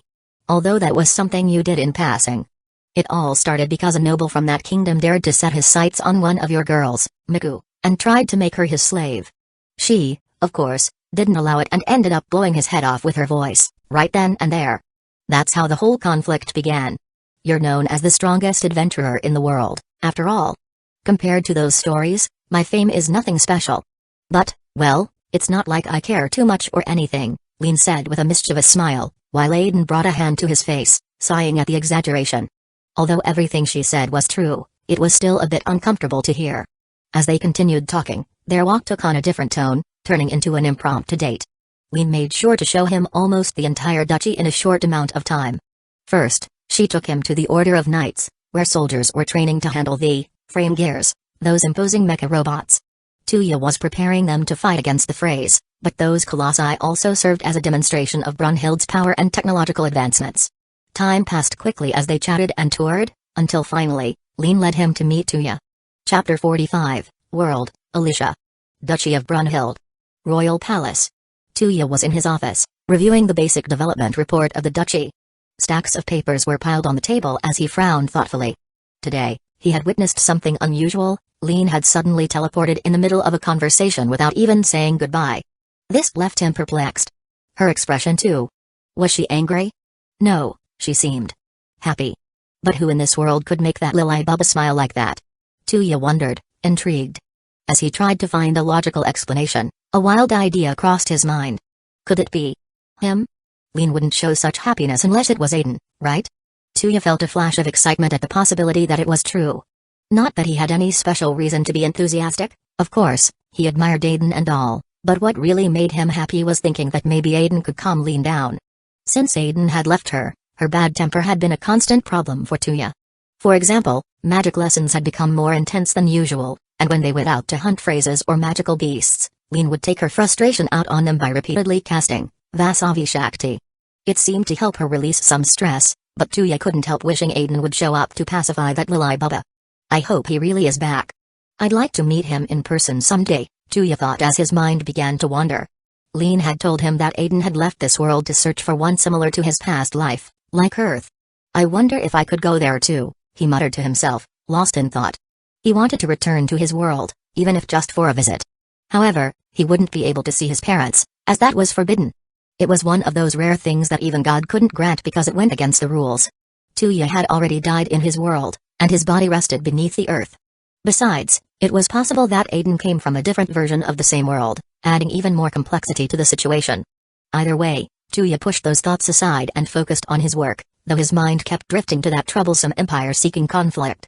Yulong. First, they sent spies into his territory with orders to demand that he hand over his frame gear technology, claiming that the technology rightfully belonged to them. Tuya couldn't help but wonder how such a brazen empire could exist. They also boasted of having ancient lands and a 7,000-year history, insisting that many territories and resources were theirs by right due to their age. Of course, all of that was complete nonsense.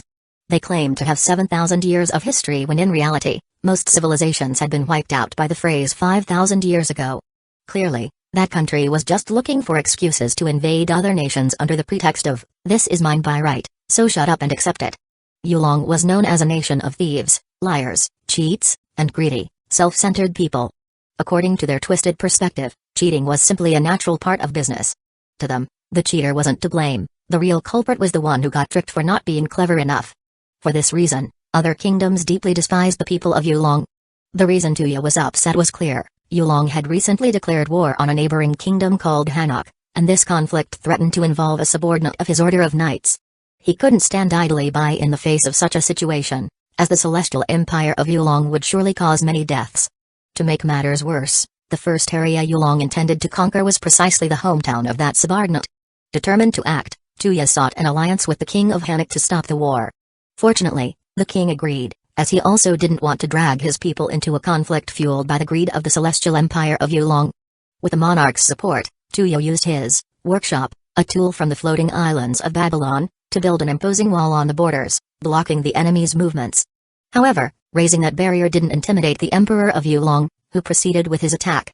In response to this provocation, Tuya opted to threaten the empire with his frame gears, but his strategy had an unexpected effect. The emperor responded with an absurd demand, claiming that those giant iron machines belonged to him. Ha! What an idiot. Nothing less could be expected from someone so despicable, Tuya muttered with a sigh as he reflected aloud. In any case, the Yulong army won't be able to get through the wall.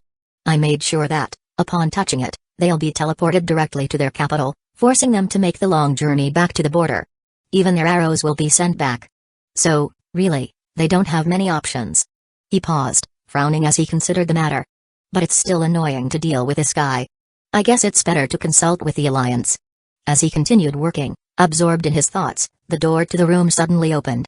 He looked up and saw his advisor enter, observing him with a strange expression, as if unsure how to address what he was about to say. Your Majesty. Masanobu Kusagakure pronounced with impeccable reverence, addressing Tuya with a mix of respect and solemn familiarity befitting a loyal strategist. He was a man in his 60s, his hair tied in a top knot and dressed in a kimono that gave him a solemn air. Tuya paused in his work, lifting his gaze to Kusagakure with slight curiosity. Is something wrong? That expression of yours isn't common. You only use it when you think I'm failing to act like a king, Tuya said, cracking a faint smile as he raised an eyebrow. My opinion on the matter hasn't changed, Your Majesty. I believe you should adopt a more rigorous demeanor befitting a monarch and avoid delegating your responsibilities to attend requests at the Adventurers Guild, Kusagakure stated with carefully measured firmness. However, after a brief pause, he discreetly coughed and let his tone soften. That said, there is no reason to worry about the duchy. Everyone is working in harmony to forge a promising future in this territory. Tuya nodded, letting out a slight sigh of relief, knowing that his kingdom remained calm. So, what is this about? He asked, a hint of curiosity reflecting in his eyes. Lady Lean has brought someone out of the ordinary. I'm not sure how to interpret the sudden appearance of this individual in our duchy after so many years of absence, Kusagakure commented, a thoughtful expression crossing his face as he recalled the recent commotion in the castle. That living here Lady Lean had brought to the palace had caused a stir. Upon undoing the magic that concealed his face, Aizen Avalon revealed his true identity, provoking an uproar among everyone present, from maids to butlers. Hearing this, Tuya froze for a few seconds, processing the information. An idea crossed his mind, confirming what he had suspected earlier. That expression of happiness on Lean's face could only mean one thing. Lean brought Aizen Avalon here?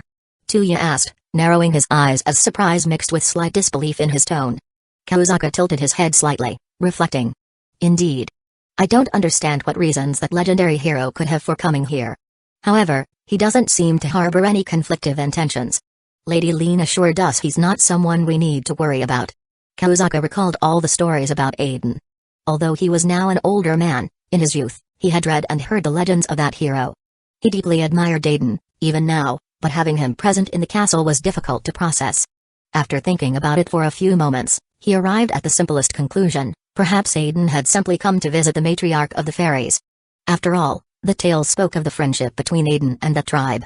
At this moment, Francesca, Lapis, and the rest of the staff are attending to their duties while Her Highness Karen, Princess Yumina, Princess Linz, Princess Els, Princess Lucia, and Princess Yi are engaged in a conversation with him and Lean about certain matters.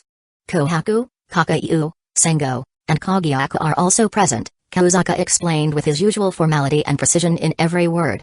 Tuya nodded with an expression of understanding, so basically, everyone's just being nosy because they want to meet the hero, right? He remarked, a faintly amused smile spreading across his face.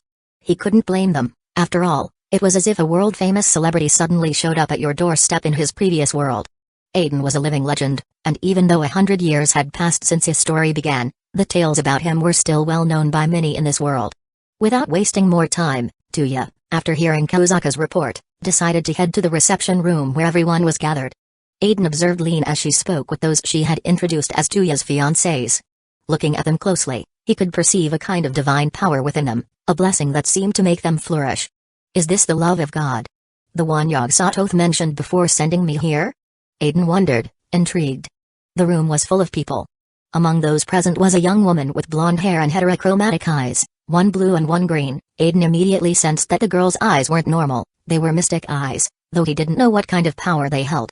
She was Yumina Ernia Belfast, Tuya's first fiancée and, moreover, the Princess of Belfast. Also present were the twin sisters Els and Lind Siloska, who, like Yumina, were Tuya's fiancées. Aizen had seen these girls on another occasion before leaving Alicia to head to Draconic Deus. He remembered watching them meet Tuya at the time and now once again felt that same divine blessing within them. Alongside them were two other young women, Lucia Ria Regulus, Princess of Regulus, a girl with silvery green hair and green eyes, and Yiko Kano, who wore an elegant kimono that perfectly complemented her black hair and eyes. Like the others, they too radiated the same peculiar trait. On another sofa in the room sat a girl in a maid uniform whom Aizen instantly recognized. She smiled at him as if reuniting with an old friend, but that gesture was anything but pleasant to him.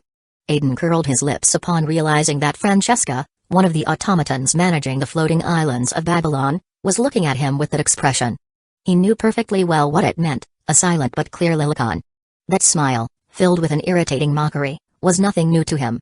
Aizen was well acquainted with all the automatons of Babylon.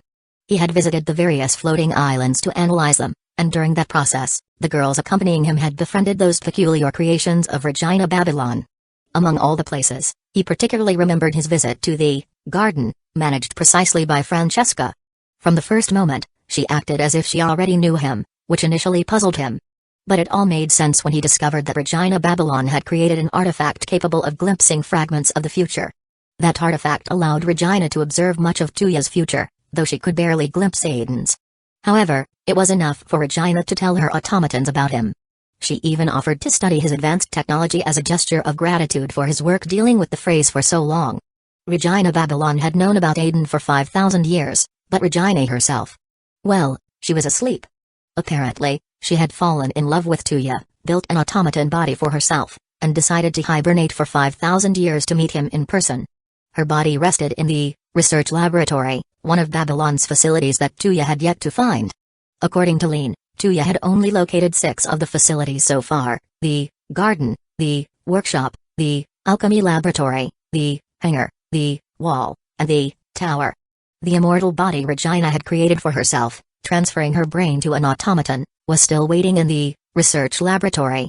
Aizen wondered, for a moment, if he should reveal the locations of the remaining Babylon facilities to Tuya.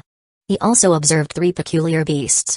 The first was a white tiger that, due to its appearance, resembled a plush toy. It was seated on the sofa next to Francesca and happened to be one of the summoned beasts of this world, the White Monarch, now known as Kohaku. Its appearance evoked the image of Byakko, the mythical white tiger of Japanese folklore. The second beast was a mixture of a turtle and a snake, both of which were the same size as Kohaku. This peculiar creature floated in the air and was also one of the most powerful summoned beasts in this world, the Black Monarch, a being that housed 2 souls. The snake was named Kakeiu, and the turtle, Sango. Their appearance was reminiscent of Genbu, another figure from Japanese myth. The last of the beasts was a bird with striking plumage that resembled the vermilion bird, a mythical Japanese creature. This was the Monarch of Flames, now known as Kagyaku. These 3 creatures, summoned by Tuya, formed part of the 4 celestial beasts. Only one was missing, the Blue Dragon, the Blue Monarch. Aizen knew of them thanks to Yeel, although he had never seen them in person. To do so, he would have had to summon them, but he never did. However, what caught Aiden's attention the most wasn't the beasts but the last person in the room. She was seated on the sofa next to Kohaku and looked at him with an intriguing expression. Her pink hair and golden eyes shone with an enigmatic aura. This girl referred to herself as Tuya's older sister to the other inhabitants of the world, but Aizen could only think, what is a goddess doing here? Is she so bored that she decided to descend from her pantheon to this world? Aizen had no answer. Lin had never mentioned anything like this to him, and perhaps she didn't even know that this woman was a goddess. Unlike the pantheons of Draconic Deus, which operated on a single planet, the pantheon of this goddess and the world god, who had reincarnated Tuya, spanned the entire universe. Although this goddess was weaker than Aizen, she was still far more powerful than an average goddess of love. And, to top it off, she was stunningly beautiful. Pinch. Enjoying the view, are you? We only confirmed our feelings today, and already you're looking at another woman? It seems I'll have to teach you not to be so shameless, don't you think? You leave me for 126 days, and now you're interested in someone else? Lean said to Aizen as she pinched his arm, her smile sweet. But only on the surface. Wait. Lean, it's not what you think. Aizen exclaimed, a bead of sweat rolling down his forehead. I just got distracted for a moment. I didn't even know Tuya had an older sister. Lean nodded, as Aizen was right, she had never told him anything about Karen. Still, she cast a stern look at her man, making it clear that she didn't want any more women hanging around him, especially not today, when they had both confirmed their feelings. Francesca, who had remained silent until that moment, let out a mischievous smile, full of that teasing touch that always characterized her. Well, trash. But what else could you expect from the man who had the audacity to reject me in the past? She placed a hand theatrically over her chest as if trying to dramatize an imaginary wound. Of course, it was all part of her act. That confession she had made to Aizen in the past was nothing more than one of her typical jokes, simply because that's who she was, playful and exasperating in equal measure. Hearing her, Aizen felt a pang of irritation that nearly made him clench his fists. Isn't it true that you're only interested in the flatter bodies? Francesca continued, tilting her head slightly with a mocking smile that made it clear she was enjoying herself. Like Yoshino, Kotori, Natsumi, and Lean. Isn't that your weakness? Of course, she omitted any mention of women with more developed bodies whom Aizen might be associated with. Not because she didn't know, but because she knew it would irritate him more. Hey, you useless automaton! Aizen exclaimed, frowning in obvious annoyance. Stop insisting that I like lawless. That joke stopped being funny decades ago. Francesca laughed heartily, reveling in her momentary victory. Are you implying that I'm not attractive, husband? Lean asked, stretching each letter in a sing-song tone while her smile, as sweet as it was dangerous, seemed capable of freezing the air around them. Her eyes glowed with a lethal mix of amusement and threat, making it clear that any wrong response from Aizen could mark the beginning of an imminent disaster. Aizen swallowed hard as he noticed the implicit threat in her gaze. A smile like that, paired with the possibility of a Vasavi Shakti exploding on the spot, was enough to make any sensible man fall silent. However, when he looked at Francesca, he understood that she was enjoying this situation far too much. She wanted to force him to admit that he was a lilicon. Aizen had managed to avoid that label in the past since Natsumi, Yoshino, Yashinon, and Kotori could shift into adult forms. Additionally, with a spirit piece, their bodies were now fully developed. But that wasn't the case with Lean. She was a genuine loli. A genuine loli bubba. He knew that if he didn't admit his supposed preference for lawless, Lean might get upset or worse, throw a Vasavi Shakti, or some other destructive spell at him. Damn you, Regina Babylon. Why did you have to create this useless servant?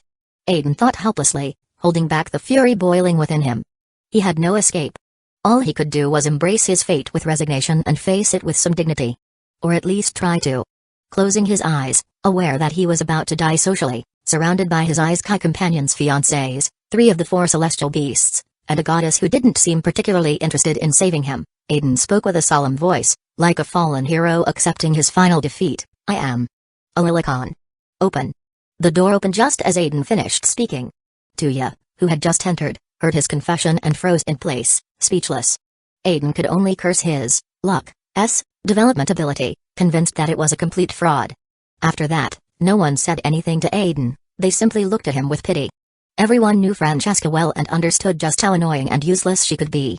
Tuya, though speechless, immediately understood everything. He, too, had been a victim of that useless and perverted servant's teasing, and he felt he had finally found someone who shared his experience. This was how Aizen and Tuya got to know each other and began speaking casually, avoiding any topics related to their past lives. Aizen knew that Tuya hadn't revealed to his loved ones that he was reincarnated from another world, and out of respect, he refrained from asking him about a goddess pretending to be his sister. After all, almost everyone believed she truly was his sister, except for Lean and Aizen, who knew the truth. During their conversation, Aizen shared many things with everyone present. He told them how he started in this world, how he became the strongest adventurer, and about his battles against the Freys. Tuya's fiancés, fascinated, asked him many questions. To them, Aizen was like a character straight out of a fairy tale, which only fueled their curiosity further. They talked about all sorts of topics until, finally, Only Tuya, Karen, Tuya's supposed sister, also known as the goddess of love, Aiden, Lean, and Paula the teddy bear were left in the room. I never imagined Aiden-san would be like this, murmured Tuya, tilting his head slightly as he searched for the exact words to express himself. Childish? Normal? Well, although Aiden is already quite old, his personality didn't change over time because he decided to seal it to prevent that. Time transforms many people, but he made sure to stay the same, Lean explained with an air of wisdom, while Aiden simply nodded silently. Tuya frowned, clearly perplexed. Is that even possible? To seal something as abstract as a personality change over time? Oh. What an interesting idea, truly. I suppose you've already realized that I'm a goddess, said Karen, letting a playful smile cross her lips as her gaze drifted into the void, as if recalling something far away. You know, it makes me think about all those gods in our pantheon. So many of them changed, becoming what they despised most in the beginning. She paused, her tone taking on a more reflective quality. It's a good idea, I won't deny it. I'm sure many of those gods would pay a high price to gain that power, the ability to seal emotions and abstract concepts. If they had possessed it earlier, perhaps they wouldn't have ended up as what they are now, bored, evil, and so different from what they used to be. Aiden looked at her intently and nodded calmly. That's why I did it from the beginning. I didn't want to risk changing over time, becoming something I didn't want to be, he explained with a tone that was serene yet charged with determination. I also didn't want my family to have to worry about it, although I know well that they would accept everything about me, no matter what happened. I see. Tuya nodded calmly, processing the idea. Though he couldn't imagine what it meant to live an entire century, he managed to grasp the essence of what was being said. He thought about how desolate it would be to achieve immortality only to find oneself trapped in an eternal existence, aging on the inside, losing enthusiasm, and letting time pass with no sense of purpose. It was a thought that, though foreign, slightly unsettled him. In any case, Aiden decided to steer the conversation elsewhere, intrigued, so, if it's not too forward. What is a goddess doing here? If you're allowed to tell me, that is. Karen shook her head with a calm smile and said, I can see that Tuya trusts you. Besides, the world god was able to observe this world's past, your battles against the Freys, and all the good things you've done here. Because of that, I have no problem telling you. Chapter 46, World, Alicia. Duchy of Brunhild. Royal Palace. So, if it's not too much to ask, what is a goddess doing here? If you can share, that is. Karen shook her head, showing a calm smile, and replied, I can see Tuya trusts you. Besides, the god of the world has observed this world's past, your battles against the Freys and all the good things you've done here. That's why I don't mind telling you. Aiden and Lee nodded in silence. Aiden had known from the start that Karen was a goddess, something about her made it evident. As for Lean, although she knew Karen couldn't be Tuya's sister, since he was a reincarnated soul from another world, she had assumed Karen might be a servant of God or something of the sort. However, she never imagined Karen was none other than the goddess of love. Without further ado, both focused their attention on Karen, who continued speaking. Well, where to begin? Let's see. The main reason I decided to come down, aside from wanting to visit my adorable little brother, is that a certain mischievous god up there decided to break the rules. He came up with the brilliant idea of descending to this world without permission, which, of course, is a serious violation. So, I was tasked with finding him and bringing him back before he causes trouble here in the lower world. Although, to be honest, I also wanted to take the opportunity to have a little break. The Pantheon has become so tedious lately, you know. At least Tuya managed to make things a bit more interesting for us. As she talked about the god in question, Karen frowned with evident annoyance, but when mentioning Tuya, her face lit up with a soft, warm smile, showing a hint of affection. Aiden nodded, understanding why this goddess was here. He ignored the part where Karen mentioned being bored of the Pantheon. That wasn't important. If a god, even one of the lowest rank, decided to cause problems in the mortal world, the consequences could be catastrophic. This world was still a place dominated by humans, and aside from Tuya, no one else would have the power necessary to face that god. For the rest of the world, a divine being like that would turn it into their playground, doing as they pleased. In any case, Aiden decided he would later take a look at Erzeel, to find out what that god had been up to. Although Karen has been in the lower world for over a month, we still haven't seen a single clue about this so-called servant god, said Tuya as he scratched his head, letting out a sigh of mild frustration. If that god were using their divine power, Karen would detect it immediately. But so far, there hasn't been the slightest trace. It's as if they're avoiding any risk, limiting themselves to insignificant actions. Or maybe they're not using their powers at all. The so-called servant gods were entities of the lowest rank in the pantheon. They didn't have their own divinity, like love, harvest, or wine. They simply existed as servants of the minor, major, and supreme gods. Aizen could already imagine why one of them might have escaped from the world of the gods and decided to take refuge here, in the lower world. So you're waiting for that god to use a bit of their divine power to catch them, right? Asked Lin, casting a meaningful glance at Aizen, hinting that Yield might be useful for tracking that god. Aizen caught the hint immediately. Exactly. The moment that mischievous god uses their divine power, I'll have them located in the blink of an eye. After that, it'll just be a matter of catching them and setting everything right, declared Karen with a confident smile, radiating an almost carefree assurance. Tuya rolled his eyes, over that, in the end, it would be him who would have to stop that god, even if Karen managed to detect them. After all, if she used her power in the mortal world, she'd be breaking the rules. Of course, those restrictions only applied in this world. In places like the spirit world, Aetherus and non-mortal realm, things would be completely different, and there they could act with total freedom. So, will you return to the world of the gods once you capture them and that servant stops causing trouble for mortals? Asked Aizen. Karen pouted playfully before responding with determination, not at all. I plan to stay here in Brunhild for quite some time. This place is too fun to leave. There are so many stories of youthful love waiting for a little push, and, to be honest, watching my dear little brother's love life is simply irresistible. When I catch that troublesome god, I plan to ask the god of the world to let me stay here as a reward. It would be perfect? Lin rolled her eyes at Karen's response. While she could understand that she was bored, who wouldn't be after doing the same thing for millions of years in the world of the gods? No matter how much she was the goddess of love and fulfilled her duty, even that could become tedious. Now, with a rare case like Tuya, a reincarnated soul by the work of the highest-ranking god in their pantheon, it was obvious that something like this would capture the attention and entertain more than one bored god. Lin could understand it perfectly. Although her age didn't compare to Karen's millions of years, she herself was a long-lived woman. After more than 600 years living in this world, she had seen far too much. Her life, like Karen's, had become quite monotonous. The fairies, just a century ago, hardly interacted with other races, and their entertainment and responsibilities were quite limited. Her hobbies, like reading and researching the world's past, could only keep her occupied for so long. But even that, over the years, ended up becoming boring, leaving only indifference behind. That changed when she met Aizen. He transformed her world, making it more interesting and full of new possibilities. He told her fascinating stories about other worlds, how they worked, and shared knowledge that deeply interested her, especially about the past of her own world, using Yield as a tool. Thanks to him, her life became more vibrant and meaningful. With Aiden's help, the fairies also began to interact more with other races. Although they already had some connection with the kingdom of Miss Mead, it was very limited. It was Aizen who encouraged them to leave their forest, and with his protection and name as their backing, no one dared harm them. Moreover, Aizen taught them advanced magic, enabling them to defend themselves.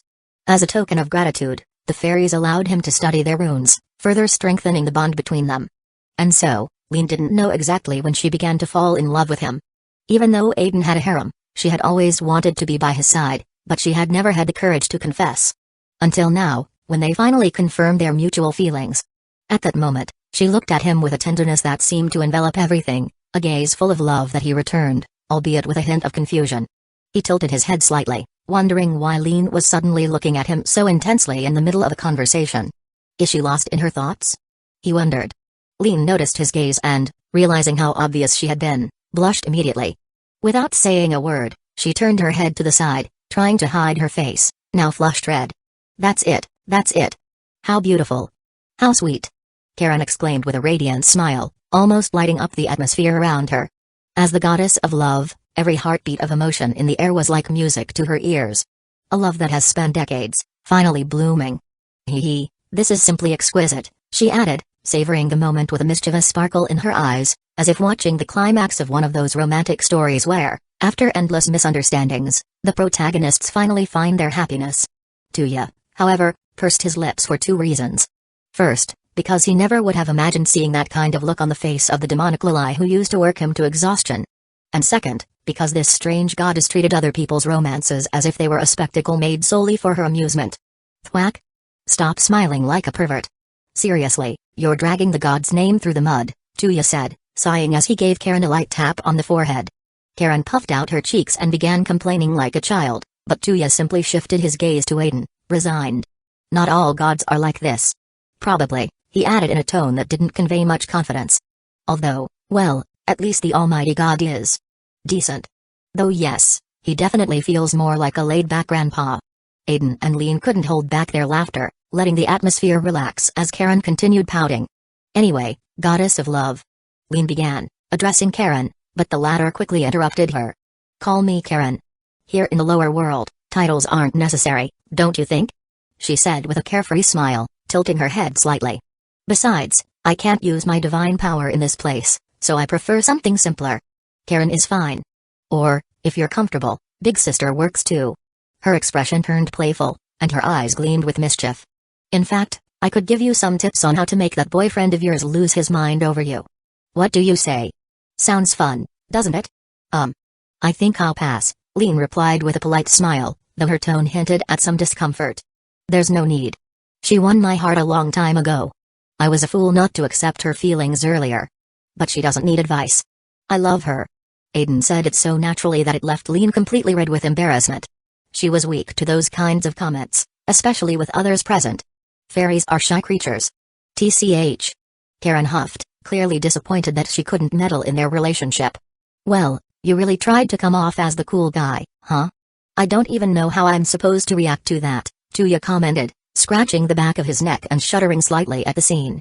Maybe you should stop being so clueless and start acting with more resolve toward your fiancés, Lean interjected, taking advantage of the moment to hide her embarrassment by throwing a verbal jab at Tuya.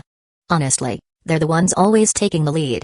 If it were up to you, that relationship would be completely stalled. Tuya pursed his lips but said nothing. Internally, he thought that maybe he should be more affectionate with his own harem. Karen, with a mischievous smile and a playful glint in her eyes, joined in on Lean's comment. Tuya, do you really think it's fair to let your fiancés do all the work? That's not right, you know. Her teasing tone only amplified her intention to bother him a little more while enjoying the moment. Tuya looked at both of them helplessly, feeling cornered, until Aizen stepped in to save him. Putting aside Tuya's cowardice, Aizen said calmly. Hey. Tuya protested, visibly offended. Aizen ignored Tuya's complaint and focused his attention on Karen. Do you have any idea why that servant god came to this world? He asked, though deep down he already had a clear hypothesis. He was just looking to confirm it. Karen replied with a carefree air, boredom, nothing more. That servant god must have grown tired of their life up there, trapped in the same monotony, always following orders. I get it, of course I do. But that doesn't change the fact that they broke the rules. And now it's my job to drag them back. Well, that was more than obvious. Aizen commented, crossing his arms with an ironic smile. If a goddess like you, with all your divinity at your disposal and endless ways to entertain yourself, is bored after so many years, I can't even imagine how that servant god must feel. After all, their only purpose is to serve, as their name makes clear. Surely they came down here looking for something more. Maybe hoping to feel special, waiting for someone to adore them as the god they are. Karen gave a calm smile, one that seemed to hold centuries of wisdom and understanding. She nodded slightly, reaffirming Aiden's words with a serene tone. Exactly. While I can understand it, I can't justify it. It's his duty, and even though he has other servant gods to interact with, he probably grew tired of the monotony and sought some excitement down here, even knowing he was breaking the rules. Her voice, soft but laden with authority, resonated within the group. She closed her eyes for a moment, as if organizing her thoughts, while Lean listened attentively, and Tuya remained silent. Aizen, on the other hand, nodded slowly, processing her words. It's likely he thought any punishment would be better than eternal monotony. But no matter how much I understand him, I cannot allow it. He can't just do as he pleases in the mortal world and cause trouble. If all gods did the same, what would be the point of the rules established by the god of the world? The seriousness in Karen's voice was unmistakable. Although her words denoted empathy, they also marked a clear boundary. It wasn't just a matter of obedience but of protecting a delicate balance. Tuya, intrigued and perhaps a bit dazzled by Karen's clarity, asked, why did the Almighty God create so many rules? Karen let out a sigh, her expression softening a bit, though her tone remained reflective. Probably to protect order and avoid chaos. Imagine a world where gods weren't bound by rules, for example, the one prohibiting the use of divinity in the lower world. Her words made Aizen recall stories from another world and the consequences of gods acting without restrictions. He could clearly imagine the chaos Karen described. Karen continued, many gods might treat the worlds as their playground. Of course, there are harmless gods, like the god of agriculture or the god of festivals, who would probably only bring joy. But there are also gods of disasters, like the god of earthquakes or the god of tsunamis. If they use their divinity without restrictions, chaos would be inevitable. Of course, being a god of disasters doesn't necessarily mean they want to cause destruction. Do you understand? Tuya nodded, reflecting on her words. The god of the world created those rules to prevent the abuse of power, Karen continued, her tone calm yet firm. Because even gods, like any other being, can be good, neutral, or evil. The rules exist to protect not only mortals but also the gods themselves from their own impulses. Her explanation, though simple, carried a weight that resonated with everyone. Even Tuya, who usually remained carefree, was left pensive.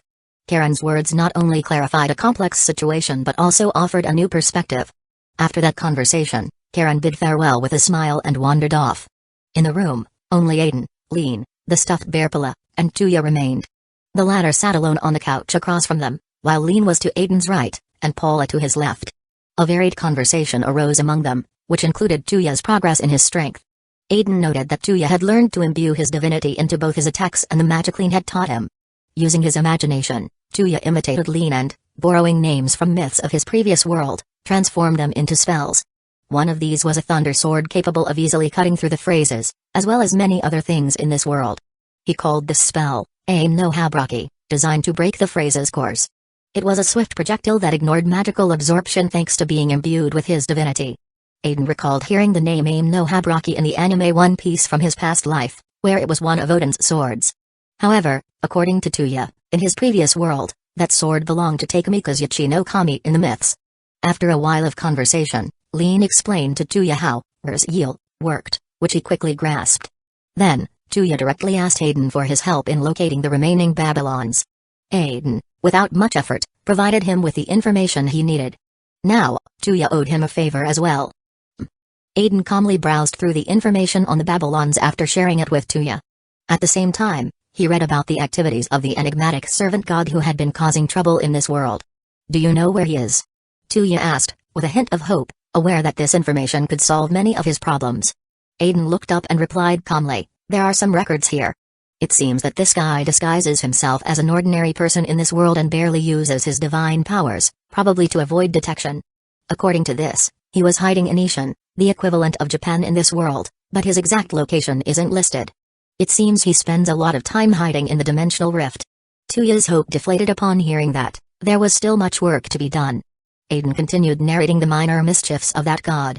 Apparently, he used his powers minimally to avoid being located by Karen. He hypnotized random people into worshipping him, only to abandon them when he got bored. However, he also seemed to be scheming to take over a certain kingdom. Aiden, indifferent, simply shrugged. For him, that was Tuya's problem, not his. He wasn't willing to complicate his life solving everyone's issues, gods included. Besides, this situation could serve as a catalyst for Tuya's personal growth and the strengthening of his alliances for his duchy. Aiden would only intervene if there was truly no other option. Cheer up. At least I've already given you the locations of the Babylons. There's a surprise waiting for you in the research laboratory, Aiden commented with a slight smile, deliberately hiding the fact that Regina Babylon was there, asleep, waiting for Tuya to wake her. She'll help you become stronger, too. She? A surprise? Another one of those egocentric, extravagant maids?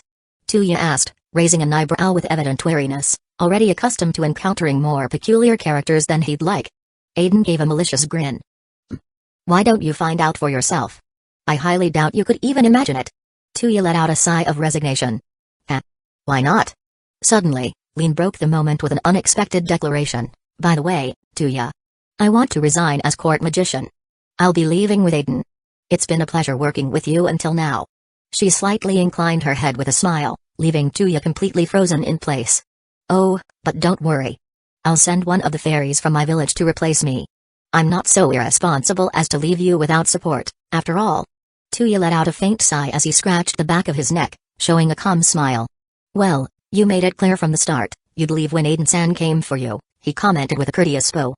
Anyway, thank you for everything. You've helped me a lot and taught me things I won't easily forget. If you ever need anything, whether from me or the duchy, don't hesitate to let me know. I'll always be willing to help you. His warm tone, paired with his relaxed attitude, made his words sincere and reassuring, as was typical of him. Lean smiled, stood calmly, and patted his head. Lean displayed a gentle smile as she rose elegantly, lightly placing a hand on his head as if to soothe any unease. "As long as you take good care of those girls and do everything in your power to protect this world from those detestable creatures, that'll be enough for me," she said in a tone that mixed warmth and authority. Then she removed her hand. "Besides, it's not like I'm leaving forever. This is my world, too, and I have as much interest in preserving it as anyone else. I'll fight for it when necessary." Turning slightly, she added with a light laugh, "And if you ever need me, Aizen can always bring me back. It won't be that hard." "I see," Tuya said, returning her smile. After that, Aizen and Lean briefly said their goodbyes to everyone. With emotion, Aizen opened a rift in space, and together they left for his residence in that world. Alicia. Residence Avalon. Aizen had dinner with Mukuro, who had prepared the meal, along with Lean, Leo Pentos, Ares Prot, and Salamander. During the evening, they discussed many topics. For example, the three sacred gears, with independent avatars, shared how they had gone hunting behemoths for entertainment.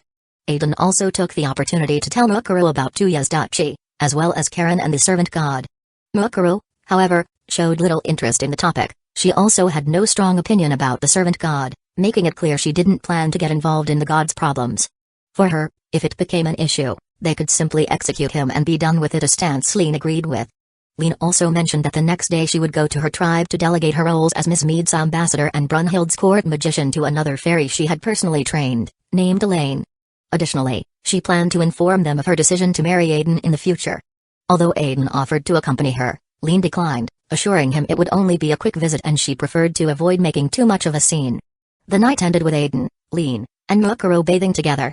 However, nothing happened between them, as Lean considered it still too early to take that step and wanted her first intimate moment with Aizen to be private. Finally, they lay down together and surrendered to the rest of the night. Chapter 47, Alicia. Residence, Avalon. The next day, at 8 in the morning, in the living room. "Don't take too long. Although, to be honest, I still think I should go with you," said Aizen to Lean, his tone a mix of concern and resignation.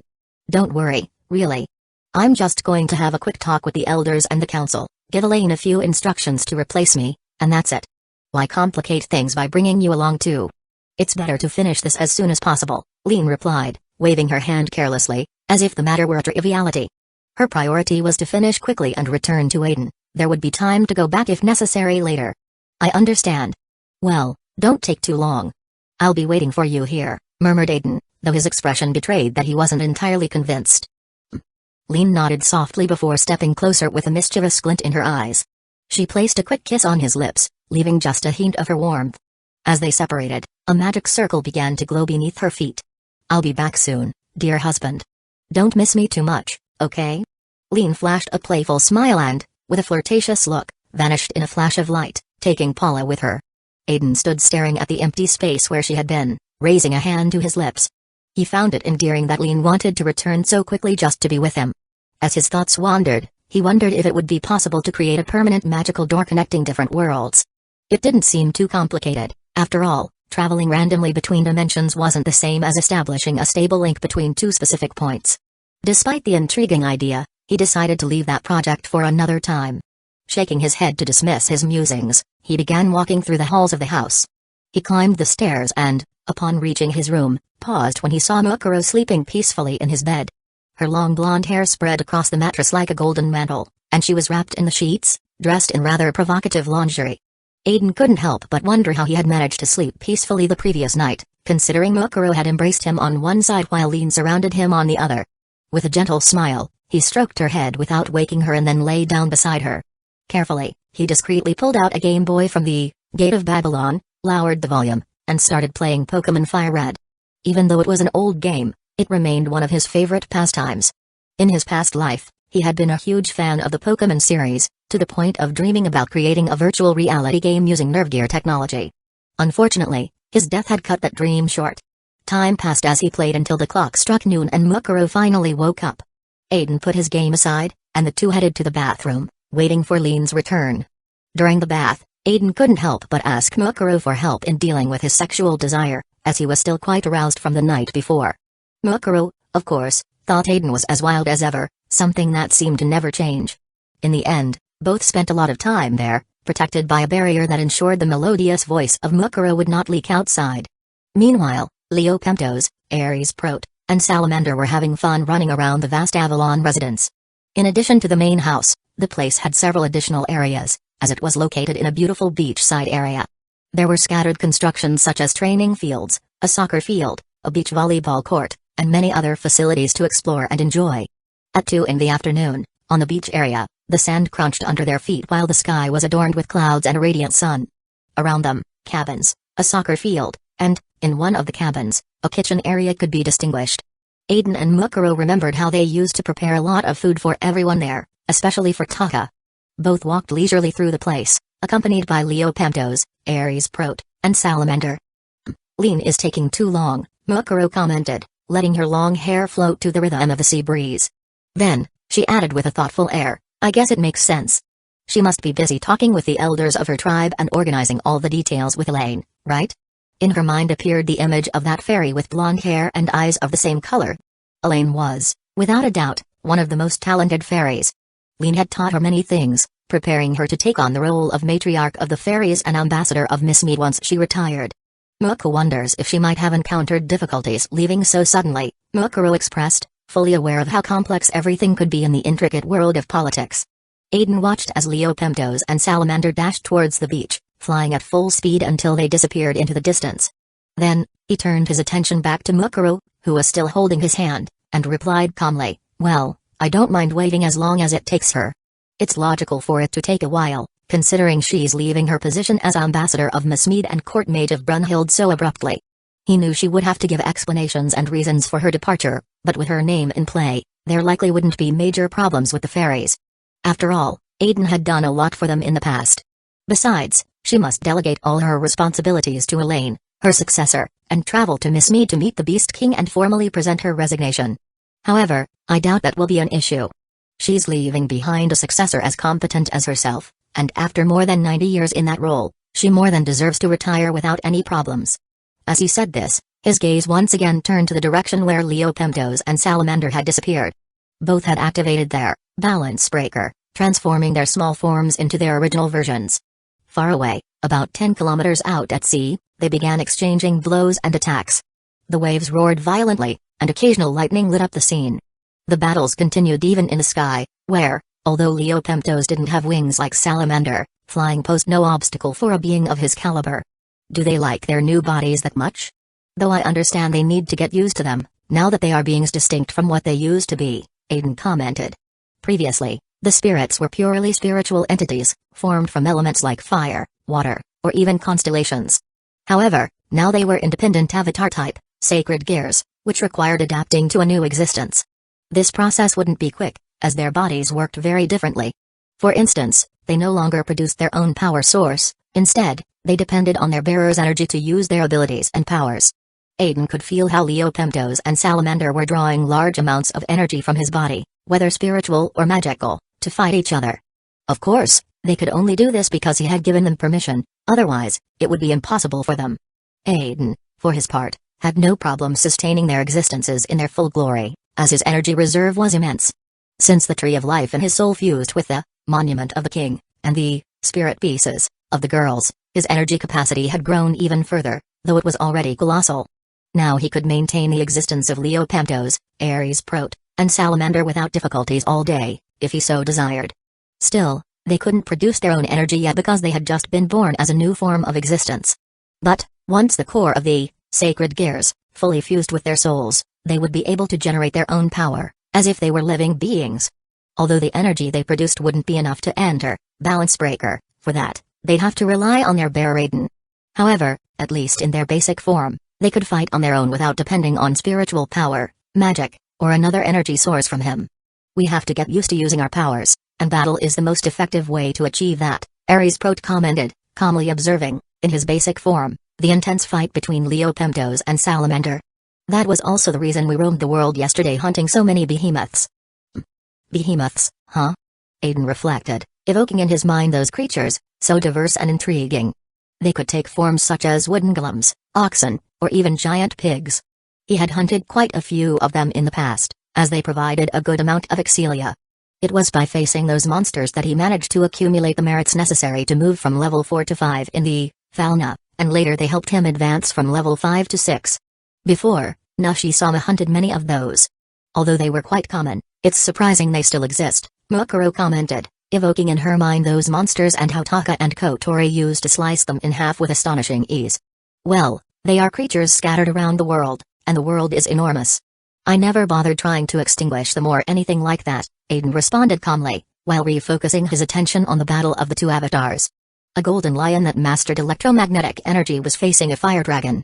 Needless to say, as they trained, explosions came and went constantly. In the midst of their exchange of blows, Leopemptos noticed something: he was stronger than before. If he harnessed Aiden's power, he could reach heights that once seemed impossible. He even thought that, with Aiden's help and guidance, he could execute attacks he had always dreamed of performing but had previously been unable to due to a lack of spiritual power or talent. Boom! Leopemptos delivered a devastating blow to Salamander's body with a lightning-charged claw, piercing his stomach. However, the dragon began regenerating almost immediately. It wasn't that he had flesh, as his body was made of pure spiritual power. Salamander roared fiercely and, with a swift movement, struck Leopemptos with his tail, followed by a breath of fire that sent him flying through the air, forcing him to retreat. Leopemptos' body shone intensely, and Salamander had no time to react as the lion appeared before him in the blink of an eye. With a furious combo of claws, he sent him flying into the water, where the impact caused an explosion that sent a rain of droplets scattering in all directions. But Leopemptos didn't stop there. From the clouds or his own body, he continued unleashing lightning in various forms, giving him no respite. Suddenly, from deep within the water, a line of fire, a burst of scorching energy emerged violently and struck Leopemptos directly. His body completely disintegrated, leaving only the core of the sacred gear floating in the air. But that was not the end. Little by little, lightning began regrouping around the core, which served as its center. In a matter of seconds, the imposing figure of a lion took shape once again, ready to continue the battle. Both seemed tireless, willing to exchange blows eternally because the thrill of the fight consumed them. As long as their cores remained intact, and breaking them was no easy task, they could fight without limits. But suddenly, a familiar sensation stopped them. Both frowned if such a thing were possible. They looked at each other for a moment, and as if sharing a thought, they deactivated their balance breaker forms. Then, they turned their gaze toward Aiden, who was observing the battle from the shore, over 10 kilometers away. But something had changed. Aiden had turned his head toward a specific point, and his expression showed displeasure, as if his senses had detected something unpleasant, almost like trash. Without exchanging words, the two looked at each other one last time and, without hesitation, quickly took flight toward where Aiden, Mukuro, and Ares Prot were.